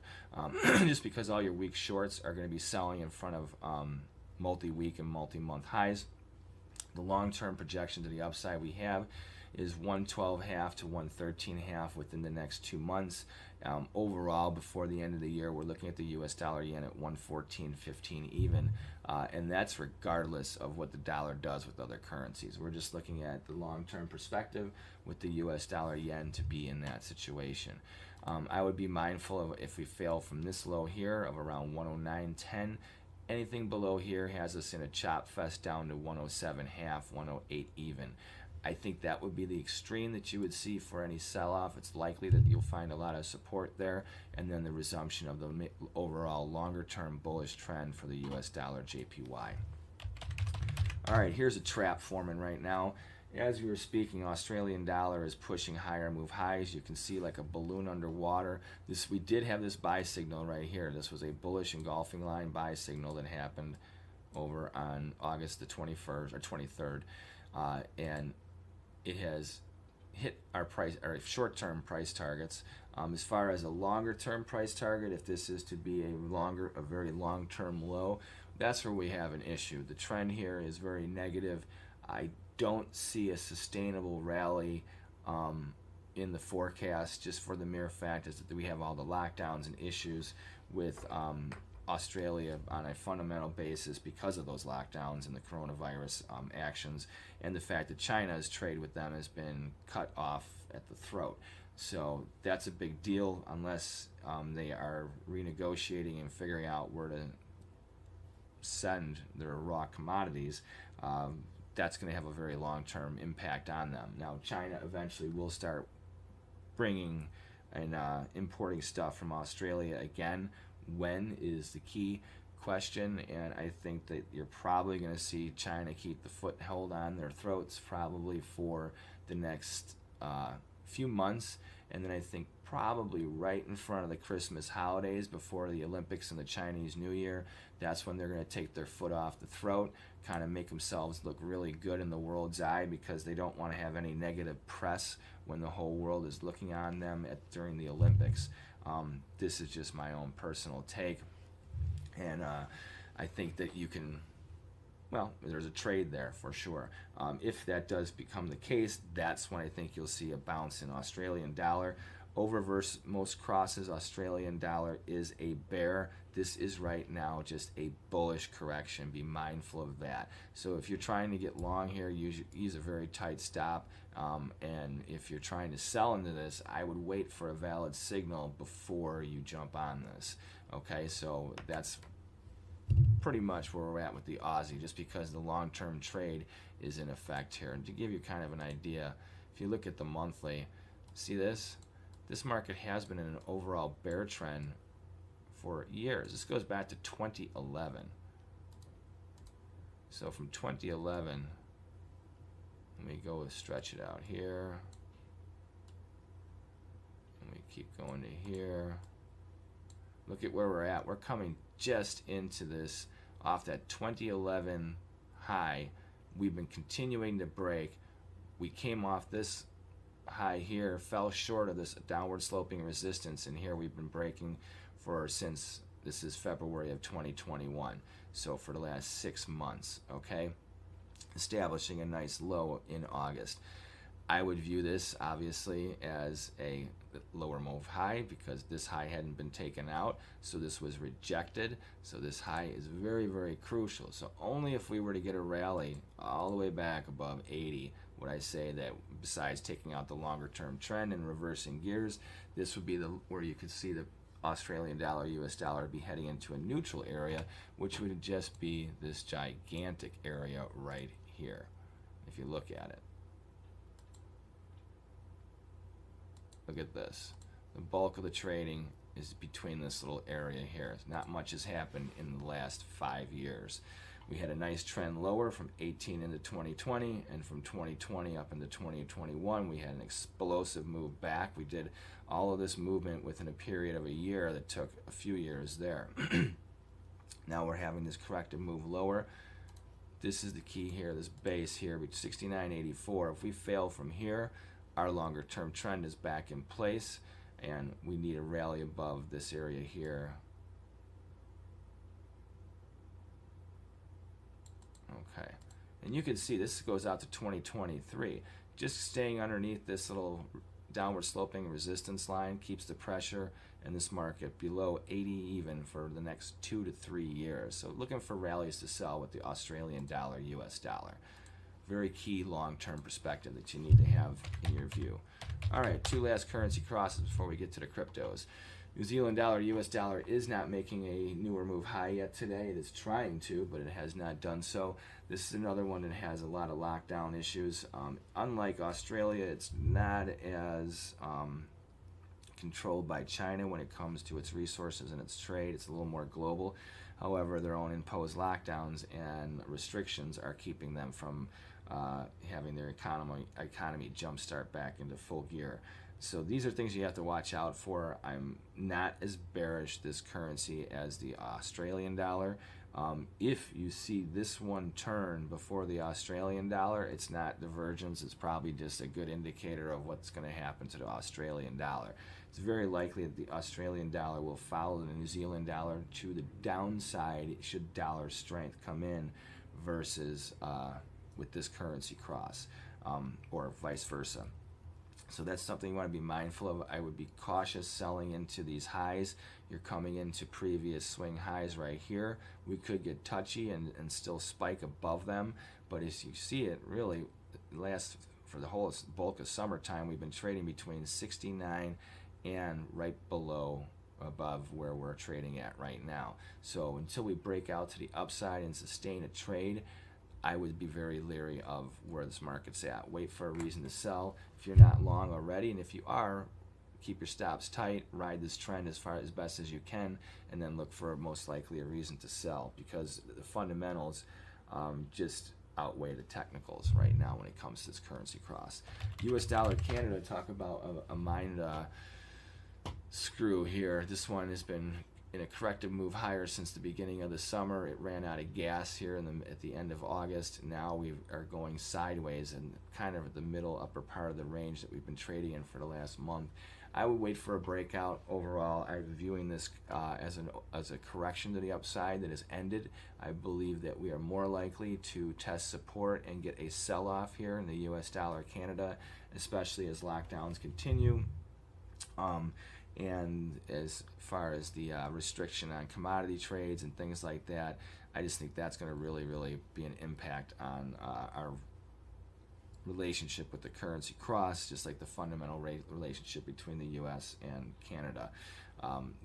If we can get above this $21.27 area, well, then we're flirting with new higher move highs. But we could also be seeing the very beginning of a big head and shoulders. Perhaps this is a shoulder, and then perhaps this is a head, and now we are just looking to form a potential shoulder somewhere, so that's the key question is, where is the shoulder?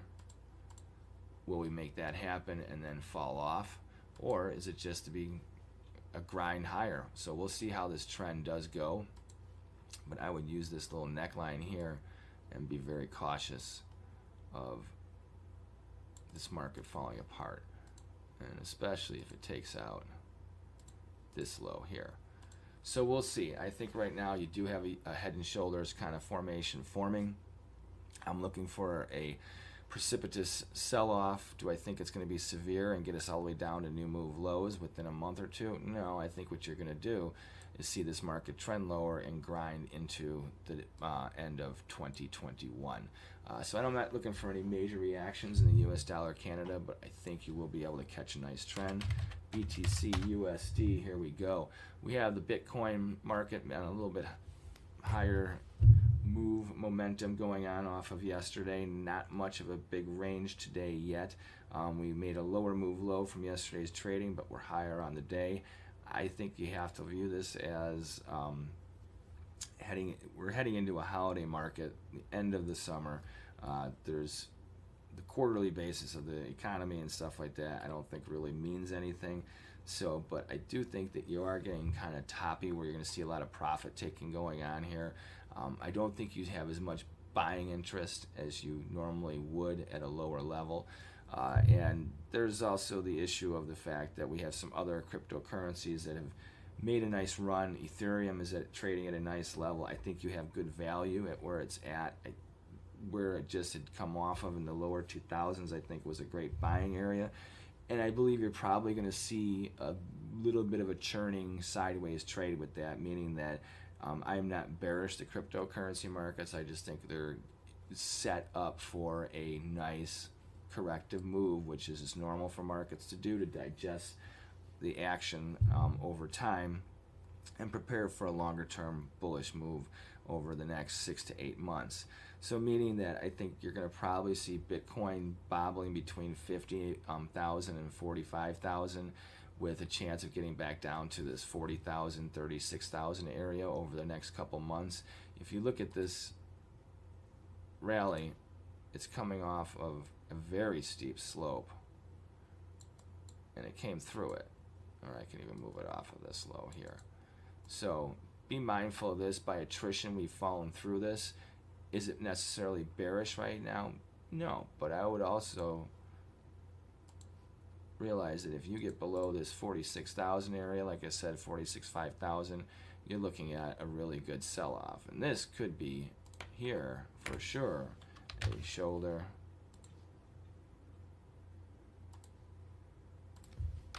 head, and we would have the shoulder right here.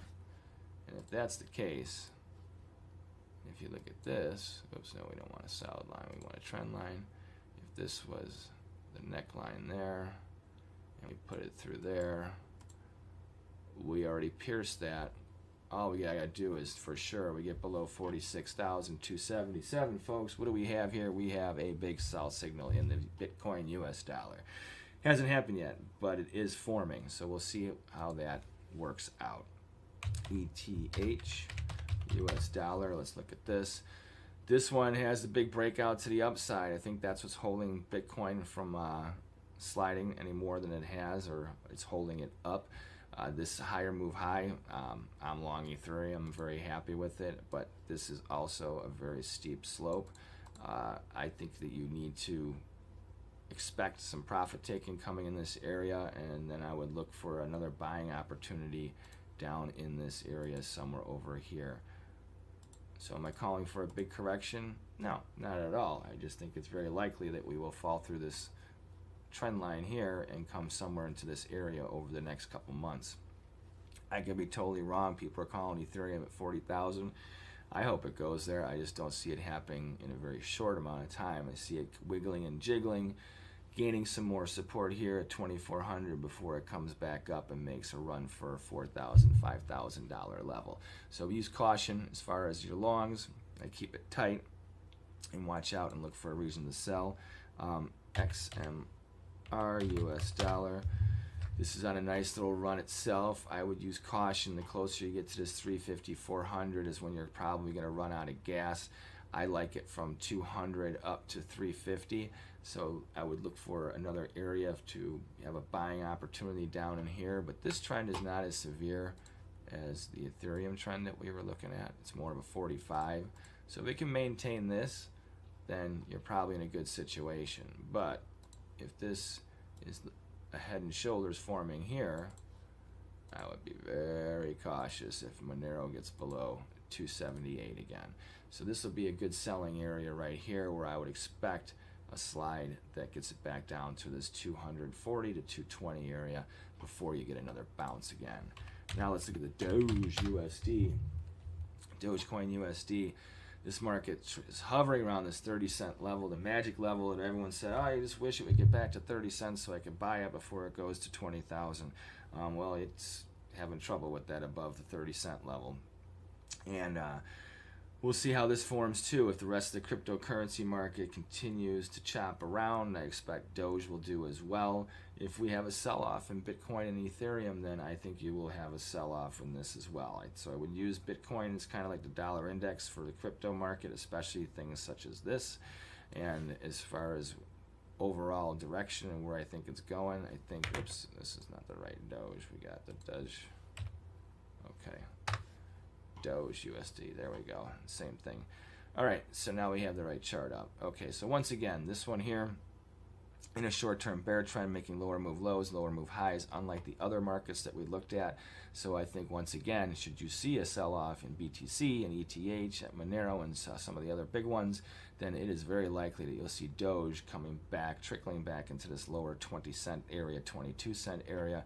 We may even get back into the teens, especially if you see Bitcoin sell off, say down to 40,000, even into upper 30,000 handles, then obviously Dogecoin has a very good chance at getting smashed and pounded back into the teens. So anyhow, I want to thank all of you for hanging out today and showing up for our Forex market and cryptocurrency trading analysis for September 1st. Since we were talking, we started with the euro. It is back up on its, still hanging below its highs, but that's all it's doing. It's not really, the momentum seems to have exhausted itself. So use caution. Remember, we're heading into the holiday markets, and if you haven't done so already, remember to subscribe to our YouTube channel, Forex Trading Unlocked, or our Twitch channel, Forex Trading Unlocked. Check out the book, High Probable Japanese Candlestick Patterns, available on Amazon.com in paperback and Kindle versions. We'll wait until today's close. We have some signals shaping up, but until they manifest, we cannot. We don't want to get in front of them, so we'll see what happens. Once again, I'm Teddy Keckstedt from Forex Trading Unlocked. Check us out every day at forex-trading-unlocked.com or on our YouTube and Twitch channel, Forex Trading Unlocked. Talk to you soon. We'll probably have a live stream with the trading signal up for you in just another few minutes.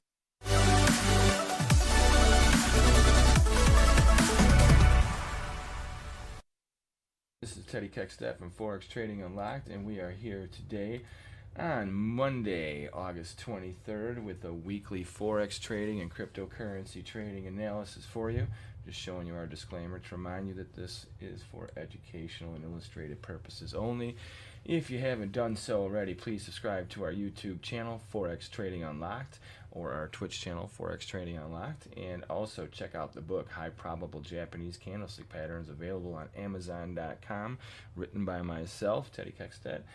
It is available in paperback and Kindle versions. All right, with that, after that plug, we're done with that. Now we can get on with what you're here for. All right, we have the Forex-Trading-Unlocked.com website pulled up. We're going to skip down. We're going to skip past the calendar, too. Numbers are out for today. We do have some good numbers coming out this week. The key thing you have to remember is the unemployment claims, to watch out for that on Thursday, and the oil numbers on Wednesday. Dollar index had a nice little spike high here on Friday, and today it is under pressure. Let's take a look at what's going on. So we have the Euro US dollar right now, which is coming off of its lows from Friday, and it is trying to stretch its gains. However, don't get caught on this one here. Remember that the trend is your friend. We've been making higher or lower move lows and lower move highs. We are just coming off a lower move low from just a couple sessions ago, or from one session ago. So this is key. You got to be very mindful of what is going on here. Just because we have a little pop against the dollar, don't all of a sudden get all bearish to USD.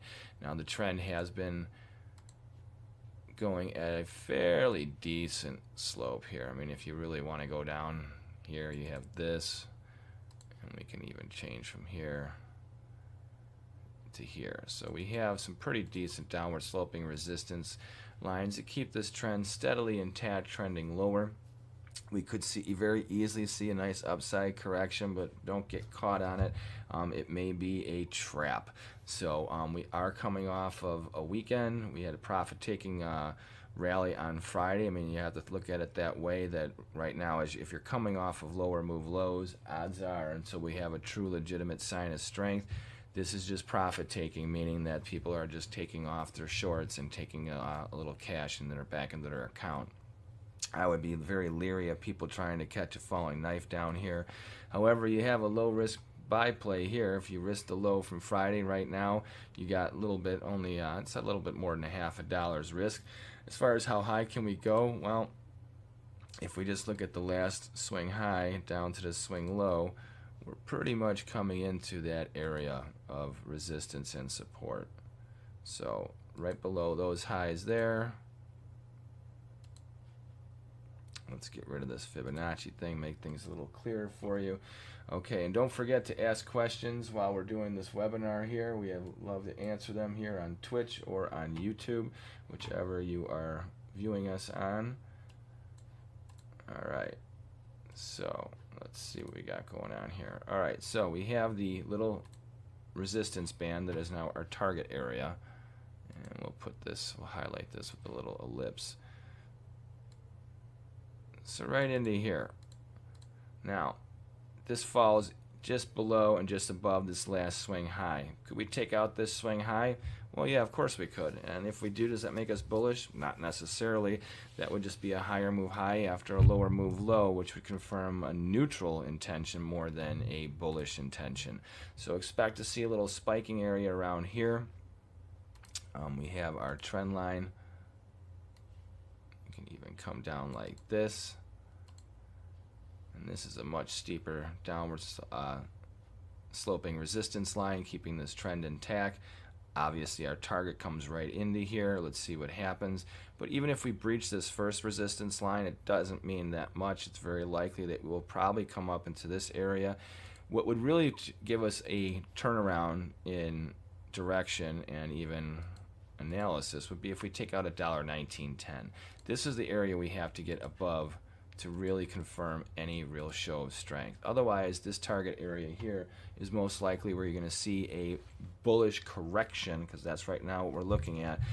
The trend is your friend. It isn't a bear trend, has been for 2.5 months. So are we trying to pick a bottom? No, we're not, because that is the wrong thing to do, right? Any of you that have been following us and know me especially know that that is not how we do things. The trend is your friend. You do not try and pick a bottom or a top. Okay, so by the way, while you're listening to our video, don't forget to share and like our video that we're streaming right now, if you don't mind, to your friends and out onto the internet. Let them know what's going on with Forex Trading Unlocked. All right, now let's see what we got going on here. We have this example for the number one weight in the Dixie. Now let's go to the British pound US dollar. Now, interestingly enough, this would be our big crossing point to confirm any real solid bullishness. This trend here is also rather modest in its decline. It's at a decent slope. We are coming off a higher move low. This is what's kind of key about this one. So the euro, which is coming off of a lower move low. Oops. All right. The pound, as you can see, is coming off a higher move low. So now this market has been in a big neutral, you can see, for the past 5-6 months. Overall, this trend had been going higher all the way up until March of this year. We tried to show more strength again here. Back at the beginning of June, we spiked, as you can see, and we've been trending lower since. So the question is, were we in a correction? Originally, that was what we were viewing it as. After continuing to make these lows here and then making this higher move high after a lower move low, this puts us in neutral. Now that we've set this base here, this starts to give us a reason to be neutral to bullish, at least in the more intermediate run. Short run, hourly, it's starting to look bullish, but that's on the hourly. Remember, hourly chart, this just came around here. You got a little head and shoulders. Boom, just for today, this could be just profit taking. Don't get caught up on this too much.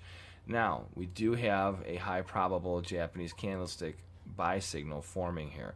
This, today, if we were to settle where we are right now or remotely like this, this would be a bullish engulfing line buy signal. So, what would that mean? Does that mean that we're totally bullish? Not necessarily. But what it would mean is it would give us some target objectives here. So let's go up to our good old 50% line. It helps us with Gann and Fibonacci. And then we'll put our 0.618 also in here from Fibonacci. All right, let's make this a little clearer. Okay, so let's say that this buy signal is solid. It is a high probable Japanese candlestick patterns. Remember, if you read the book written by myself with that title, you can learn how to trade it. So anyhow, we do have a nice correction back here. We have set a higher move low after a higher move high. So what does that mean? Well, does it mean we have the beginning of an uptrend? It could. It very well could. Or it could be wedging. Because if you look at this, we set this low. Now our target range is right into where this downward sloping resistance happens. This would be a good spot for us to see follow through over the next couple sessions for the pound US dollar. And the pound as a whole is very strong versus many other currency crosses. I think that's why, while the dollar has been gaining strength over the past couple of months with the many other currencies, especially like the Australian dollar, and the New Zealand dollar, I would say, and also even the Canadian dollar. These currencies have not held up so well. The pound has not gotten beaten up as much, meaning that the dollar is a bull and the pound is a bear. So right